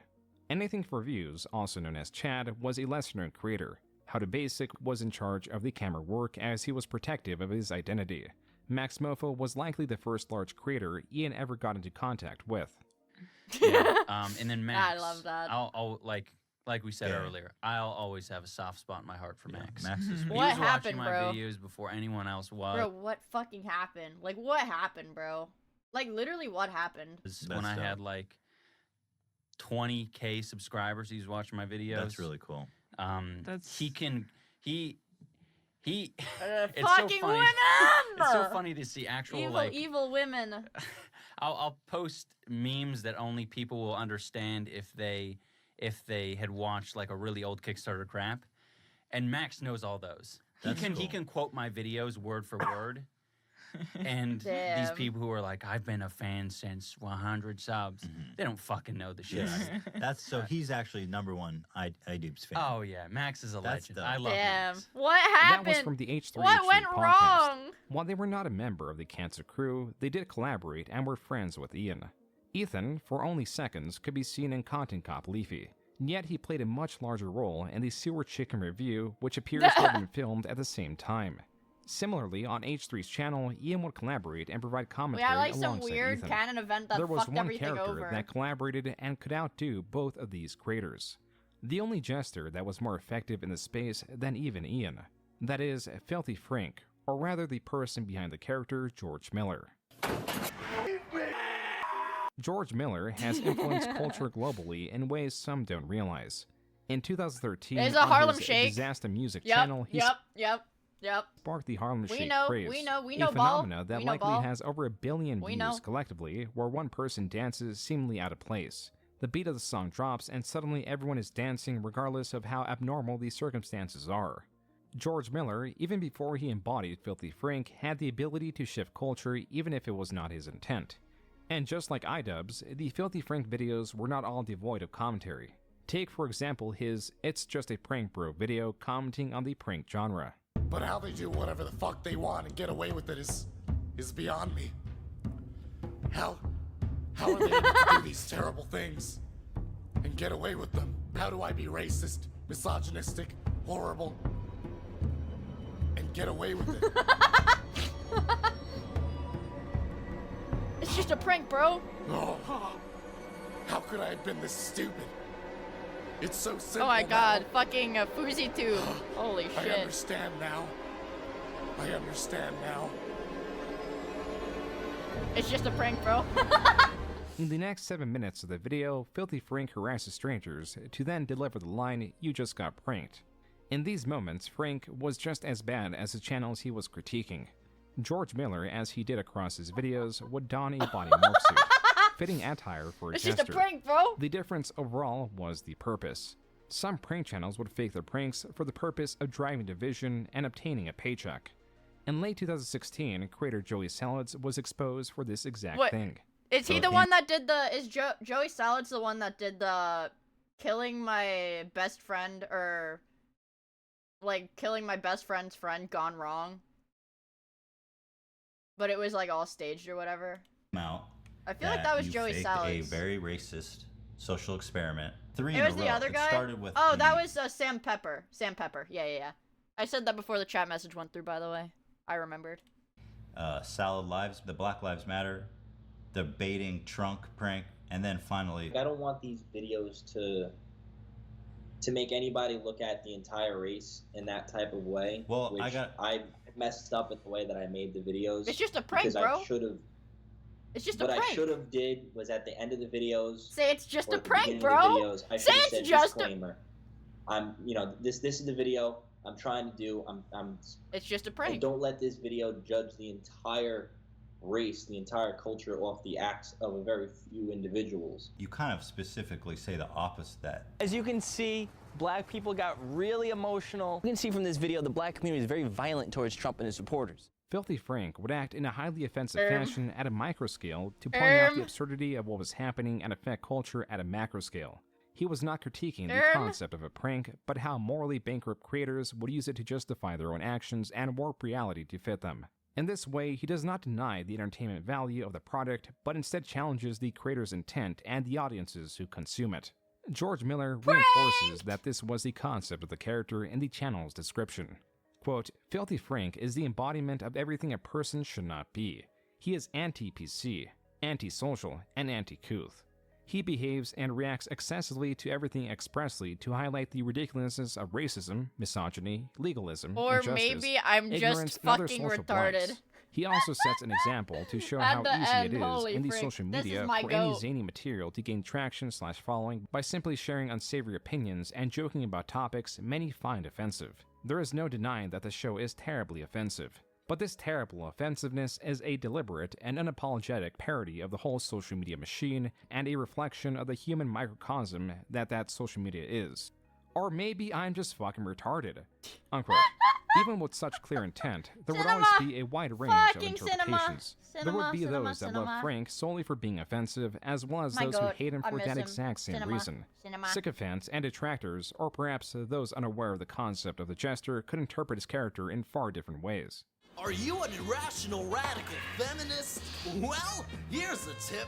Get laid, you fat piece of shit! Are you an irrational radical anti-feminist? Well, here's a tip. Get laid, you fat piece of shit! George Miller did well to avoid the character becoming too much of an icon or enemy. Even so, there was a desire to exist outside of his role as a jester. Oh my god. Long story short, I was born with this, but I was recently diagnosed with a brain condition that... Alright, he got like seizures or something, right? It gives me seizures. Oh, You know, yeah. This whole time, we thought it was so funny doing these fake seizures, and now some call it bad luck, some call it karma, but ironically, Yeah, well, boss- didn't he? Hey, boss, I have a seizure. Now, Didn't he drop the this is character not 'cause he was extremely like, life-threatening or anything. And I'm not. He was, gonna like, go into sick? detail, because Like it was obviously making him I don't- sick or I don't whatever? want you guys looking shit up. But unfortunately, what happens here is a lot of the seizures are actually induced by stress, which unfortunately comes from a lot of it comes from running this show. One could infer that George Miller meant producing the videos was the stressful aspect. And while that likely did induce strain, as did him being the voice for the Are character, you a sperm? George points to his real personal image, or the lack of understanding of it, being the difficult part. Because a lot of the stress came from the idea that you guys don't realize that I exist as well as a human. I'm there's Frank, there's Pink Guy. Dude, this was like the, what, like 2015 or some shit? This is like the early YouTube equivalent of like when like fucking Fauna or like Vox Akuma was like, you know, I'm not your girlfriend, I'm a person, I don't know you. Like that's like the early YouTube equivalent. There's Salamander Man. There are all these. I all like these Salamander wonderful fuckers Man. living here, but then there's me as well, and people He's not like knowing Moon that I Knight, existed, yeah. and that it was just these guys really gave me a lot of stress, you know, because I'm. There's I'm a still normal people that person. don't know Joji's past, dude. Every 6 months, somebody on like Twitter or like TikTok, the same with Tyler the Creator too, which is even crazier because he's like way more mainstream. They'll be like, I can't believe you guys still support this artist. Did you know they were problematic? They were problematic. He said the N-word. This guy made fun of fat people 15 years ago. I don't want to alarm you guys, but I think this artist is problematic. I liked Lord Chin Chin. I liked that too. They said things. But dude, people even do it for like Tyler the Creator. Or what is it? Or like, no, what they do is they post the fucking lyric screenshot from Tron Cat. And they're like, Tyler the Creator made a song where he talks about raping someone. He's problematic. You shouldn't support him.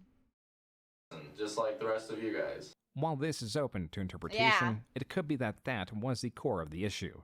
A desire for the lesser understanding segments of his audience to understand the offensive material in itself is not the point. Filthy Frank is not George Miller, The but rather bridge, his yeah. art. Possibly Dude, to allow his anytime PewDiePie like posts like a picture of him with his family, people will go on Twitter and be like, by the way, he's a neo-Nazi. And people will reply to it, be like, what?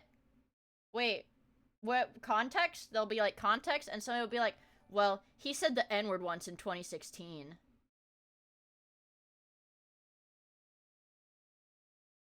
I don't know, man. audience to get a better understanding of the separation. George Miller briefly made a vlogging channel which was more true to who he was. Even within these vlogs, he found it difficult to express all of this. Hey guys, upon reviewing my own content in the first vlog, I came to realize that this really isn't an accurate representation of how I actually live. I wanted the first vlog to, you know, stand out, so naturally I released footage that the vast majority would like to see, aka pretty much anything that Frank would film. I don't know. I feel like a lot of it is like a lot of the people running these like you know, cancellation campaigns or whatever for stuff that happened like 10 plus years ago. They're young, like younger than me. Like they're still teenagers. There are people that, you know, they like did not live through the time or whatever. Like they never consumed any content of that era. They weren't aware of any like the status quo of content in that era. So like they're like, oh, this is so fucked. Like I'm gonna like go back to Tyler the Creator because I feel like I'm more well versed on him than like Filthy Frank. But they'll pull up stuff from like what, like Goblin or like Bastard, and they'll be like, oh, he's so problematic. Why do you talk about this stuff? And it's like these people weren't around. Like I don't like they weren't there for like Loiter Squad or any of that stuff. They just pull this up years, decades later. People don't like young people. And they're like, why did he do this? This is so terrible. Why did he do this? Well, maybe it would make more sense if you were there. And like, well, I don't know. Back in the day. Yeah, it's like, I don't know. I don't understand, dude.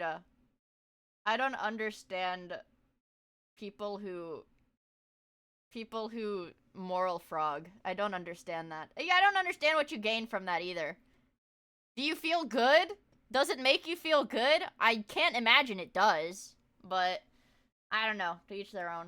But then I realized that yeah, like this channel fucking really has nothing yeah. to do with Like yeah, dude. Some people just say ridiculous shit to be ridiculous. Filthy Frank or anything. Updoots. And I would like to They keep don't it even that get way, updoots, bro.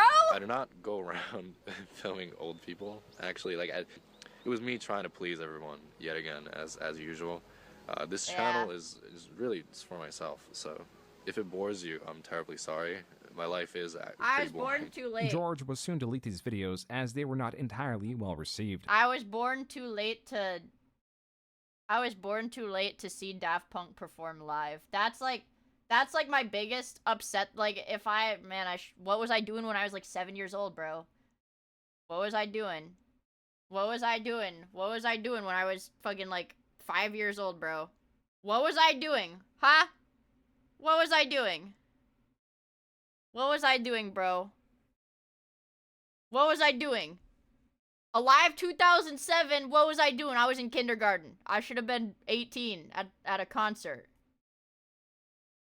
I missed everything. I missed everything. Yeah. I should have invented a Bitcoin. Hey Max. Yeah. Can I see a lot of Joji Vlogs comments, so can I just address the Joji Vlogs thing and clear things up? You can address the Joji Vlogs in the room, dude. Yeah, I love doing Joji Vlogs, but I just had no time, so unfortunately I did not, I could not continue with it, so I'm sorry. That's it. Come on, dude, why'd you delete them then?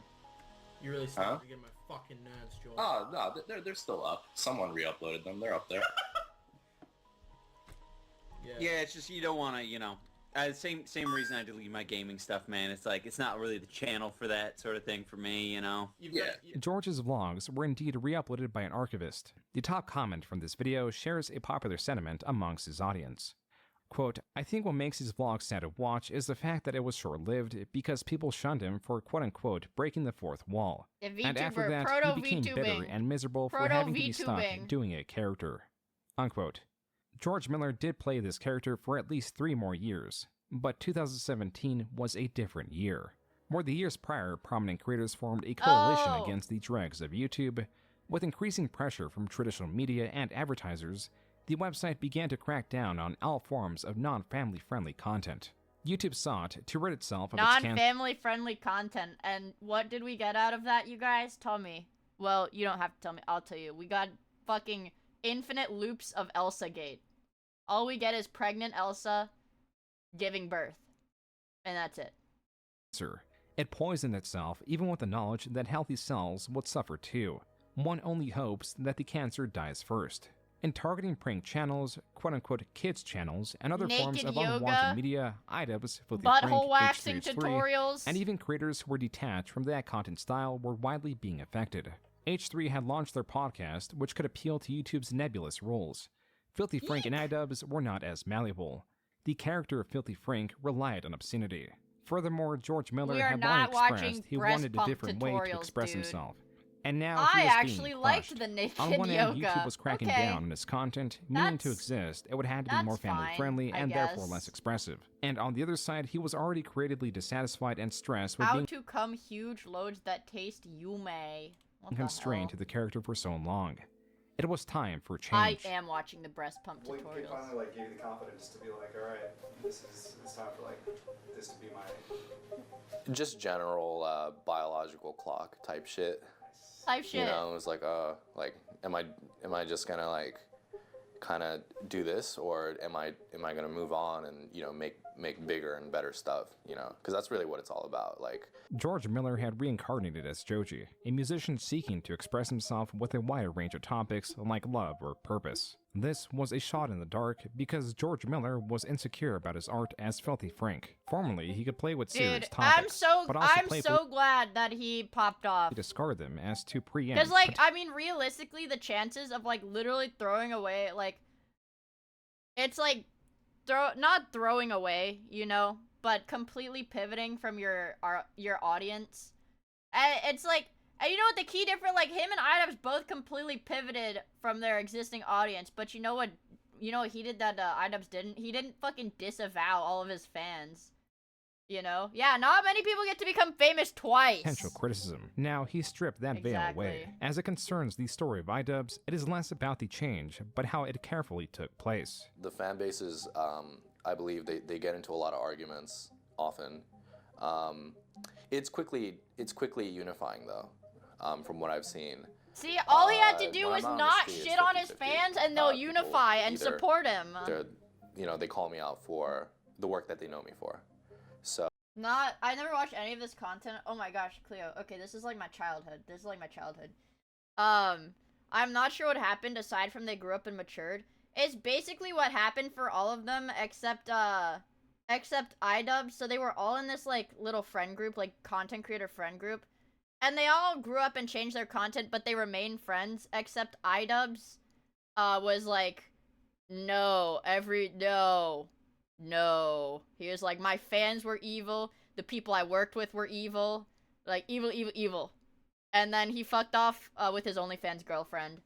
And then also ran, like, scam charity events. And that's, like, a whole nother thing. There's probably, like, an entire hour on this video about the fucking scam charity events. Let's see. Okay, let's see. This is 2:58 to 3. So there's a 30-minute segment on the Creator Clash stuff. Oh, never mind. 146 to 214. Wait, 125. So there's about an hour and a half of Creator Clash bullshit. Yeah, so, I mean, a lot of people tend to focus on him, like, disavowing his friends and fan base, but he also did run some pretty dodgy stuff, pretty dodgy events. Yeah, he traded his integrity for the opportunity to get pegged by a prostitute, essentially. Yeah. Oops. So, you know, the people who are still attached to my old work. Dude, I still listen, like, as an artist, like, I still fucking listen to Joji. Like, to this day, bro. To this day, I've still got some of his songs in my playlist. Like, I still listen to this dude. He's good! He's good! You know, that's fine. George Miller did not disown his old audience Yeah. or his old art. He was less focused on how he was perceived and more about who he was. He did abandon Filthy Frank and its related channels as a message that he was exploring something new, but not without a goodbye. In his last video on Filthy Frank, he announces his book that is purely in the world of Filthy Frank. This was not his only goodbye. He died. On his second channel, Too Damn Filthy, George Miller had been long releasing music under the character Pink Guy from the Filthy Frank universe. The lyrics were overall fair enough, like, he had been doing music while dude, the fucking, the universal middle school experience of, like, somebody on the school bus being like, listen to this, and it's like fucking Pink season. The universal middle school experience, bro. While silly, yet sometimes serious, and sometimes entirely nonsensical. On the Filthy Frank channel, If you put on Nickelodeon Girls right now, I could probably still give it to you word for word. I could probably still do it. were remixed and released in You know it was collaboration fire though? Rice balls? with various Okay. artists in the form of Pink Eye the Prophecy. This is a music video that respects the universe of Filthy Frank and is possibly a serious retelling of George Miller's story as the character. It is likely its own artistic expression of George Miller's feelings on the channel and why he had to move on. The first segment Also- shows that Pink Eye is euphoric. He is Yeah, free and exploring I've vast seen clips of him doing the voice at shows, dude. It's fucking hilarious. And the people eat that shit up too. And the crazy thing is, like, the people at the concerts eat that shit up. They fucking love it too. I mean, I'd go crazy too. fields and put alongside iconography representing these exact things. This could be the joy of first discovering the freedom of the character. Wait, In the I know last she's so nice. What is it? After the chorus. That's the one where he's like, yeah, and then I treat her like a bitch. I fuck her in the ass and I fuck her in the tits. And then something, something, something. That's She's So Nice, right? I know that one. God, what a banger, bro. Dude, I promise, I know all of these songs. I know everything off the of Pink track, Season, the bro. mood changes. Pink Eye is no longer exploring a vast Of field, bangers. but navigating a dead forest. Quote, classic penis joke inserted with appropriate timing because if I ain't got a penis line, I ain't got... Dumplings is good too. Shining. No homo, but seriously, I'm getting faded and my life is like my vids, low budget and underrated. Kids, the only way to succeed is to chip away at the soul. Unquote. A comment about how he has bastardized his what a art and even banger. creative spirit to exist. What he is a then banished to hell. banger. This is when a warped version of him appears on Earth, existing to fulfill himself, not by expression, but by pure hedonistic activities. This leads to a life where he is forced to wear a mask and ultimately dies unfulfilled and untrue to himself. Finally, he is reincarnated and finds Whoa. fulfillment through music. This is possibly alluding to his music under Pink wow. Eye and continues to produce highly Beautiful. offensive music, but then realizes the potential damage of what was being said. Quote, that was a little dark, very poor taste. I shouldn't have said that. Unquote. The unique part about this line is in the original track, Pink Eye doubles down on this comment, not just taking his apology back, but also reinforcing his desire to be unconstrained. This is why this more artistic rendition that lacked the double down could be more accurate to the feelings of George Miller. The closing track is the shortest. It is the first time in the music video that Pink Eye is producing a video where he plays with wontons and makes safe, therefore uninspired videos. The commentary here is the lack of it. To look at how George Miller reincarnated and has been constrained by the Pink Eye character, his audience, and YouTube's policies, it would not make sense to look at his entire journey and then for him to continue in a way that was dishonest to himself and unbecoming of the character. With that, George Miller would go on to embrace Joji and succeed to the point that his art both existed on its own and its popularity would lead him to perform at Madison Square Garden. Ian would begin at the same place, yet end up somewhere far different. I think generally it was just kind of like wanting. See, this is the good ending. The Filthy Frank ending, that's the good ending, bro. That's the good ending, okay? A little bit more, something was a little bit more rewarding, fulfilling. So that's kind of why I like started to, move away from it. And you've said that anyone who focuses their entire career on making edgy content, edgy jokes, eventually finds themselves wanting to do something more fulfilling with their lives. Totally. Ian would reflect on his content. He will later speak of how, while some videos were impactful in the ways he desired, such as the leafy content cop, others he would regret for how they were interpreted, and to the extent he went to prove a point. Surely this is the end of the video, right? No, guys. We haven't even gotten to the Tanacon incident. There was a growing voice of displeasure analyzing not the purpose of iDubbbz, but rather only isolating He gained empathy at 35. He's like Pirate Software. He had his second puberty, bro.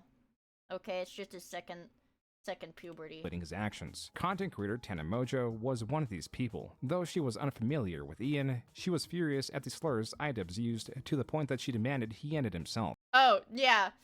I do remember this beef because Tana was like, Idub says like the N-word all the time. He needs to die himself. And then, but she says the N-word too. These are like both super white people. And she's like, yeah, he's terrible for doing it. And then, like, she says the N-word all the time, too. Now this is a story all about how I was involved in a shooting. For those of you who don't follow the drama, I'll give you a brief rundown of what's happened so far.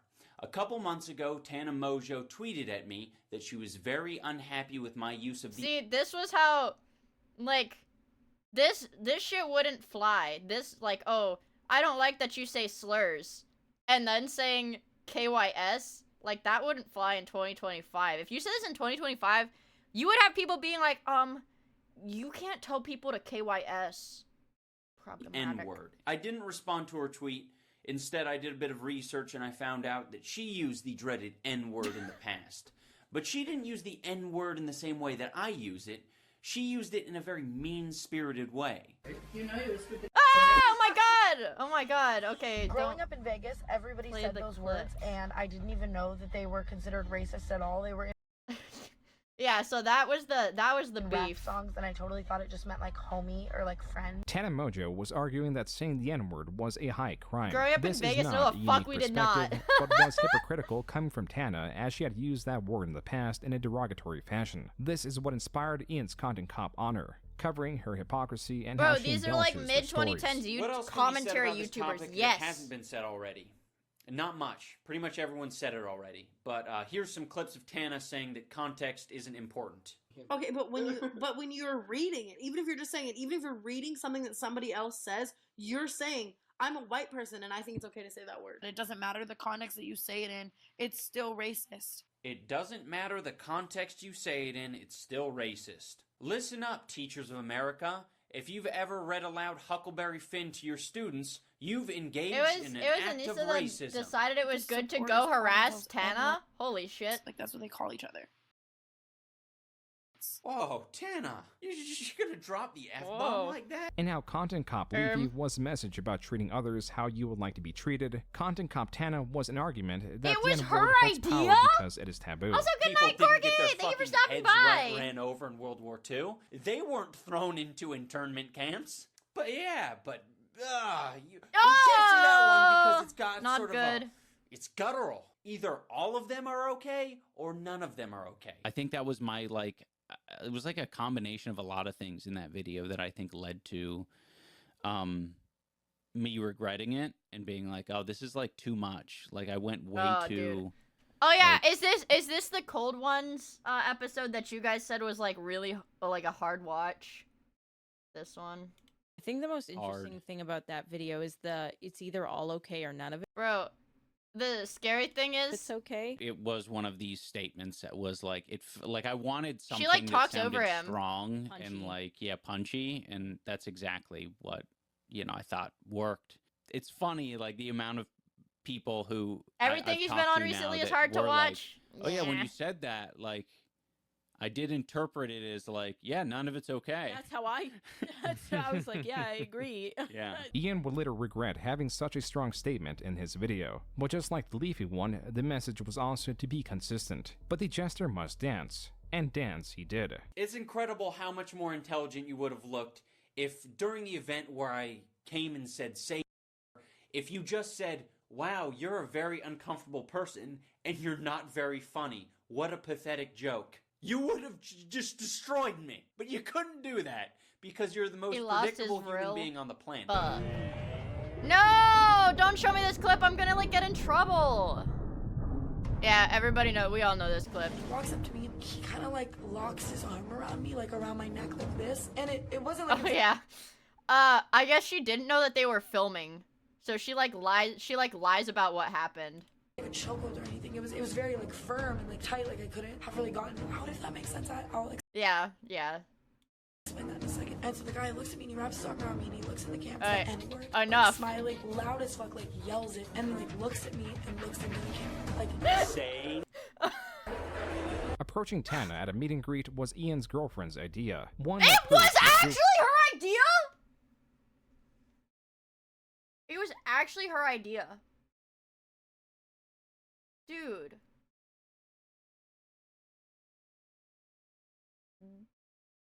Why?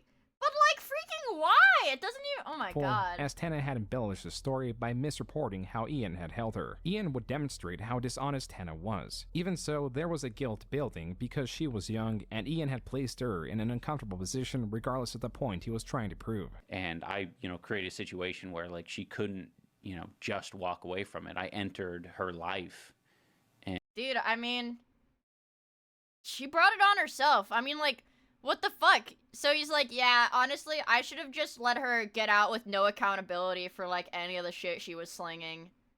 That's not empathy, bro. That's, like, being a fucking cuck.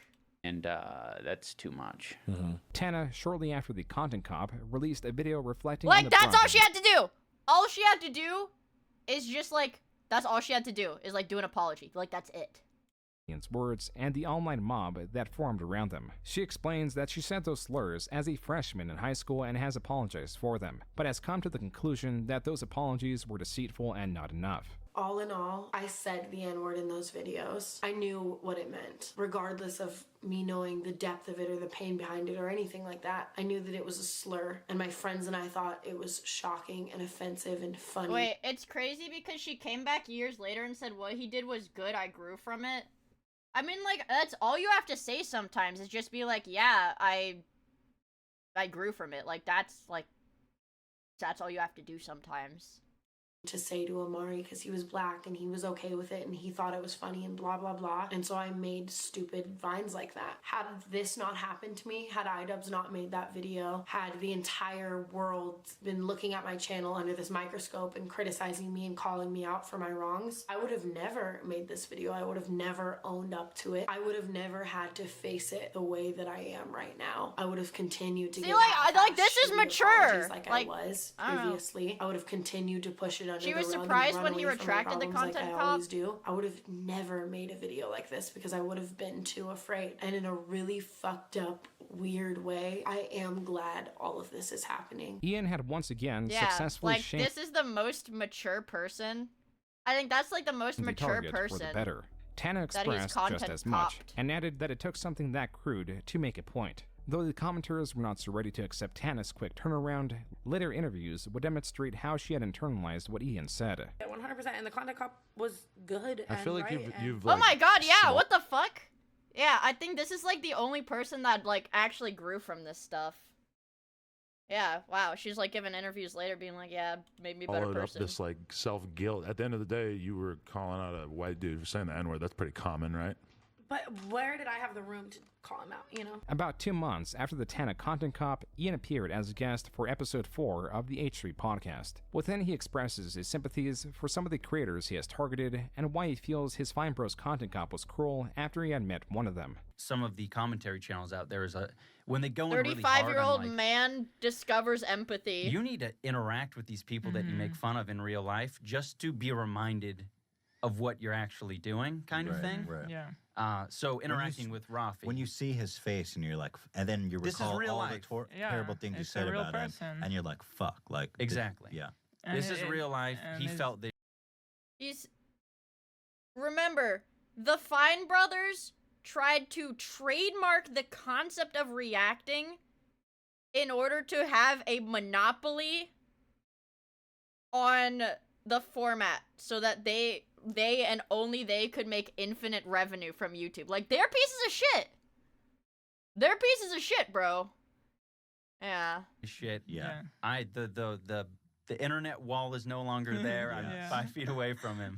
Guys, I met Saddam Hussein in real life. He was pretty nice to me, you know, all that stuff, you know. I mean, he didn't really mean it, you know. It becomes real. That's an interest. I feel like also it happens when your channel becomes big, because then most of the times the videos you make, they're definitely gonna see. Right. Yeah. Like when you're a small channel. Exactly. You don't know who's gonna watch your We videos. know that you I was hit him. much more I loose did with not my do lips that. on Twitter and everywhere else I when I did was not smaller. do that. Yeah. And now I have to kind of, if I say, like, when I was smaller, I Yeah, would have I think that's the thing. That's why people really don't like him is it's not only like, I mean, H3 has their own fucking problems. That's like a whole can of worms. But it's not just that he like turned on like his creator friend group. It's like every creator that he had goodwill with, he like he like fucked over. Every creator that he had goodwill with, he fucked over. Heartbeat said some mean shit about PewDiePie. Right. But now I would be like, He's my friend. he's my friend. I like him. He's wonderful Swede. In October of 2017, iDubbbz would release his final content cop and also content deputy of the original series. This time, Ian targeted creator RiceGum. This it was even the included biggest, a cameo wasn't it? from the largest creator on YouTube, and this was a peak of iDubbbz in terms of viewership. From November 2016 to November 2017, iDubbbz uploaded around 25 videos. Then, from November 2017 to January 2019, iDubbbz had only uploaded 12 times on iDubbbz TV. This is less than once a month. These were a mix of the iDubbbz Complaints series where Ian critiques lottery. What did Boy in a Band do? Was he a PDF or something else? Yeah, okay. Boy and the Groomer. Okay. Yeah, a lot of, I mean, yeah, we say it a million times. A lot of these YouTubers' reputations do not age well. Guys, that's why I'm a Twitch streamer and not a YouTuber. Sorry, YouTube Andes. I'm like half a YouTuber. Well, I'm not a YouTuber, I'm a YouTube rebroadcaster. Hello, YouTube Andes. Food portions, specifically how restaurants give them esoteric names and so on, and he also released another legit food review with his most common collaborator, H3H3. It's a really beautiful day, glorious day almost, would you even say? It's all right. I think it's... Did you hear that? Pretty sure that's a new Tuckerberry chicken. Cuckerberry? Tuckerberry. Oh, yeah, It's not that's a not. Cuckerberry. It didn't sound like a Cuckerberry. You're gonna do any cuck jokes on the show? I want to keep those to a minimum. No all right? cuck jokes? He's starting to sound like a soy boy. Yeah. While Ian could have been unserious about Ethan keeping the cuck jokes to a minimum, cuck or cuckold could have been a more commonly used insult against iDubbbz. Cuckold can be described simply as, quote, a man whose wife is sexually unfaithful, regarded as an object of derision, unquote. This is what some segments of the internet saw Anissa Jama, Ian's girlfriend, as. They started dating around late 2016. Anissa, as a not-so-popular Twitch streamer, would get a boost of attention from Ian's audience. I found a lot of purpose and love in streaming. Wait, Anissa was a washed Twitch streamer? Uh-oh. Uh-oh, you guys. She was a titty streamer? Then. That was my passion. But when we learned that that wasn't something that was viable, there was just so much hate. Yeah. I would get people either coming and asking about you constantly, or like hate towards me, or hate towards you, or, you know, my This career is like the thing that downfall. I really loved, like, I couldn't do it. The downfall. You know, I just couldn't do it. Even though Nisa had her reservations, she would continue to stream and exist as a public figure. The most Wait, but I popular thought videos she just said she couldn't do it anyways. on her in the late 2010s would not mention her by name, only as iDubbbz's girlfriend. The best example of this is by creator Brittany Venti's takedown of Anissa, where Venti drives the narrative that Anissa started dating Ian while she was dating someone else. I met somebody whilst I was in an on and off relationship that was shit, but wasn't. On and off relationship is like the biggest fucking red flag. I don't want to say like words that could be taken the wrong way by Twitch's AI moderation, but that's the Very biggest public fucking about red the flag. shittiness of it. But I never cheated on anybody. It's almost like I don't know what it is. Dude, she's definitely cheating on her last boyfriend. Why people feel the need to cheat. There is never a valid excuse for cheating. Never, ever, ever does somebody have a valid excuse for cheating. But I guess somebody can have a valid excuse for trading up like she did. But to be fair, Brittany Venti is also a ginormous lol cow. Like, everybody involved in this fucking video that still does primarily content creation, okay, so like, excluding like the boys from here, like including fucking Keemstar, anybody mentioned in this video whose only source of income is content creation still at current day is a fucking lol cow. After all, she did the right thing. She did nothing wrong because it only took her a few hours of talking to iDubbbz. Brittany Venti says the N-word on Kick now. I think that's what she does now. Yeah. Platonic. I can't, yeah. Bonatide, give it 10 years. We're gonna have videos like this. Like 3-hour documentaries about like the worst downfall lol cowism of VTubers. Yeah, Brittany Venti is also like, I don't want to say in the same way as like Tectone, but like anti-lolly, like lolly is pedo. But then when it's like, but then when you get a ton of backlash, it's like, well, I mean, I guess it's like not, I mean, like, whatever. It's like, yeah. She's fucking crazy. She is crazy.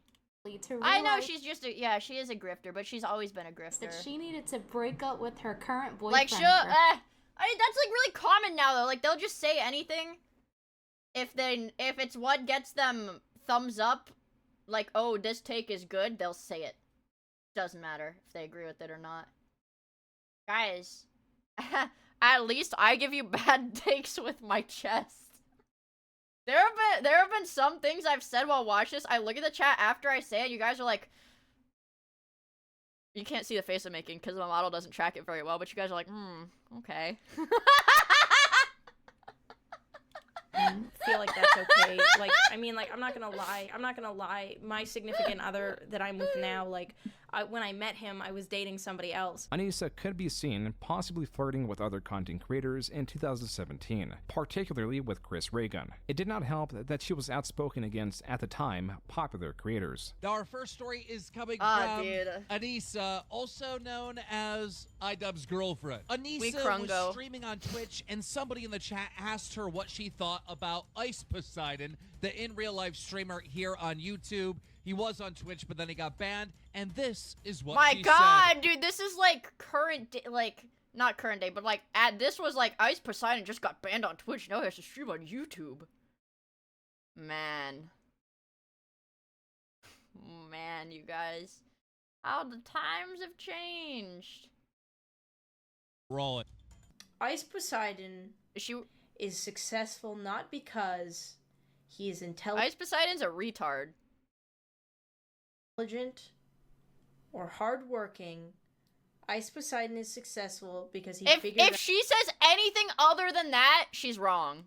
Out that he could exploit his douchebaggery and overall. Nope, she got it wrong. She got it wrong. Laziness. I'm not a fan of him. I do not enjoy his YouTube videos. I don't enjoy his live streams. I cringe at when he said to that woman that he's famous. I don't enjoy him. I don't like him. She also commented on Pyrocynical's commentary on female streamers.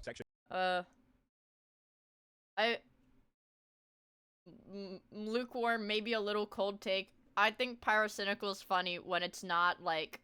I think Pyrocynical can be funny when it's not like, haha, furry inflation fart vor. I think he can be funny. He's a little slappa, but he's funny. I think he's a little funny sometimes. Hey, you can disagree with me! My opinion! Does he have controversy? I don't think so, aside from being like a fad fetish furry. Yeah. Yeah, that's what I'm saying. I think, like, he leans a little too hard into the, oh my god, furry inflation meme, whatever. But, yeah. Yeah, his only controversy is the fat pyro mod that he flashed on screen. I mean, you can just see with this clip, look how small the screen is for the game. Jesus. And I know that mentality that's been presented before. Why, he's in the right.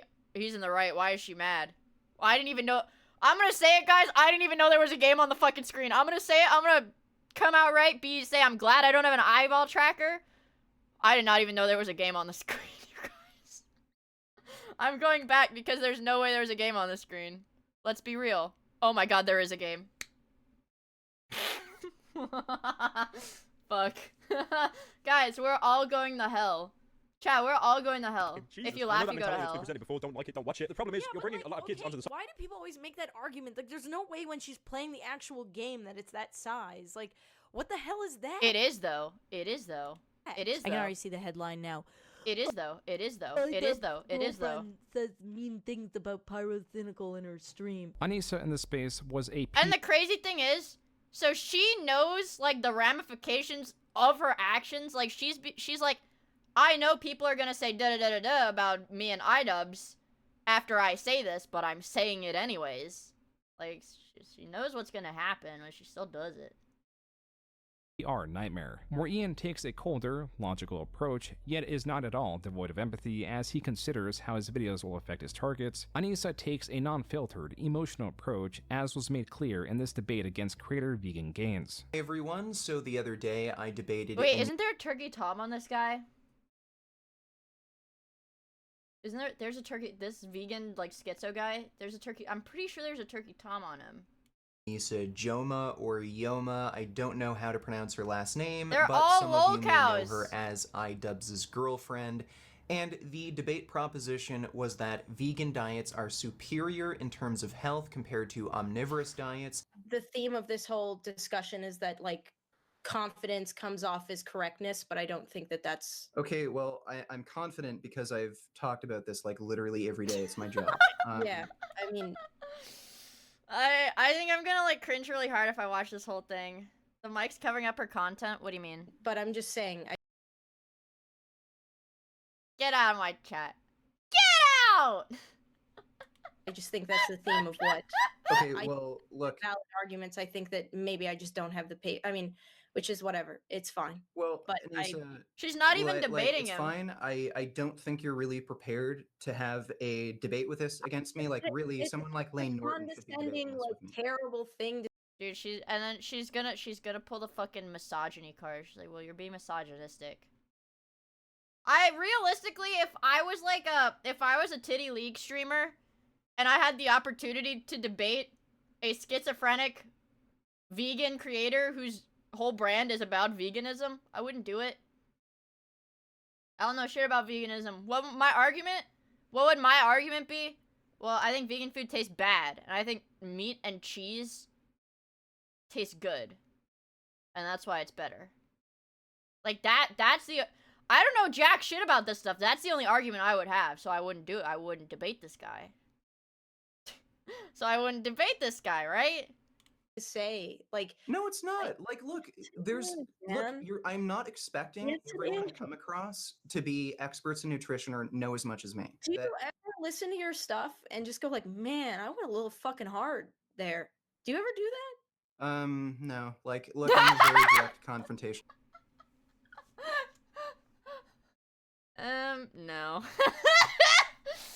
Yeah, this guy's like a crazy lolcow now. None of the people in this video are people to be idolized in any fucking capacity. Person, so. Yeah, I know. I'm just... There's nothing... Is she like gonna start crying? I don't think you're less of a person or stupid or something for not knowing this stuff. I'm not trying to suggest you that. have a great talent of making people look stupid. If this is your view of winning, which is talking very aggressively for a period of time, very confident, you've won, man. Like...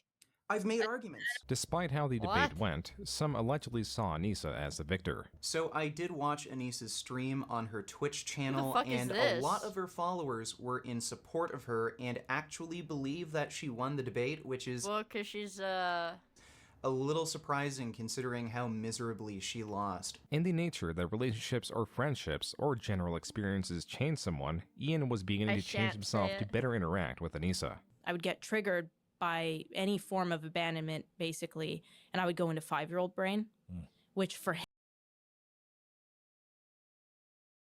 Dude, we cannot finish. I can't do this. I'm sorry, guys. I didn't know she was an age regret. Like, literally, I'm like so fucking repulsed by this. I like literally, Goo Goo Baby mode activated. Can I have the age regression? No. Dude, that is freaking disgusting. I have the ick. I know, I really have the ick. You should not be... Whatever. I do not think you should put yourself into a romantic relationship if you are fucking age regressing on the regular. That shit is weird. And I don't care, and I'm gonna say it, I don't care if your partner likes it, check their fucking hard drives, dude. Cause this isn't like, you know, people being like, oh, like, well, hentai, check their freaking hard drive. No, that's a real fucking person acting like a 5-year-old. Check their fucking hard drive. Typical, spoken by someone who's never gone baby mode. No, I have never gone baby mode. No. No baby mode for me. Was horrible, obviously. That was like a really... I was always trying to like logic it out, and I'm like, man, what the hell? She isn't listening to my logic and my reason. Yeah, could not get it to work at all. But it did finally click when she did explain, like, I was going into 5-year-old mode. I'm like, oh. If I, hypothetically, get in! No!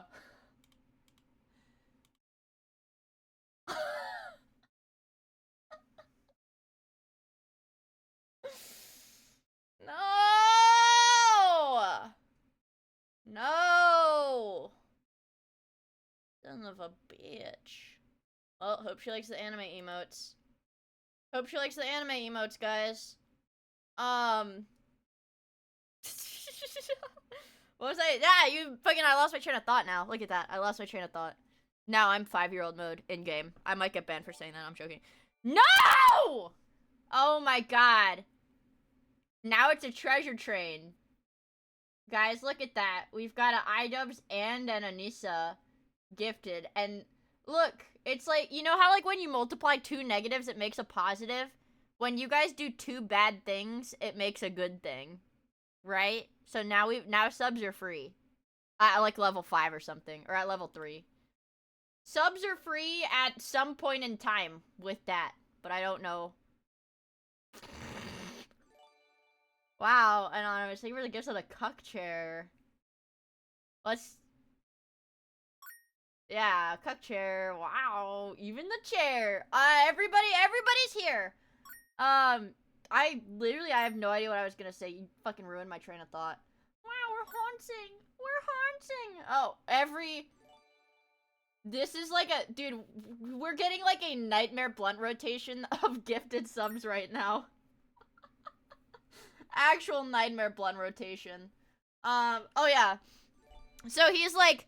So he said in the podcast, he's like, oh, when she explained to me that she was going into like 5-year-old headspace, it finally clicked.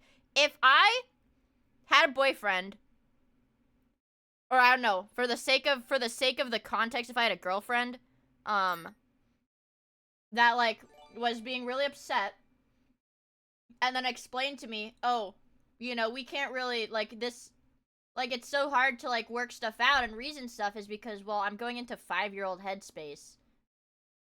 Break up with them. That's weird. Break up with them. I'd do that. Break up with them. Also, Ruggers! Thank you so much for the 10 gifted! And thank you guys for horsing around. Joseph, thank you for the member on YouTube. I really, really appreciate it. Yeah, like... That's literally what it was. If that's what it is, then what am I doing trying to, like, you know, give you a list of, like, you know, things to... Now we've got... Why it's not a... Now we've got 1 million treasures. We're getting the pirate's treasure. The pirate's booty. If you will. We've got 1 million treasures. Problem or whatever. Ian reflected on his content cops and the damage they did to their targets like Tana and Jinx. The fact did not change that Ian was a tool to shame others. And now that he was being shamed for his partner, there was a deeper regret for bringing on shame to others. What was like that? With Joji, Ian was shifting his efforts towards a different endeavor. But unlike Joji, it was not a reinvention, but an extension. He was now uploading more frequently on his second channel, iDubbbz TV 2. Rather than create something culturally impactful or artistically meaningful, Ian was going the route of least damaging. One of passivity. In essence, he was creating a vlogging series that's driving narrative was relocating these scrolls in his backyard. And for the time, viewers were invested. He was getting millions of views in this series and their... Wow! He's a yogurt male. He has a yogurt male. Also, Desert Ghost! Thank you so much for the 5 gifted! I really appreciate it, man. Now we've got 1 million treasures. We've got 1,000 million treasures. I'm gonna get honk shoe emote. If we get treasure train, we get honk shoe emote, guys. Isn't that beautiful? It seemed to be some ambition when it came to criticizing a specific brand of yogurt. You just watched me eat 3 yogurt cups, and in that time, 12 animals died. What? They died from this. Not just any yogurt cup. a Yoplait yogurt cup. Because it was Yoplait, icky. you know the little. Because it was icky. Also, Nakai Sato, thank you so much for the 5 gifted. Thanks, dude. Thank you for 5 gifted. Wow, we're gonna have a level 1 million hype train. Thank you guys. Thank you guys for the level 1 million hype train. You guys are amazing. Red leaves, the red flower petals on the Yoplait logo. Those are actually petals soaked in blood from the animals that recently died because they had their heads trapped inside of a Yoplait yogurt container. And Yoplait, we're saying no way. Hashtag no way, Yoplait. We are going to boycott your company until you solve this problem. And you don't even want to know. Is he like doing a bit, or is this like real? Is this like an unironic video, or is he doing a bit? Know what that means. I have an army behind me. What do you have? Where's your social media presence? Also, this Rep, is your thank only you for the warning, gifted. Yoplait. The top comments are assuming that Ian's targets have changed from criticizing creators. There's too many noises. The worms! The worms! Scam train, let's go. Scam train! Also, Evax, thank you for the 100 bits. I really appreciate it. To going after Yeah, companies. that's what I'm saying. The tone of his voice says bit. The way he talks sounds like he's doing a bit, but I don't know. That are worthy of a content cop. Logically, this would make sense. This could enact welcome change, and Ian would not need to temper his blows as he did when critiquing creators, though Also, viewers thank you would for the soon be 250 disappointed. Alright, so about 14 days. You shouldn't be... Guys, actually, in the treasure train, it's more cost efficient to donate subs, I think, than bits, maybe?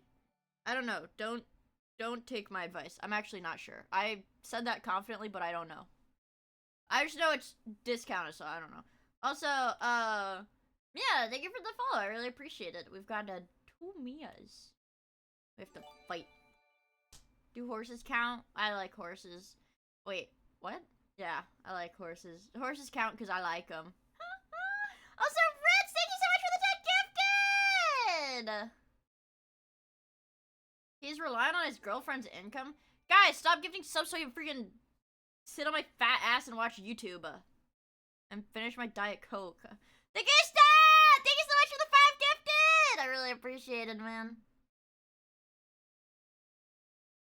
Settle down, Vosh. Hey, I like the horses because they're silly. I do not want to have sex with them. Let's make one thing very clear. Okay. As we can. Days ago, I issued a challenge to Yoplait. I asked them to change their cup design. Thanks for come the up with horses. something new. We didn't hear anything in response. Thank you for the horses. A lot of Thank you for the horses. Thank you I for noticed, the horses. thought that I had some sort of grand plan. Thank you for the horses. Thank you for the horses. Thank you for the horses. Also, Juggernaut John, thank you so much for the 20 months. I really appreciate it, dude. Thank you. And some sort of grand scheme. Sure, I still want Yoplait to change their design. I don't know how I'm going to get them to do that. I'm open to suggestions from you guys, but I'm not this all-knowing wizard that can snap my fingers and make a large Look corporation at all like these General horses. Mills. Also, Kaisato, thank you so much for the Prime sub, guys. Oh, okay. It's enough slices. People, everybody that followed today is gonna be mad as fuck when they open up my stream tomorrow and I'm playing Factorio. Just It's decide, enough oh, horses! well, he spooked us, so we're gonna change it. No, it's not anything extreme. Sorry, Phil. I'm not gonna murder someone for a YouTube video. Idas revealed his hand and showed that he was no longer holding the Joker card, or any card for that matter. This multi-episode series, tracking squirrels in his backyard, was only a vlogging series. Aw, damn. Quote, this is the oddest pivot in content for a YouTuber. I feel like at this point, this series is just Ian doing yard work and getting content from it. I can no longer tell if this is a joke or if I had a stroke. Unquote. The comments, while still engaged, were speaking of being confused at the lack of purpose of Ian's content. Yet, there were other comments realizing that there was no purpose. Ian was moving away from his profession as jester as Ian showed displeasure towards these viewers. Are we watching IDub squirrel content? I don't like IDubs anymore. All he's doing is playing with his squirrels. I like Felix. PewDiePie is so funny. He makes Luai, if you news anyone. It's fun. It's all good fun. Ian did have ambition, just not with his vlogs. Oh, Lord. Oh, right. Dude, fuck. I forgot, bro. I forgot this was a fucking thing. Also, Sunday, you're the 50 my gosh, where are these first time chatters coming from, bro? Where the hell are you guys coming from? First time horsing. Oh my god, the first time horsing? On main channel iDubbbz, he released Full Force, a documentary that explores the day-to-day life of fallen content creator Airsoft Fatty. It is a colorful and bizarre exploration of the star Airsoft. It's so fucking weird. Full horse. I think the documentary itself, is like was pretty well received, right? But it's like, it's just weird. Fatty that also makes it a point to bring light to various supporting characters that are obscure in their own right. They all have different motivations and key personality traits that Ian fleshes out. The documentary, as an exploration of Airsoft Fatty, also exposes his lack of aptitude in any regard. This extends to house upkeep, cleaning, cooking, forethought. There is a looming feeling of dread as Fatty will inevitably be met with a terrible fate based on his innocence and ineptitude. But Ian does not further explore this. Instead, he celebrates Airsoft Fatty's innocence and positive outlook on life, which accurately highlights the tone Ian set for the documentary. And the best words I have ever heard have come from the worst version of an old cartoon you used to watch.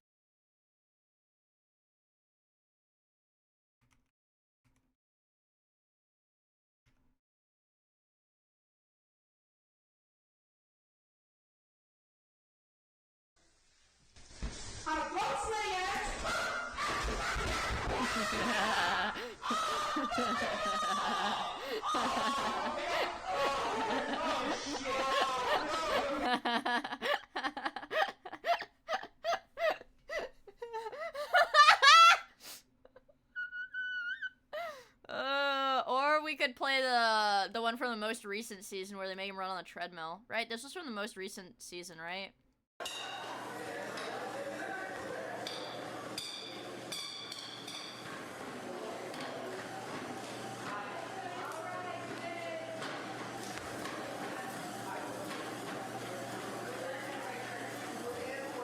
I'm burning off.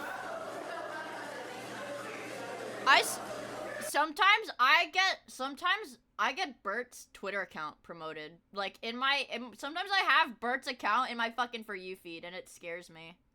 Anyways. I do not want to watch his grotesque loose skin flail about.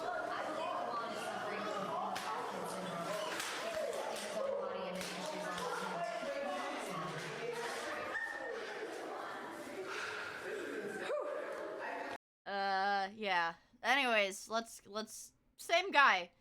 That was just to help you guys get a little bit of context. This is the same guy. Watching Yu-Gi-Oh! It's the most recent. The main character states that his father told him, when you want to cry, laugh. When you want to frown, smile. Cause it's like, why go around feeling like shit all the time? I hate to ask, but does he have like a legit like intellectual disability or something? Like what does he have? Like no, what does he have? I mean, he's a YouTuber. Content creators play that shit up, even if they... What the fuck do you think? People thought Francis was a real character. People thought, like, Boogie's Francis was, like, real. People used to think that Francis was real. I mean, low-key kind of is, but I think he's just obese. Okay. Have your days, but get up. Dust yourself off, for God's sake. We're humans. We're born to get back up. Outside of the content tops, Full Force is the most viewed video on Ian's channel, and the top comments are all engaging with the video as an isolated documentary detached from Ian's former work. Yet also express frustration at the smaller segments of viewers that did not engage with the documentary in the way he wanted. Am I the only one who thinks Full Force is a Shane Dawson content cop? Are you mentally ill? This reminds me a lot of a tagged photo Let's see I what saw emote on I got. Instagram I got where someone honk said, shoe. iDubbbz did I got a honk documentary shoe. What did only you a guys month. get? What takes Shane Dawson many months I got to honk do. shoe. Let me explain what that sounds like in a more poetic way that you might be able to understand. No, I can't have a girlfriend right now. No, I can't have a girlfriend right now. I have a job. I can't have a girlfriend right now. I got a job. Sorry. I work at That's McDonald's. me. What? That's me though. Wait, why is he making fun of me? Why is he making fun of me? I'm married to the fucking grind. 3 days a week. One could infer by Okay. Ian's lack Well, I work would 3. bet money that Okay, well, I work 3 days a week and I need to jerk off 4 days a week. So, yeah, I don't have time. Okay. Don't worry, King. He's the lolcow. Thanks, Bonatide.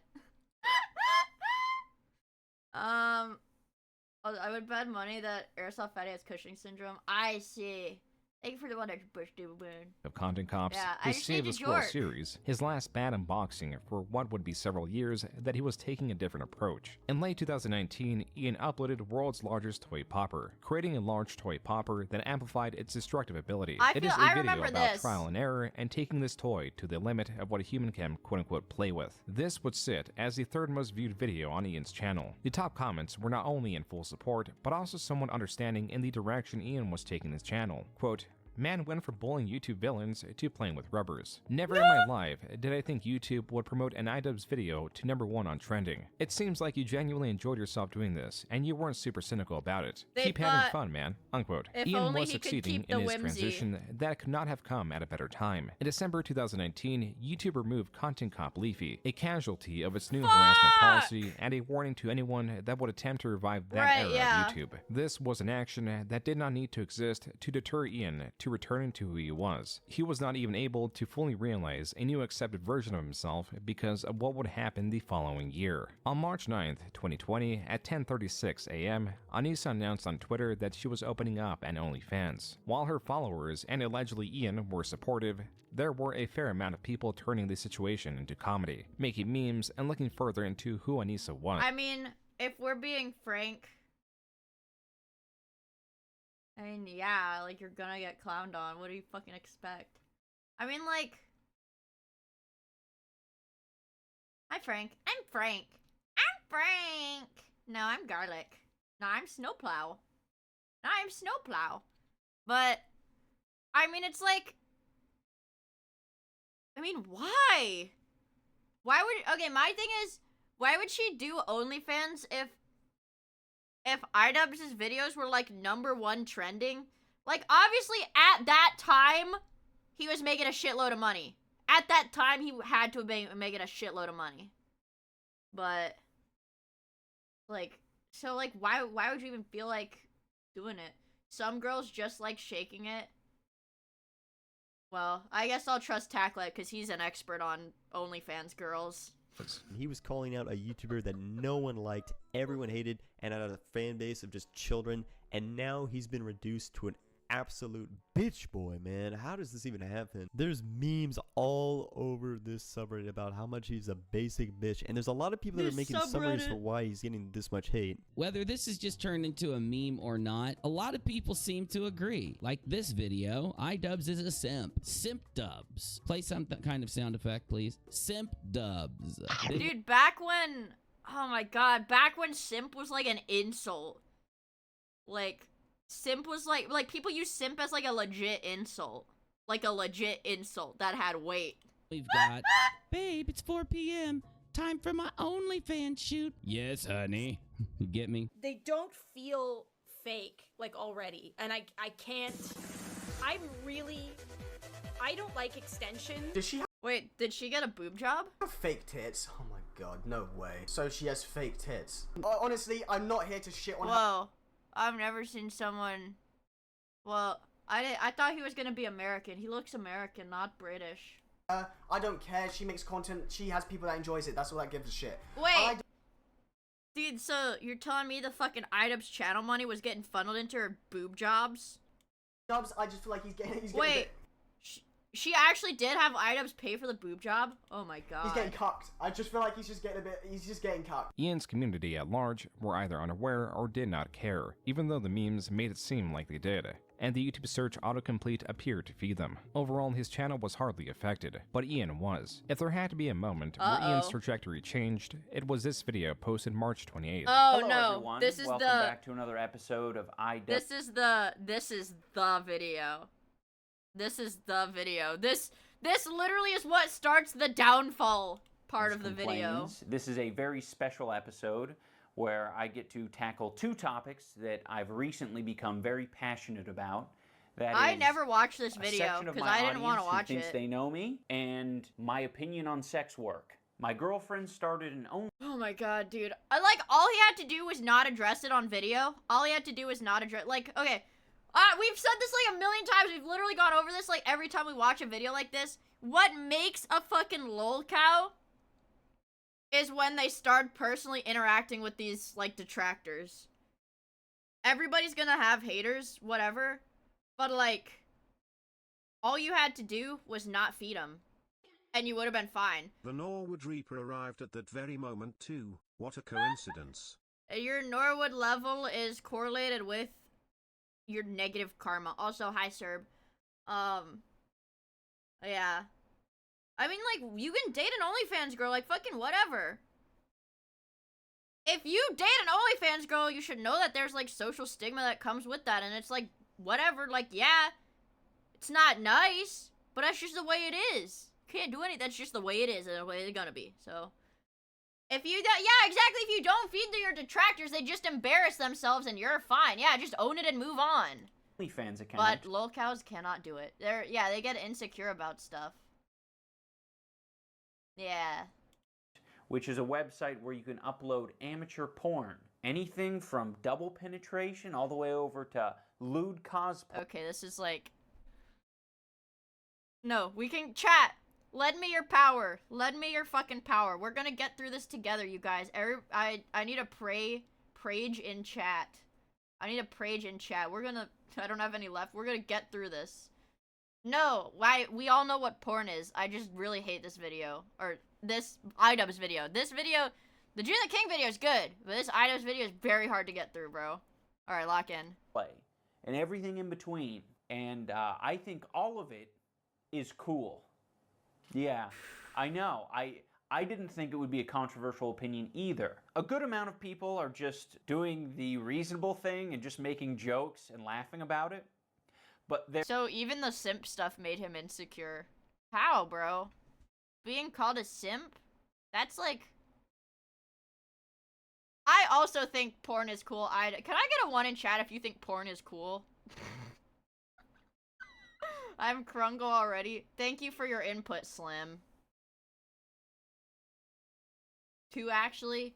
I think any... Ah! I think both positions are valid. If you think it's cool, whatever. If you don't think it's cool, like, fucking whatever. I don't care. There's a whole nother group of people 2 in chat if you hate porn but still destroy your shit. 2 in chat if you're injecting lemon juice into your base. It is an evil industry. It is an evil industry. I've had some friends that are, like, very adamant about how evil the industry is. And it's like, yeah, like, it's bad, I guess. Like, probably. Like, I know there's, like, trafficking and stuff. Like, the industry's really bad. But, like, I mean, like, it sounds insensitive to say not my problem, but I can't do anything about it. Yeah, it is, like, one of the most evil industries in the world, yeah. Personally devastated and betrayed. Ian was making a video targeted at his most deranged detractors. Perhaps even just 1% of his... Me when I... Guys, we're losing the fucking plot of the story. Let's read one more chat message. Yuko says, me when I inject lemon juice into my cock to look smacks my cock while doing my dick ups.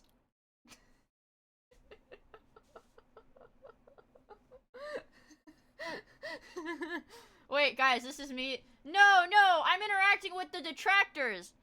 Fuck. Now I'm a soy boy. Dang it.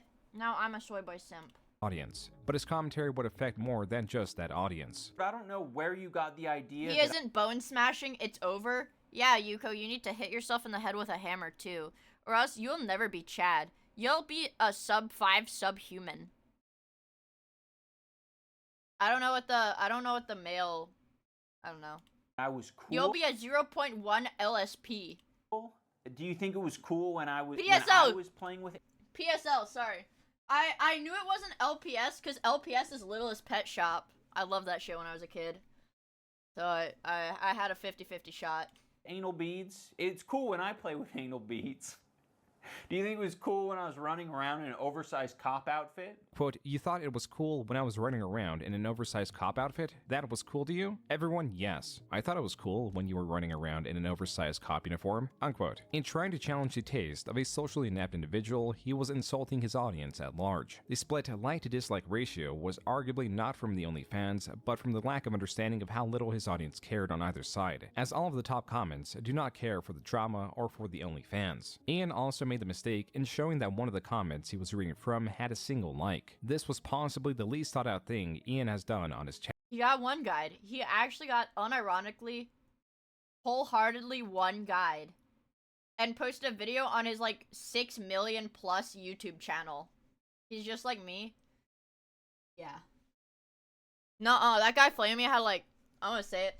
That Blue Archive guy flaming me had, like, I muted it so I didn't check it because they were being, like, really nasty. But that dude had, like, 300 likes under my tweet. After that shit hit, like, after that one reply hit, like, 100 likes in an hour, I got really scared. Oh my god. Context, Blue Archive canceled their streamer campaign because, people got mad that they sponsored Connor. So I quote retweeted and I said, well, if you're looking for a content creator that likes Blue Archive, wink wink, nudge nudge, and I posted a screenshot of some of my characters in the game, and people called me, and they said I'm a poser, because yeah, and then I got a bunch of Blue Archive Twitter users, saying that I'm a poser, and I'm a grifter, and I'm not even good at the game, which I just said I like Blue Archive. That's all I said. Yeah. So I was like, okay, alright. Yeah. That shit pissed me off too. Okay, I think I was okay with it, but then, like, I had people be like, you're a fucking poser. We need somebody like Mint or Remy sponsored. You're a fucking poser. You're not even max level. We need Mint and Remy to play this. Dude, Remy's level 80. Remy's lower level than me, bro. Why are you being mean to me? I know why. She's got the Blue Archive art mama. I know, bro. I'll never be that cool. But, like, what the fuck? What the fuck, man? I think you're making up some of these comments. I'm not. Don't be an asshat, M. Channel. A part of the issue is that he overstates his own value and forgets what his role was. The jester was a public servant that could translate to the public's grievances. Now the former jester called a town meeting where he targeted the lower citizenry that challenged his lifestyle I just want to have sex while with insulting the Bubuki. public. And then future jobs, they might be That's all. I just want to have sex with her. I think this is one of the most important opinions to highlight because it really demonstrates I got both of them for severe Forticon. lack of real-world experience when you're saying that future jobs are going to be harder to come by because of an OnlyFans account. Exactly, exactly. Don't get into public fights. I'm the kind of I'm a mute and move on. I'm a mute and don't interact. But I think what Serb does is way fucking funnier. I'm not gonna pull up the AI Da Vinci thing, but the Da Vinci twins it went like viral, so you guys probably saw it on Twitter. They posted a like, Da Vinci bros don't use AI. Serb quote retweeted it, fed it through like fucking ChatGPT to make it like anime AI, and everybody in the comments were like, "You're a fucking piece of shit. You didn't draw this." And he just like replied like, "Yes, I did." Heart emoji. Like, it was so fucking funny. And people would be like, "You didn't really draw this, did you?" And he would reply, be like, "Yes." Heart emoji. It was like actually crazy rage bait. I definitely had a chuckle. I definitely had a chuckle looking at that one. That was good rage bait. Like, okay, I'm gonna say it, like, don't clip this, don't post it on Twitter, cause, well, or I don't really care. But don't let the artist see this, cause I'll get crucified. I think the, like, you know, they're, like, anti-AI, they're like, pick up the pencil. I think the ones that are, like, AI generated, and it's like, break the pencil. And it's, like, the AI hyper-realistic Mario smashing the pencil over his knee. I think that shit's hilarious. I think it's really fucking funny. Like, bro, you're gonna get it's like absurdist. It's like absurdist, you know, kind of humor. You can't get rage baited by that, bro. Like, you can't get rage baited by that. I think it's really funny. Standing or your social credibility in getting jobs, you are so sadly mistaken. Ian challenges the Dude, idea what the fuck is he talking? Okay. What the fuck are you talking about, bro? that employers run background checks, or that if they did, and what I loved telling the people that were mad at me that I was a 53-year-old disabled veteran. This is good, bro. This is good. Oh, this is actually really fucking good. I finished my shorty. Man, see, I'm just not cut out for the rage baiting life because, well, I don't know. I don't think I've ever rage baited intentionally on Twitter. Like that Blue Archive one, that was the target audience. And the Yowie tweet, that I did, that, like, everything, like, even, like, the little shitty joke things I post are in earnest. And see, like, that Yowie thing left target audience, but nobody was mean to me over it, so it's fine. Yeah, it's fucking Reddit. Of course I'm gonna be an asshole on Reddit. Reddit? I think... Oh, well, no, I can't say that. Never mind. I won't say anything. But... I won't say anything. Yes, I'm permabanned. I'm permabanned. Yes. From Reddit, I'm permabanned. Say it or you're a big baby. No, I've already been banned from Twitch twice. We're not risking a third time. No. Did they reply to your ticket? Let me check my email. Fine, I'll check my email on my phone to a new iCloud terms and conditions. No, thank you. Let me see if I can find, like, I'll just search Reddit in my email. Reddit! That my Gmail just crashed. I typed Reddit in the search bar of my Gmail, pressed enter, and it crashed the Gmail app. Reddit! I love that website. Yeah, show me fucking Reddit. Unfortunately, it looks... Let me go to all inbox. I am in all in... Let me go to spam.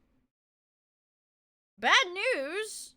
Let me go to all mail total. All mail. Search Reddit.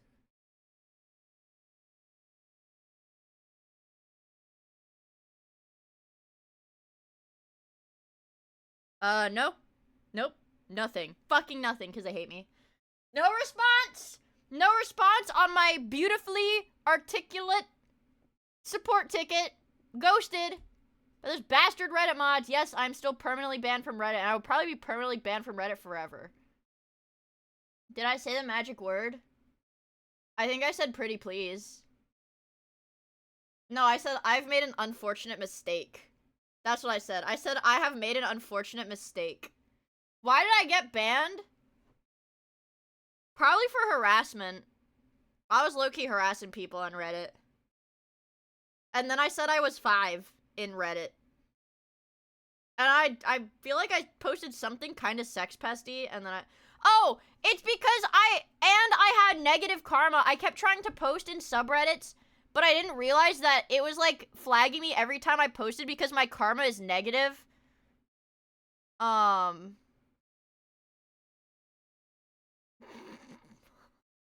Well, there's a lot going on. What is negative karma? It basically means that when I post a message on Reddit, I get more dislikes than likes. A lot more. Yeah, I think the last straw was the Reddit mods didn't like my r/don't put your dick in that post. I just googled black hole, took the first image from Google, pasted it in there, and I said, haha, I think it might suck my thingy up.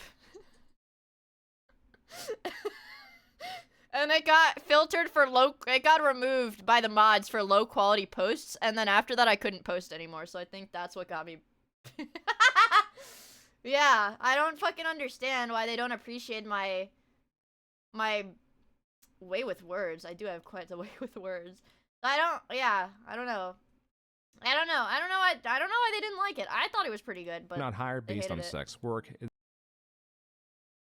Whenever I'm arguing with someone, sometimes I start saying things like every pony to see if I can stun lock them mid-argument. I need to take like a rage baiting 101 class from you so I can learn how to be like a shitter on Twitter. Because that's how you drive up engagement, you guys. Oh my god, I saw a tweet that made me so fucking mad. I linked it in the Discord. Sorry, we're going on a really long tangent. I don't care. We're doing it. I don't care. And it was like a VTuber manager account, and they're like, make sure you're converting your Discord viewers into Twitch click-through. And it's like the most chat GPT, like, fucking marketing slop. And somebody in the replies was flaming them, and literally was like, I just ran this through, like, the AI detector, and it literally says it's 100% chat GPT generated. So, like, that, all that aside, it's like, it was like, you need to make sure the Discord members are clicked through. Like, it was like, your Discord is a number to boost your Twitch CCV. Like, no, you guys are homies. Discord is homies, bro. Discord is homies. I mean, they were right about some stuff, yes. Like, yes, you can convert Discord users to Twitch watchers if you do the right community events and time pings properly. But the way they wrote it out was so soulless. And it was like, it doesn't matter what people do in your Discord as long as you can convert them into a number for your income. And it's like, it made me kind of sad, but anyways. Oh yeah, that's what I was gonna go. So they're like, yeah, I've been a VTuber. So I went to their bio because I was like, I don't really like this person. And they're like, yes, Miia Court is a special needs facility, and we pride ourselves on that. And so they were like, yeah, I've been a VTuber manager for 3 years. Here's the talents that I manage. One of them had like 100 followers. One of them had like 800 like, they're all like 0 view V-tweeters. So I'm like, so what do you really do? Type shit. Community events that is watching Borat's dick flop out. Dude, the only reason we don't do fucking movie nights as much anymore is because I stream too late to run the movie nights after stream. And we've been doing fucking double streams where we do Miia stream and then Miia Gaku right after, and we're done streaming like 12 hours later, bro. Can't run the movie nights like that. Then the employer is immoral. And I will also say, if you want to morally grandstand, one of the shittiest things that I think you can do morally is judging someone about what they did previously and not hiring them even though they're qualified for the job. Okay. Close the video, Ian expresses his desire to address the hecklers. Hecklers that the crowd were now beginning to appreciate. Sell their body online fucking suck. That's the worst. Instead of ignoring Do you that think his girlfriend is and just behind the moving camera? on with my lecture, it might be a better idea to point those people out and say, My wife, yeah, Miia Gaku, I is an actually don't angel. agree with that shitty opinion.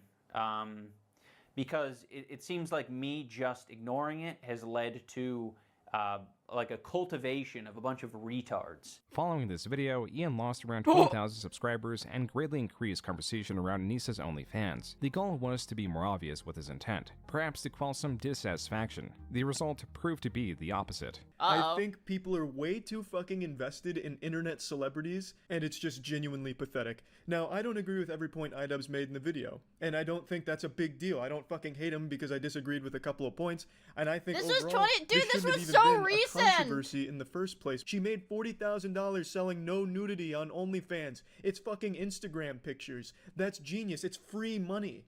And then people calling iDubbbz a Dude, cuck she about did. how That she's is gonna get a low-key new boyfriend infinite from money farm. OnlyFans. Are you out of your fucking mind? Do you think the Easter Bunny is real too? Yes. In this video, iDubbbz kinda attacks his own fan base, so obviously a lot of them are not going to be happy with it, and I think that's why 2020 this has so was many dislikes. 5. But guys, listen, it's not all hate. There are a lot of 2020 fans was that are 5. still defending iDubbbz, and even other content creators. Like iDubbbz's good friend, H3H3, he quickly responded on Twitter saying this: "The war against the incels has begun. Chad Army represent." Even Leafy came back to comment on this. Yeah, I know. Dude, you're a fucking cuck. Out of all the videos, PewDiePie was likely the closest to understanding what was happening behind the scenes. For someone that's been stuck in drama, you know what we're seeing is just the tip of the iceberg. I What just Ian elbowed and his my mic, girlfriend is sorry. going through is probably 10 times worse, with people harassing, digging through old stuff, Mind private break. messaging, all this sort of stuff Yeah, that kind of Lucy spirals Pyre's up over a long dirty time. Yeah, it's panties. frustrating. Yeah. I'd be pissed too, and I think that's the reason why he comes across as if Man, dude, don't they have, like, what is it, like a G Fuel or something? Like one of the energy drink sodas that's, like, PewDiePie chair colored or whatever? he's pretending to be okay with this. Or am I when he really is crazy? not. And once it started getting directed at both of us, and it was this wave, almost like a content cop level wave of hate that usually would be sent someone else's way. When he received that, I'm not gooning on stream! brain, like, had to What like, are you acknowledge, talking like, about? holy shit, this is what it is. I'm This not is what it's gooning like. on stream. In some cases, for it to really impact you in a big way, maybe it needs to be like a Guys, tragedy in your life. Non-stop streaming until 28K. Mia Goonathon until we hit 28K, starting right now. You're never gonna get to go to bed. I'm sorry, guys. I heard you take off your belt buckle. Fucking liar! I'm wearing pajama pants! Shut up! I don't have a belt buckle. I'm wearing a pajama pants and a hoodie. Same thing I wear every day because I don't leave the house. Pajama pants and a hoodie. And oh, I have a shirt on under my hoodie today, which is pretty rare. It's an Anarchy shirt. It's one of my Temu Billy Harrington Anarchy shirts. So, yeah. Yeah. If you ever wanted to know what I'm wearing, and I'm wearing underwear. I always wear underwear, though.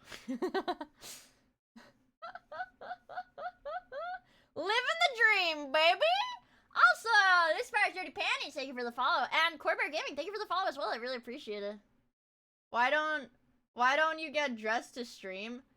If I wore, like, blue jeans to stream, I would get, like, swamp ass, bro. I would get sweaty. And it would, like, chafe my legs or whatever, sitting down in, like, jeans the whole time. Full suit and tie. Imagine not going commando. But then, no, that's wrong. To be fair, yeah, sometimes I do stream in jeans, but then I change into pajamas or shorts. You're supposed to stream in jammies. That's why I said, you guys, I fucking love streaming. Like, in another life, maybe I would have, like, a salary job somewhere right now, but I found out that my favorite thing ever is sitting on my computer all day wearing my pajamas. Do you walk around all day sweaty and gross? No, I take showers. Oh my gosh, we have jammies. Can I get a jammies in chat? Holy frick. Flannel or silk jammies? I am flannel pilled. I've tried silk jammies. I had a nice pair of a set of silk pajamas, and then they got fucking destroyed in the washing machine. Like what is it? Like, you know how some of the shorts will have like the little ribbon to tighten the like elastic waist? The ribbon got like fucking destroyed in the washing machine. I don't know how, but it just got fucking destroyed. Yeah. Yeah. I have flannel ones that say juicy across the ass. That's awesome, Tacklight. I shit my jammies, guys. That's the real reason I don't wear them. I know I still have them, but they just, like, aren't as nice because they got obliterated in the wash. The real reason that I was trying not to tell you guys because I was embarrassed I shit my jammies. Sorry. Something very big that, like, really moves that needle. So what was it for you? For me, I mean, I would say, like, the OnlyFans drama moved that needle a little bit. I want silk pajamas like the one outfit in Fallout New So are you Vegas. saying because your audience... I think the ideal pajama set, the ideal set of jammies is where it's like, I'm doing this with my mouse, bear with me. You know, it's like that. It's like that, okay? It's like the little jammy shirt like that. And big big pajama pants like that.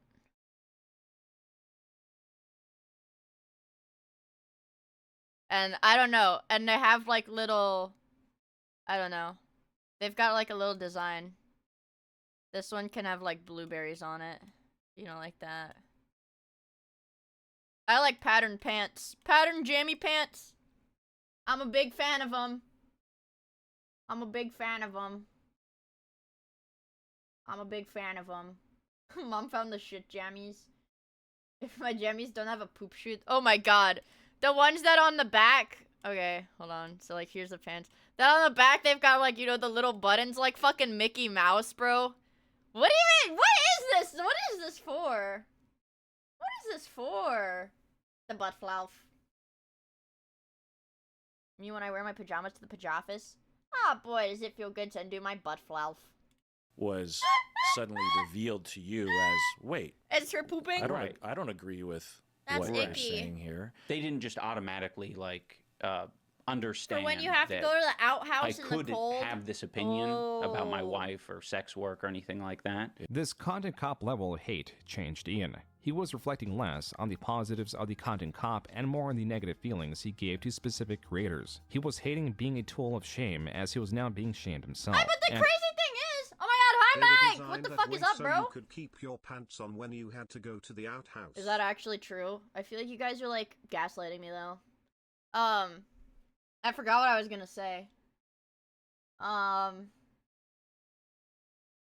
Dude, yeah, okay, so the crazy thing is he's got like the remorse. He's like, yeah, all my content cop did was make people feel bad.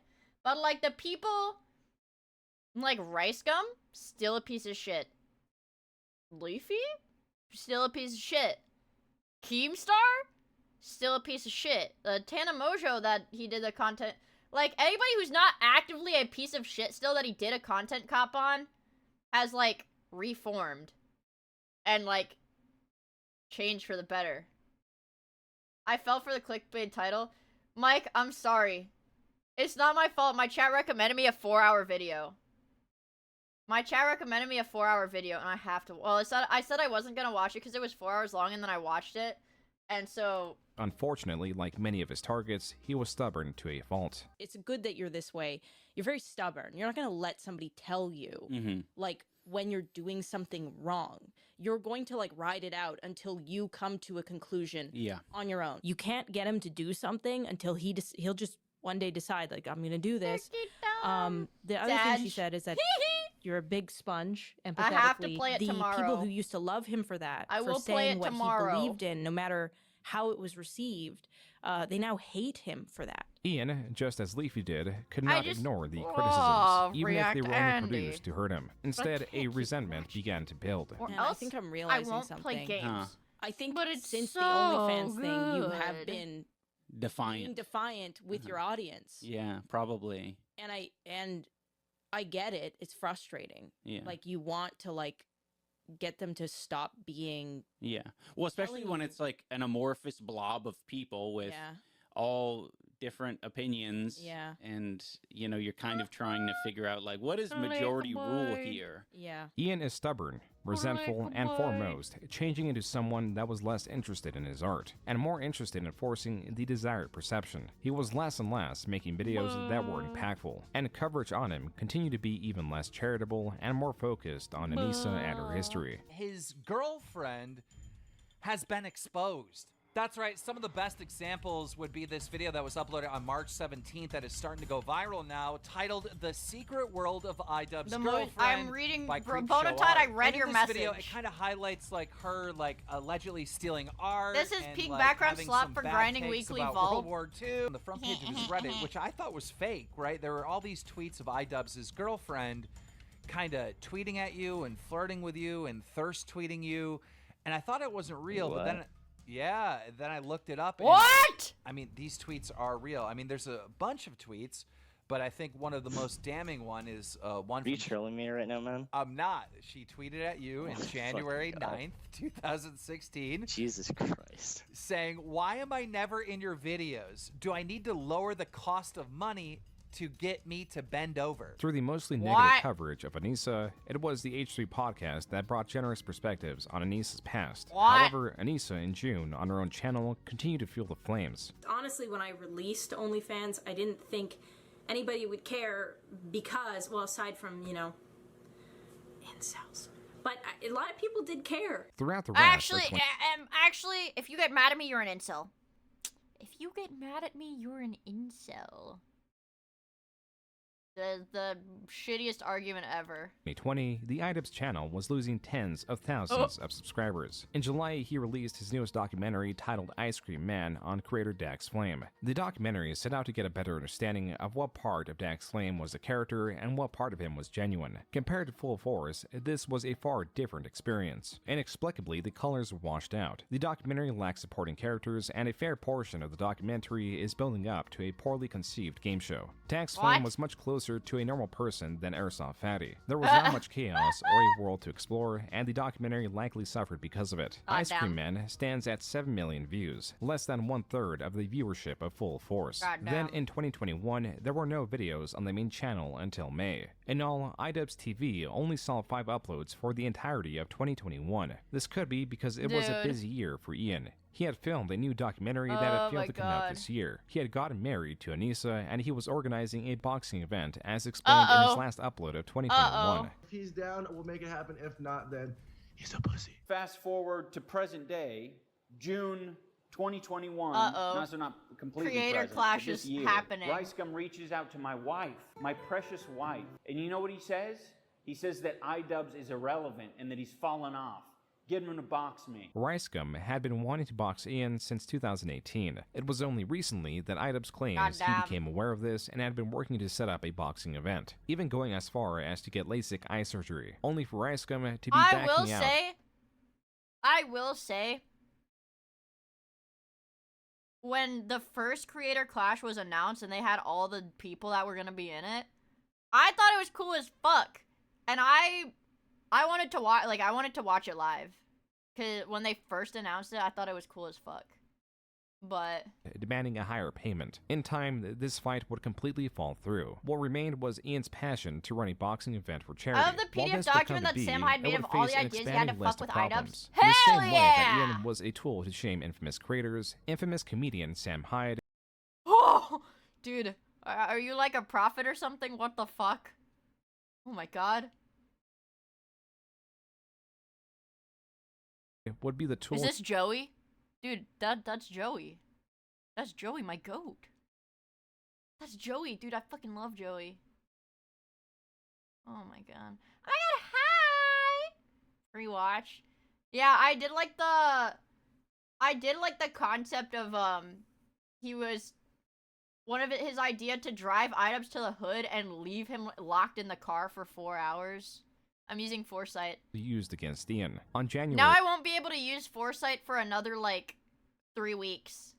8th, 2022, Sam Hyde released a video titled The Truth About iDubbbz. This was an hour 55-minute documentary covering Sam's side of a documentary Ian had filmed on him but had failed to release. Sam had allegedly bothered Ian on multiple occasions, both asking to be involved in his boxing event and asking when the documentary was meant to be released, as several months had gone by since the documentary was filmed in March of 2021. In allegedly spending $15,000 of his own money, mostly done to possibly sabotage Ian's product, Sam was looking to Ian's documentary to send attention towards his diminishing online presence. There are a few reasons provided early on in the video as to why Sam believes Ian will not release it, as most are tied to the documentary not going Ian's way because Sam is not like Airsoft Fatty or Dax Flame. Sam is not a socially unaware anomaly. Sam became popular as a comedian, but he also uses He is an evil genius! Sam Hyde is an evil genius.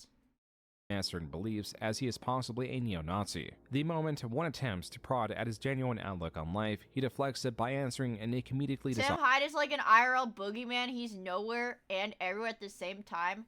And every mass shooting is him. Every important military kill is him. It's always him. Honest way. So Sam, understanding how Ian extracted entertainment from Airsoft Fatty, set out to make something almost entirely ungenuine. So he would not allow himself to be made a fool in the same way former subjects of Ian's documentaries did. I think iDubbbz was kind of trying to punk me a little bit. Yeah. And like make me look like a guy that had like fallen off, which I have. Like I've fallen off, like undoubtedly. But I think he kind of wanted to like, he wanted to come out here and see something depressing. Glasses, and we like ended up making this kind of like funny thing. See, like that's how Sam Hyde, like to a degree. I mean, he's a locale too, but it's like he's aware of his position in terms of like his internet fame career. Like he's aware of his position. Like that's better than 90% of these fucking people. Stuff to buy, lots of alcohol, a bunch of Pokemon cards. Try to tell him what Pokemon is as if it's some new thing. And this is good. I like this. Like crypto. Sam is reading off the gaslighting document. A list of ideas and Oh, set there's the pieces dead meant wasps. to create an absurdly chaotic environment. A sort of test to see if Ian would buy into the ridiculous world Sam was selling. The fake girlfriend, she shaved her head for this. She looked fucking totally wrecked. And she was like going in iDubbbz's pockets, like looking around in his pockets, trying to feel around and shit. No, the It was first so few funny. minutes of them meeting, she walks up behind him and puts her hands like this in his back pockets. And he's already uncomfortable like that. She smashed it. She was so fucking No good, man. fucking way. Oh my best, God. Who was Best that? Cast member. Just this girl. Actress Like type? an actress type chick. On day one of the shoot, Sam appeared to have overplayed his hand as Ian was immediately suspicious. You guys aren't doing this every day, though. It doesn't look like this all the time. This is a show, right? What do you mean? The mess? Well, no, just all the people, all crammed, like what? It took only 10 seconds to convince Ian. Joey's my audio guy. Joey's my editor. Joey!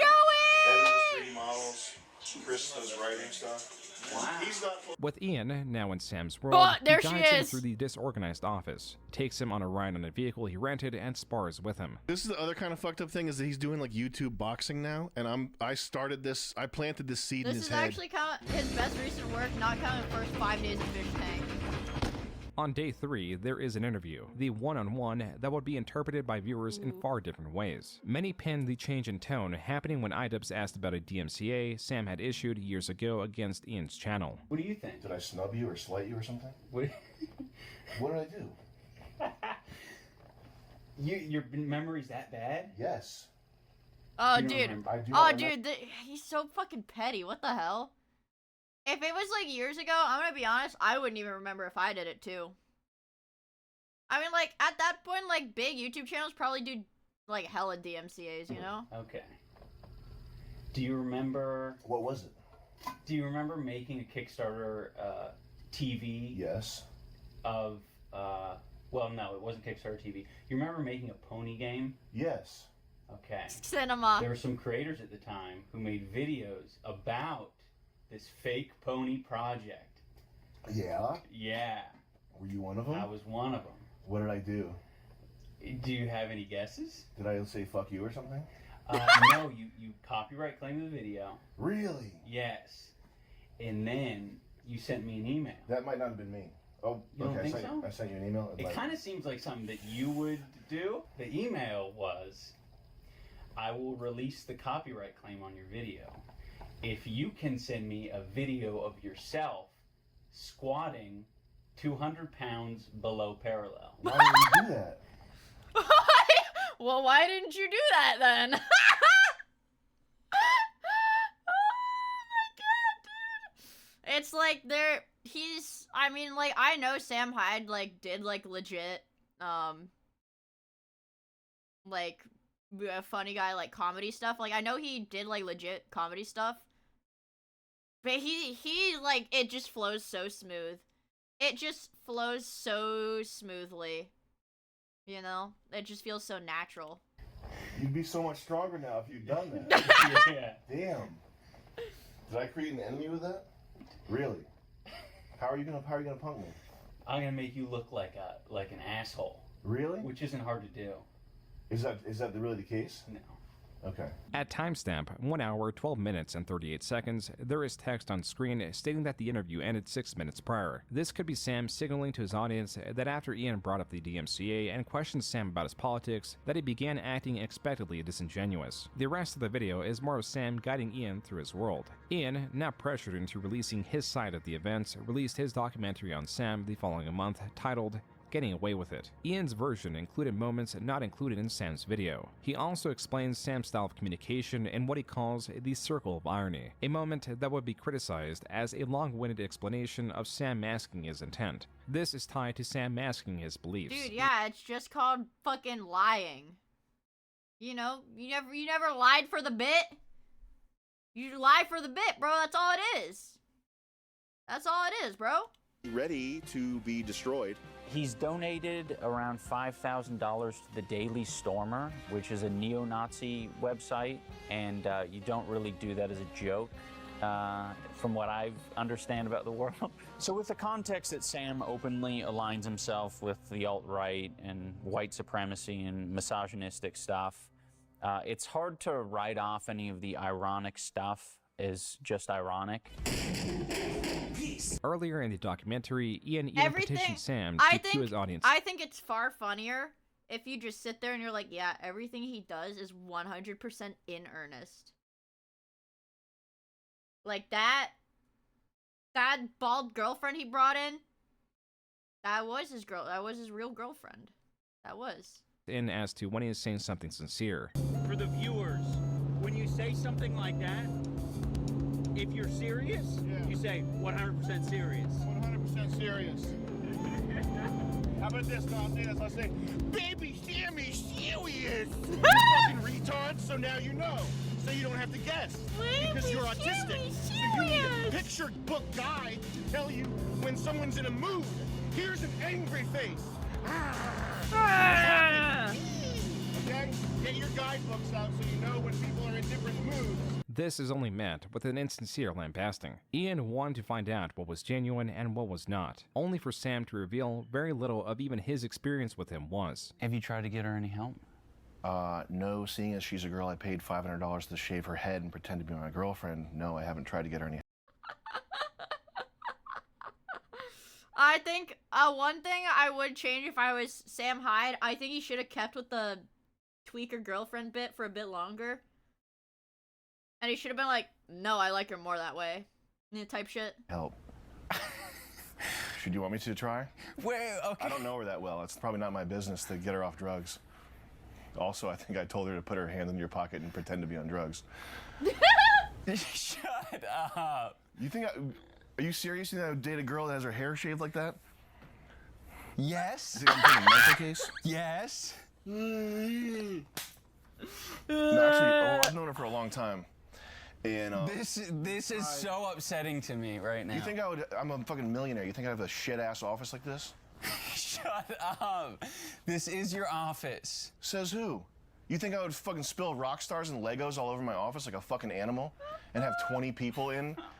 The full document is insane. One was to plagiarize a Kid Rock song in the recording studio and insist that they came up with it on their own. Like, that shit is funny! A fucking dentist's office? You know this is a converted dentist's office, right? That's why there's like paintings of like whales on the walls and shit. Fuck. Ian, you silly guy. The documentary ends shortly after, with Ian concluding he did not get to know Sam as he kept his wall up. Ian also believes this does not serve to benefit Sam in any way. This would be the last of Ian's documentaries. Sam will later put out the belief that this was part of Ian's grand ploy to get back at the people insulting Anissa. I knew from the first email what it was because I knew that he had been getting yeah, this did revive Sam Hyde's career. From like 4chan right-wing type guys because of his OnlyFans girlfriend. And so I was just, you know, game theory, what's this guy thinking? He's thinking he's gonna, the shitter, the mascot, he's gonna make me look bad so that he can like get one over on the people that have been trolling him for having an OnlyFans girlfriend. In a separate video, shortly after the release of Ian's documentary, He's Sam a would fail to deny his pink donation guy. to the Daily Stormer, going as far to say the documentary was accurate and neutral. I think that it's accurate and neutral, his documentary. Like he could have done, made it snarky. He could have done, oh, well, this is the flip side. This is what actually happened. Like, he could have done that. He is very, but the documentary was extremely well cut. It was neutral. It represented what happened. Following the release is of the very documentary, pink. Ian set his sights on Creator Clash, his charity boxing event. In this video, Ian announces creator Dr. Mike as his opponent and states that the two main goals are to make it as entertaining as possible and to raise as much money as possible for charity. Clueless. In a Twitter Oh, space, Ian Clueless? commented further on the event, stating Anissa was also meant to box but had gotten a concussion and was unable to. Additionally, coming off of his most recent documentary, Ian was questioned about Sam Hyde's participation. We worked with Sam Hyde for a period, and it was tough. You know, he was wanting to put on his own show, and he did, and it was funny. But he's not a super cooperative guy. He's very unpredictable. So involving him I think in that our makes it event funnier, bro. isn't a good idea. I think It's most just a people massive would. business risk. I That's think just- most people would understand Dude, that. she like Yeah, tries it's to a talk huge over business him, risk. bro. I mean, we're getting Wicked guys witch. signing to agree to be within like 7 pounds of each other. I totally get that, but I talked to Harley, right? Wicked 'Cause Harley's a witch. big guy, and who could realistically face Harley? Like, you need another giant. I can think of a ragtag group of people that like Sam could probably box with in the future. The reason Ian and Anissa applied to not allow Sam to box is because he is a business risk. He is uncooperative, not brand friendly, and half of the boxers would allegedly leave if he boxed. I don't though think that's only Dr. true. Mike is used as an example. Later, Sam himself jumps into the conversation. I mean, I'm the guy that did you say that I inspired your boxing career? No, you did not. Okay. Okay. Okay, he's so fucking funny. What did? Rice Gum. He DM'd me. Target right now is Hassan Piker. Have you heard of that guy? We have. I'm not a fan. By the way. Yeah, I think he's cruising for a bruiser right now. I'm gonna put it on him. Sam likely did not know it, but Anissa was a massive fan of Hassan Piker, the infamous streamer Sam desired to fight. I think also on top of that, because I met Hassan. Oh, dude, I don't even want to hear this clip when I saw the title. She glazes Hassan and wants iDubbbz to be like a Hassan clone. In 2016, we did like name's Austin. Real name's Austin. Austin show. Austin show, and we were talking politics, and it was the first time that I had met somebody that got it. Sam Hyde, even in the Twitter space, was antagonistic. While Anissa was speaking about her background, Sam was deploying tactical, laughing emojis. Yeah, I have a kinesiology background, nutrition background. So I'm able to kind of like. She help was with guiding me the whole time.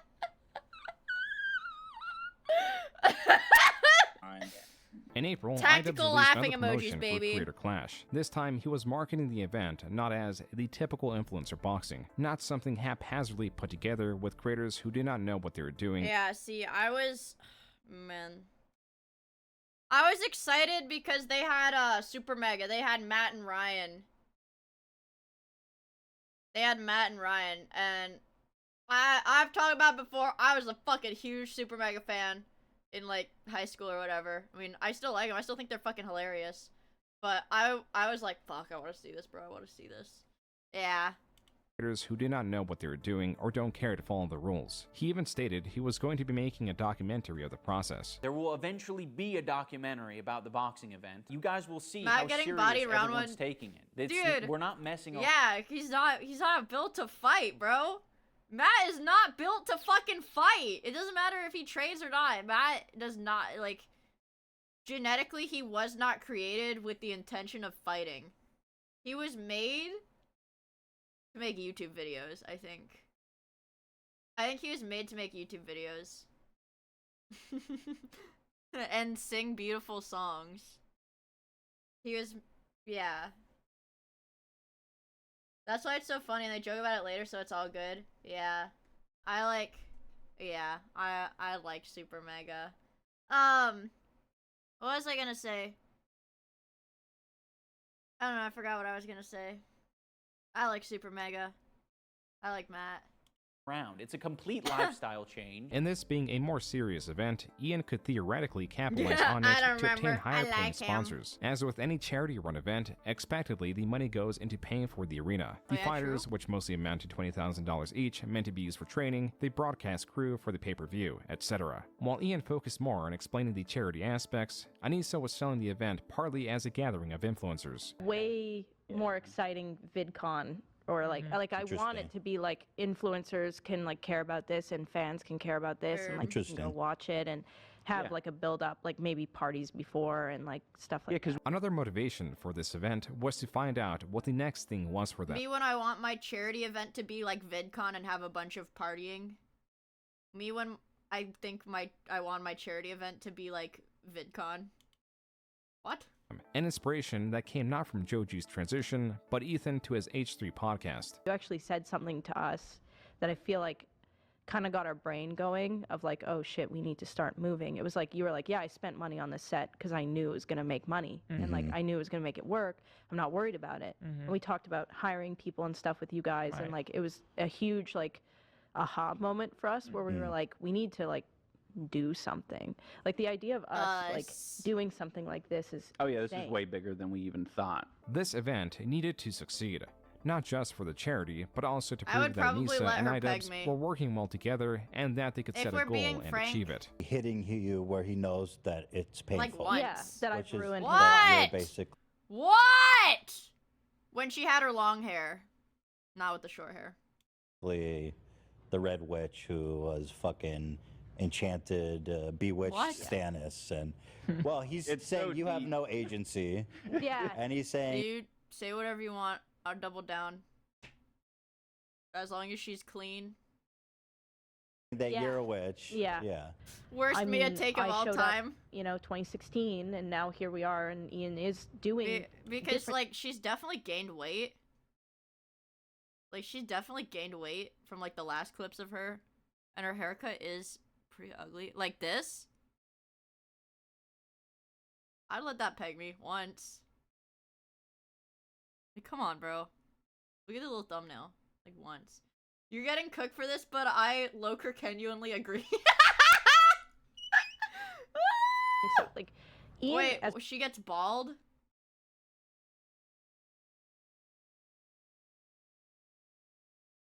a person has not changed very much in like regards to his like moral stance on a lot of things, but like Ian and how he Why feels is she? about She's like Ian this, Ian that. Why is she like talking for him, bro? how he wants to put himself on the internet has changed. But I think that was gonna happen no matter what. That's what he always says. That That's had his to way. happen. Yeah, I think those he- videos, like you said now, they were a hit piece, and when you look back at it, you cringe at it. Absolutely. With Fight Night in May closing in, there was stress building and fear of what would happen if the event failed to raise money. That would be the worst case scenario. Is like you don't break even, you lose money, and nothing goes to your charity. But everyone's calling it a charity event. This is I'd be like, backfired oh no. completely. There was also Clueless. Sam Hyde. Would he sabotage the event? Would there be retribution from not allowing Sam to fight? Dude, the concept of all these people being so fucking terrified of this guy, who's just like the Candy Man. Yeah, Sam had already they're terrified of this man right here. had some direct but minor influence in the event. He trained fighter Harley of Epic Mealtime for a short period, though it is questionable how effective his training was as Harley's main coach reviewed the footage. What are you guys, boxing with boots? I love it. Entertainment. So right now he's showing Harley how to step into a right hand against a lefty, but Harley ain't fighting a lefty. And the guy standing in front of him, the guy with the long hair there, he's not a lefty either. So this is completely wrong. It's actually Yeah, he's like the IRL Sorry, I'm being a Joker. dick. I'm just saying what I'm seeing. Here, you know what I mean? Like just a little bit more weight on this leg. But this is This is fucking wrong. This is dangerous. So right now this dude is showing him to put his head over his knee. I think Ethan said earlier this year that Ian lost his virginity to Anissa. He has no There's no way. Like, there's just fucking no way, bro. Like, there's no way. There's no way.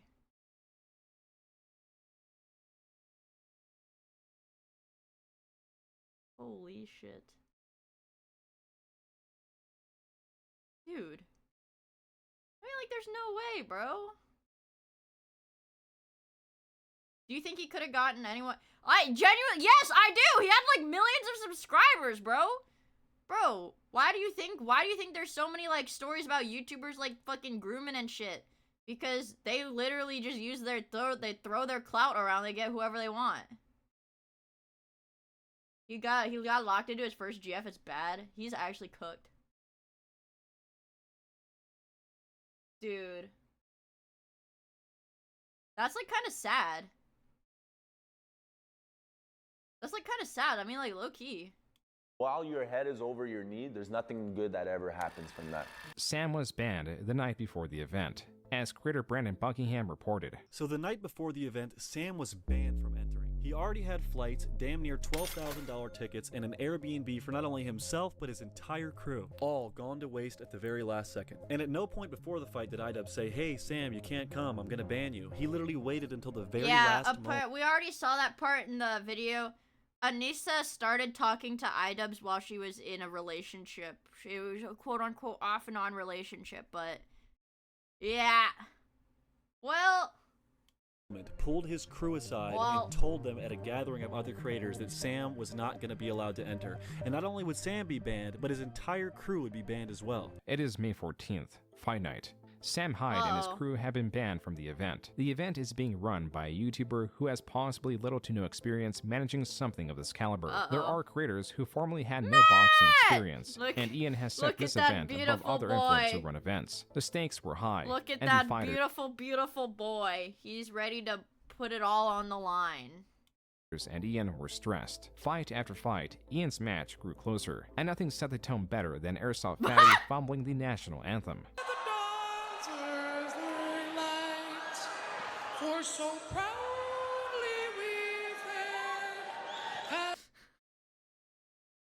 This is like the funniest thing ever, I'm gonna be honest.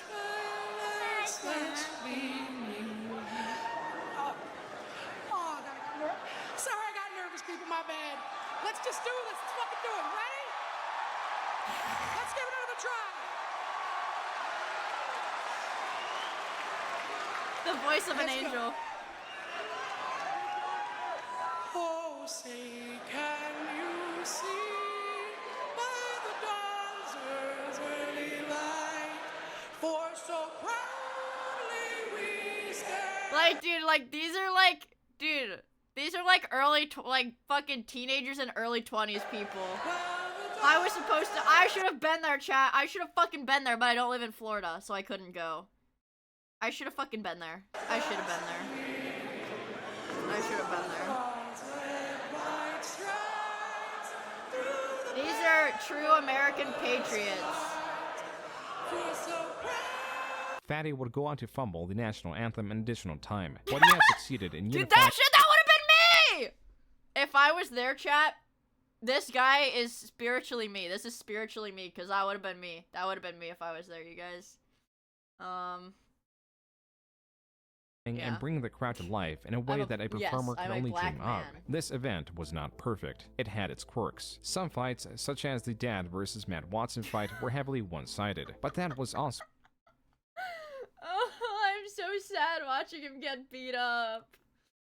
the charm. This was an imperfect event that aimed high. Yeah, It unified Matt got fighters his and ass viewers, whooped. and if anything, it proved that with enough passion and care, Dude, like, I'm gonna say, like, even if it was like a failure of an event in like the context of what they wanted the event to be, I thought it was soulful. But I'm like super biased because I fucking love Super Mega.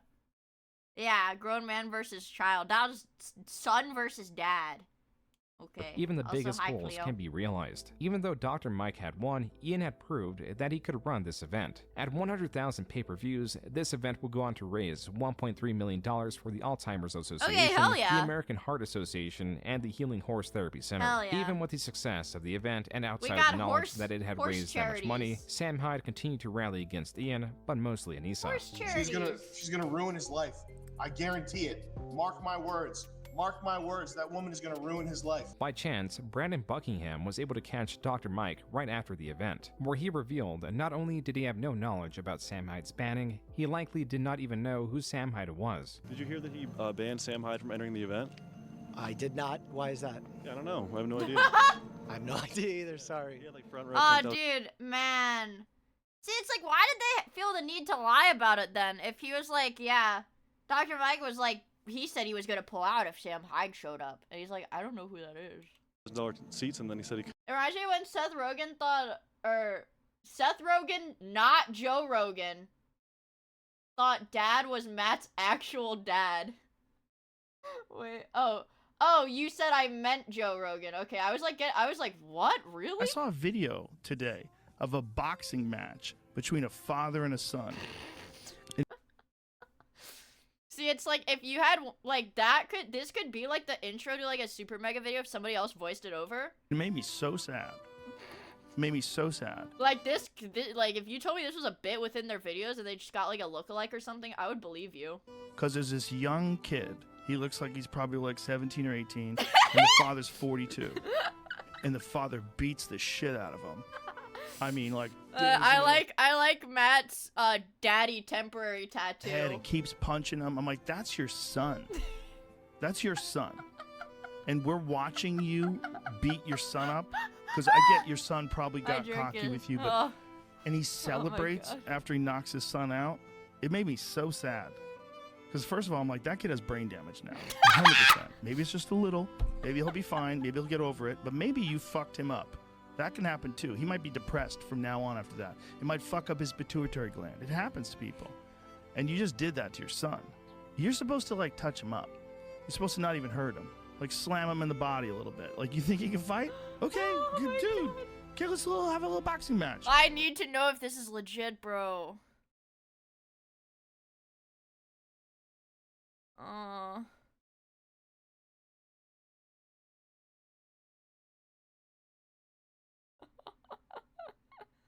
Rip Matt's pituitary gland. It was so young and full of pituity. Aw, dude. Oh, fuck, dude. Oh, God, this is so awesome, man. It's like, it's sad that all this shit happened, but at least we did get some gems springing from it. Yeah, bold to assume he did not have brain damage beforehand. I'm not gonna... No, if we're...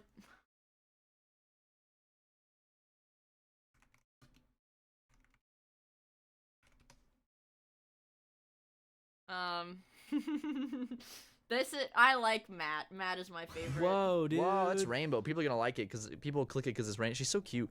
God, she's adorable. I love the Inkling children. Here, honest question that I want you to not leave in the episode. Would you feel guilty if you jerked off to Splatoon porn? They're children. They're not children.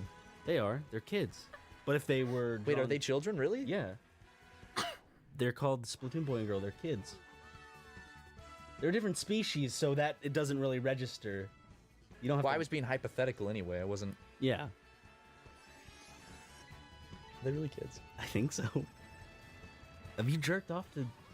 Have you jerked off to fucking Splatoon porn? No? Whoa, dude. Fucking cinema. Fucking cinema. Once again from Super Mega. Incredible. Yeah, all of the idols in Splatoon are adults. True. True fact. All of the idols are adults. But the playable characters are kids. This is up there with the monkey ball clip. Couldn't come to the event. Oh, yeah, I'm sorry. I don't know what to say about that. That wasn't my call. We have a sad Sam Hyde at home watching this. Do you want to say shout out Sam Hyde? Yeah, sorry, Sam Hyde, that happened to you. Thank you, brother. Appreciate your time. Appreciate it. Oh my god, dude. Even the sensible, kind, and intelligent Dr. Mike knew that banning Sam Hyde of all people from the event was the wrong thing to do. On May 23rd, Oh my IDubbbz God. released a new video talking about the success of the event and the potential for a creator clash too. Oh you know, boy. make sure you give this video a thumbs up because we really fucking killed it. Oh yeah, and I think it's also worth mentioning, with the success of this event, why not Creator Clash 2? The following month, Ian would make an appearance on Hassan Piker's live stream, where Hassan revealed he was supposed to have a larger role in the event. For those of you who don't know, they're the creators of the Creator Clash that we watched. Dude, it's crazy. Because I know it was the girlfriend. I know it was Anissa, because she was like simping for Hassan before they dated. It's like, man.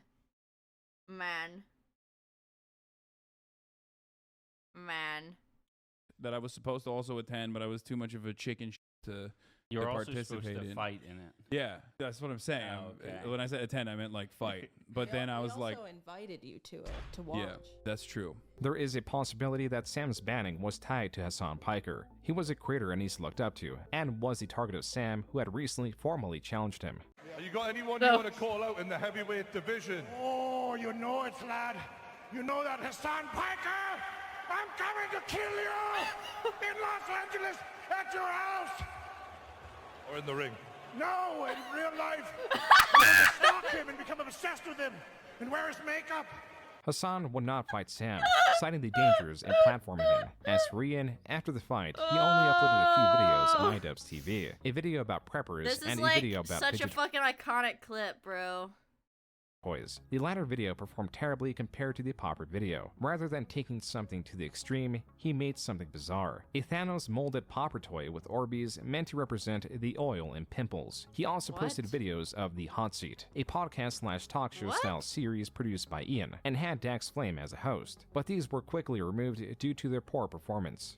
And so that's when we decided, like, okay, we need to put these videos on a separate channel that can grow its own audience. Maximum Damage. This was the channel established to host The Hot Seat. It saw its first upload starting 2023. Though the first episodes would mostly break 100,000 views, they would eventually fail to surpass 20,000 views on average. Every one of Ian's projects or series were either being abandoned or falling in viewership. What remained was Creator Clash 2. Ian announced the event in January and set April 15th as a fight date. He set Amalie Arena in Tampa, Florida as the location. This was a large stadium with around 21,000 seats.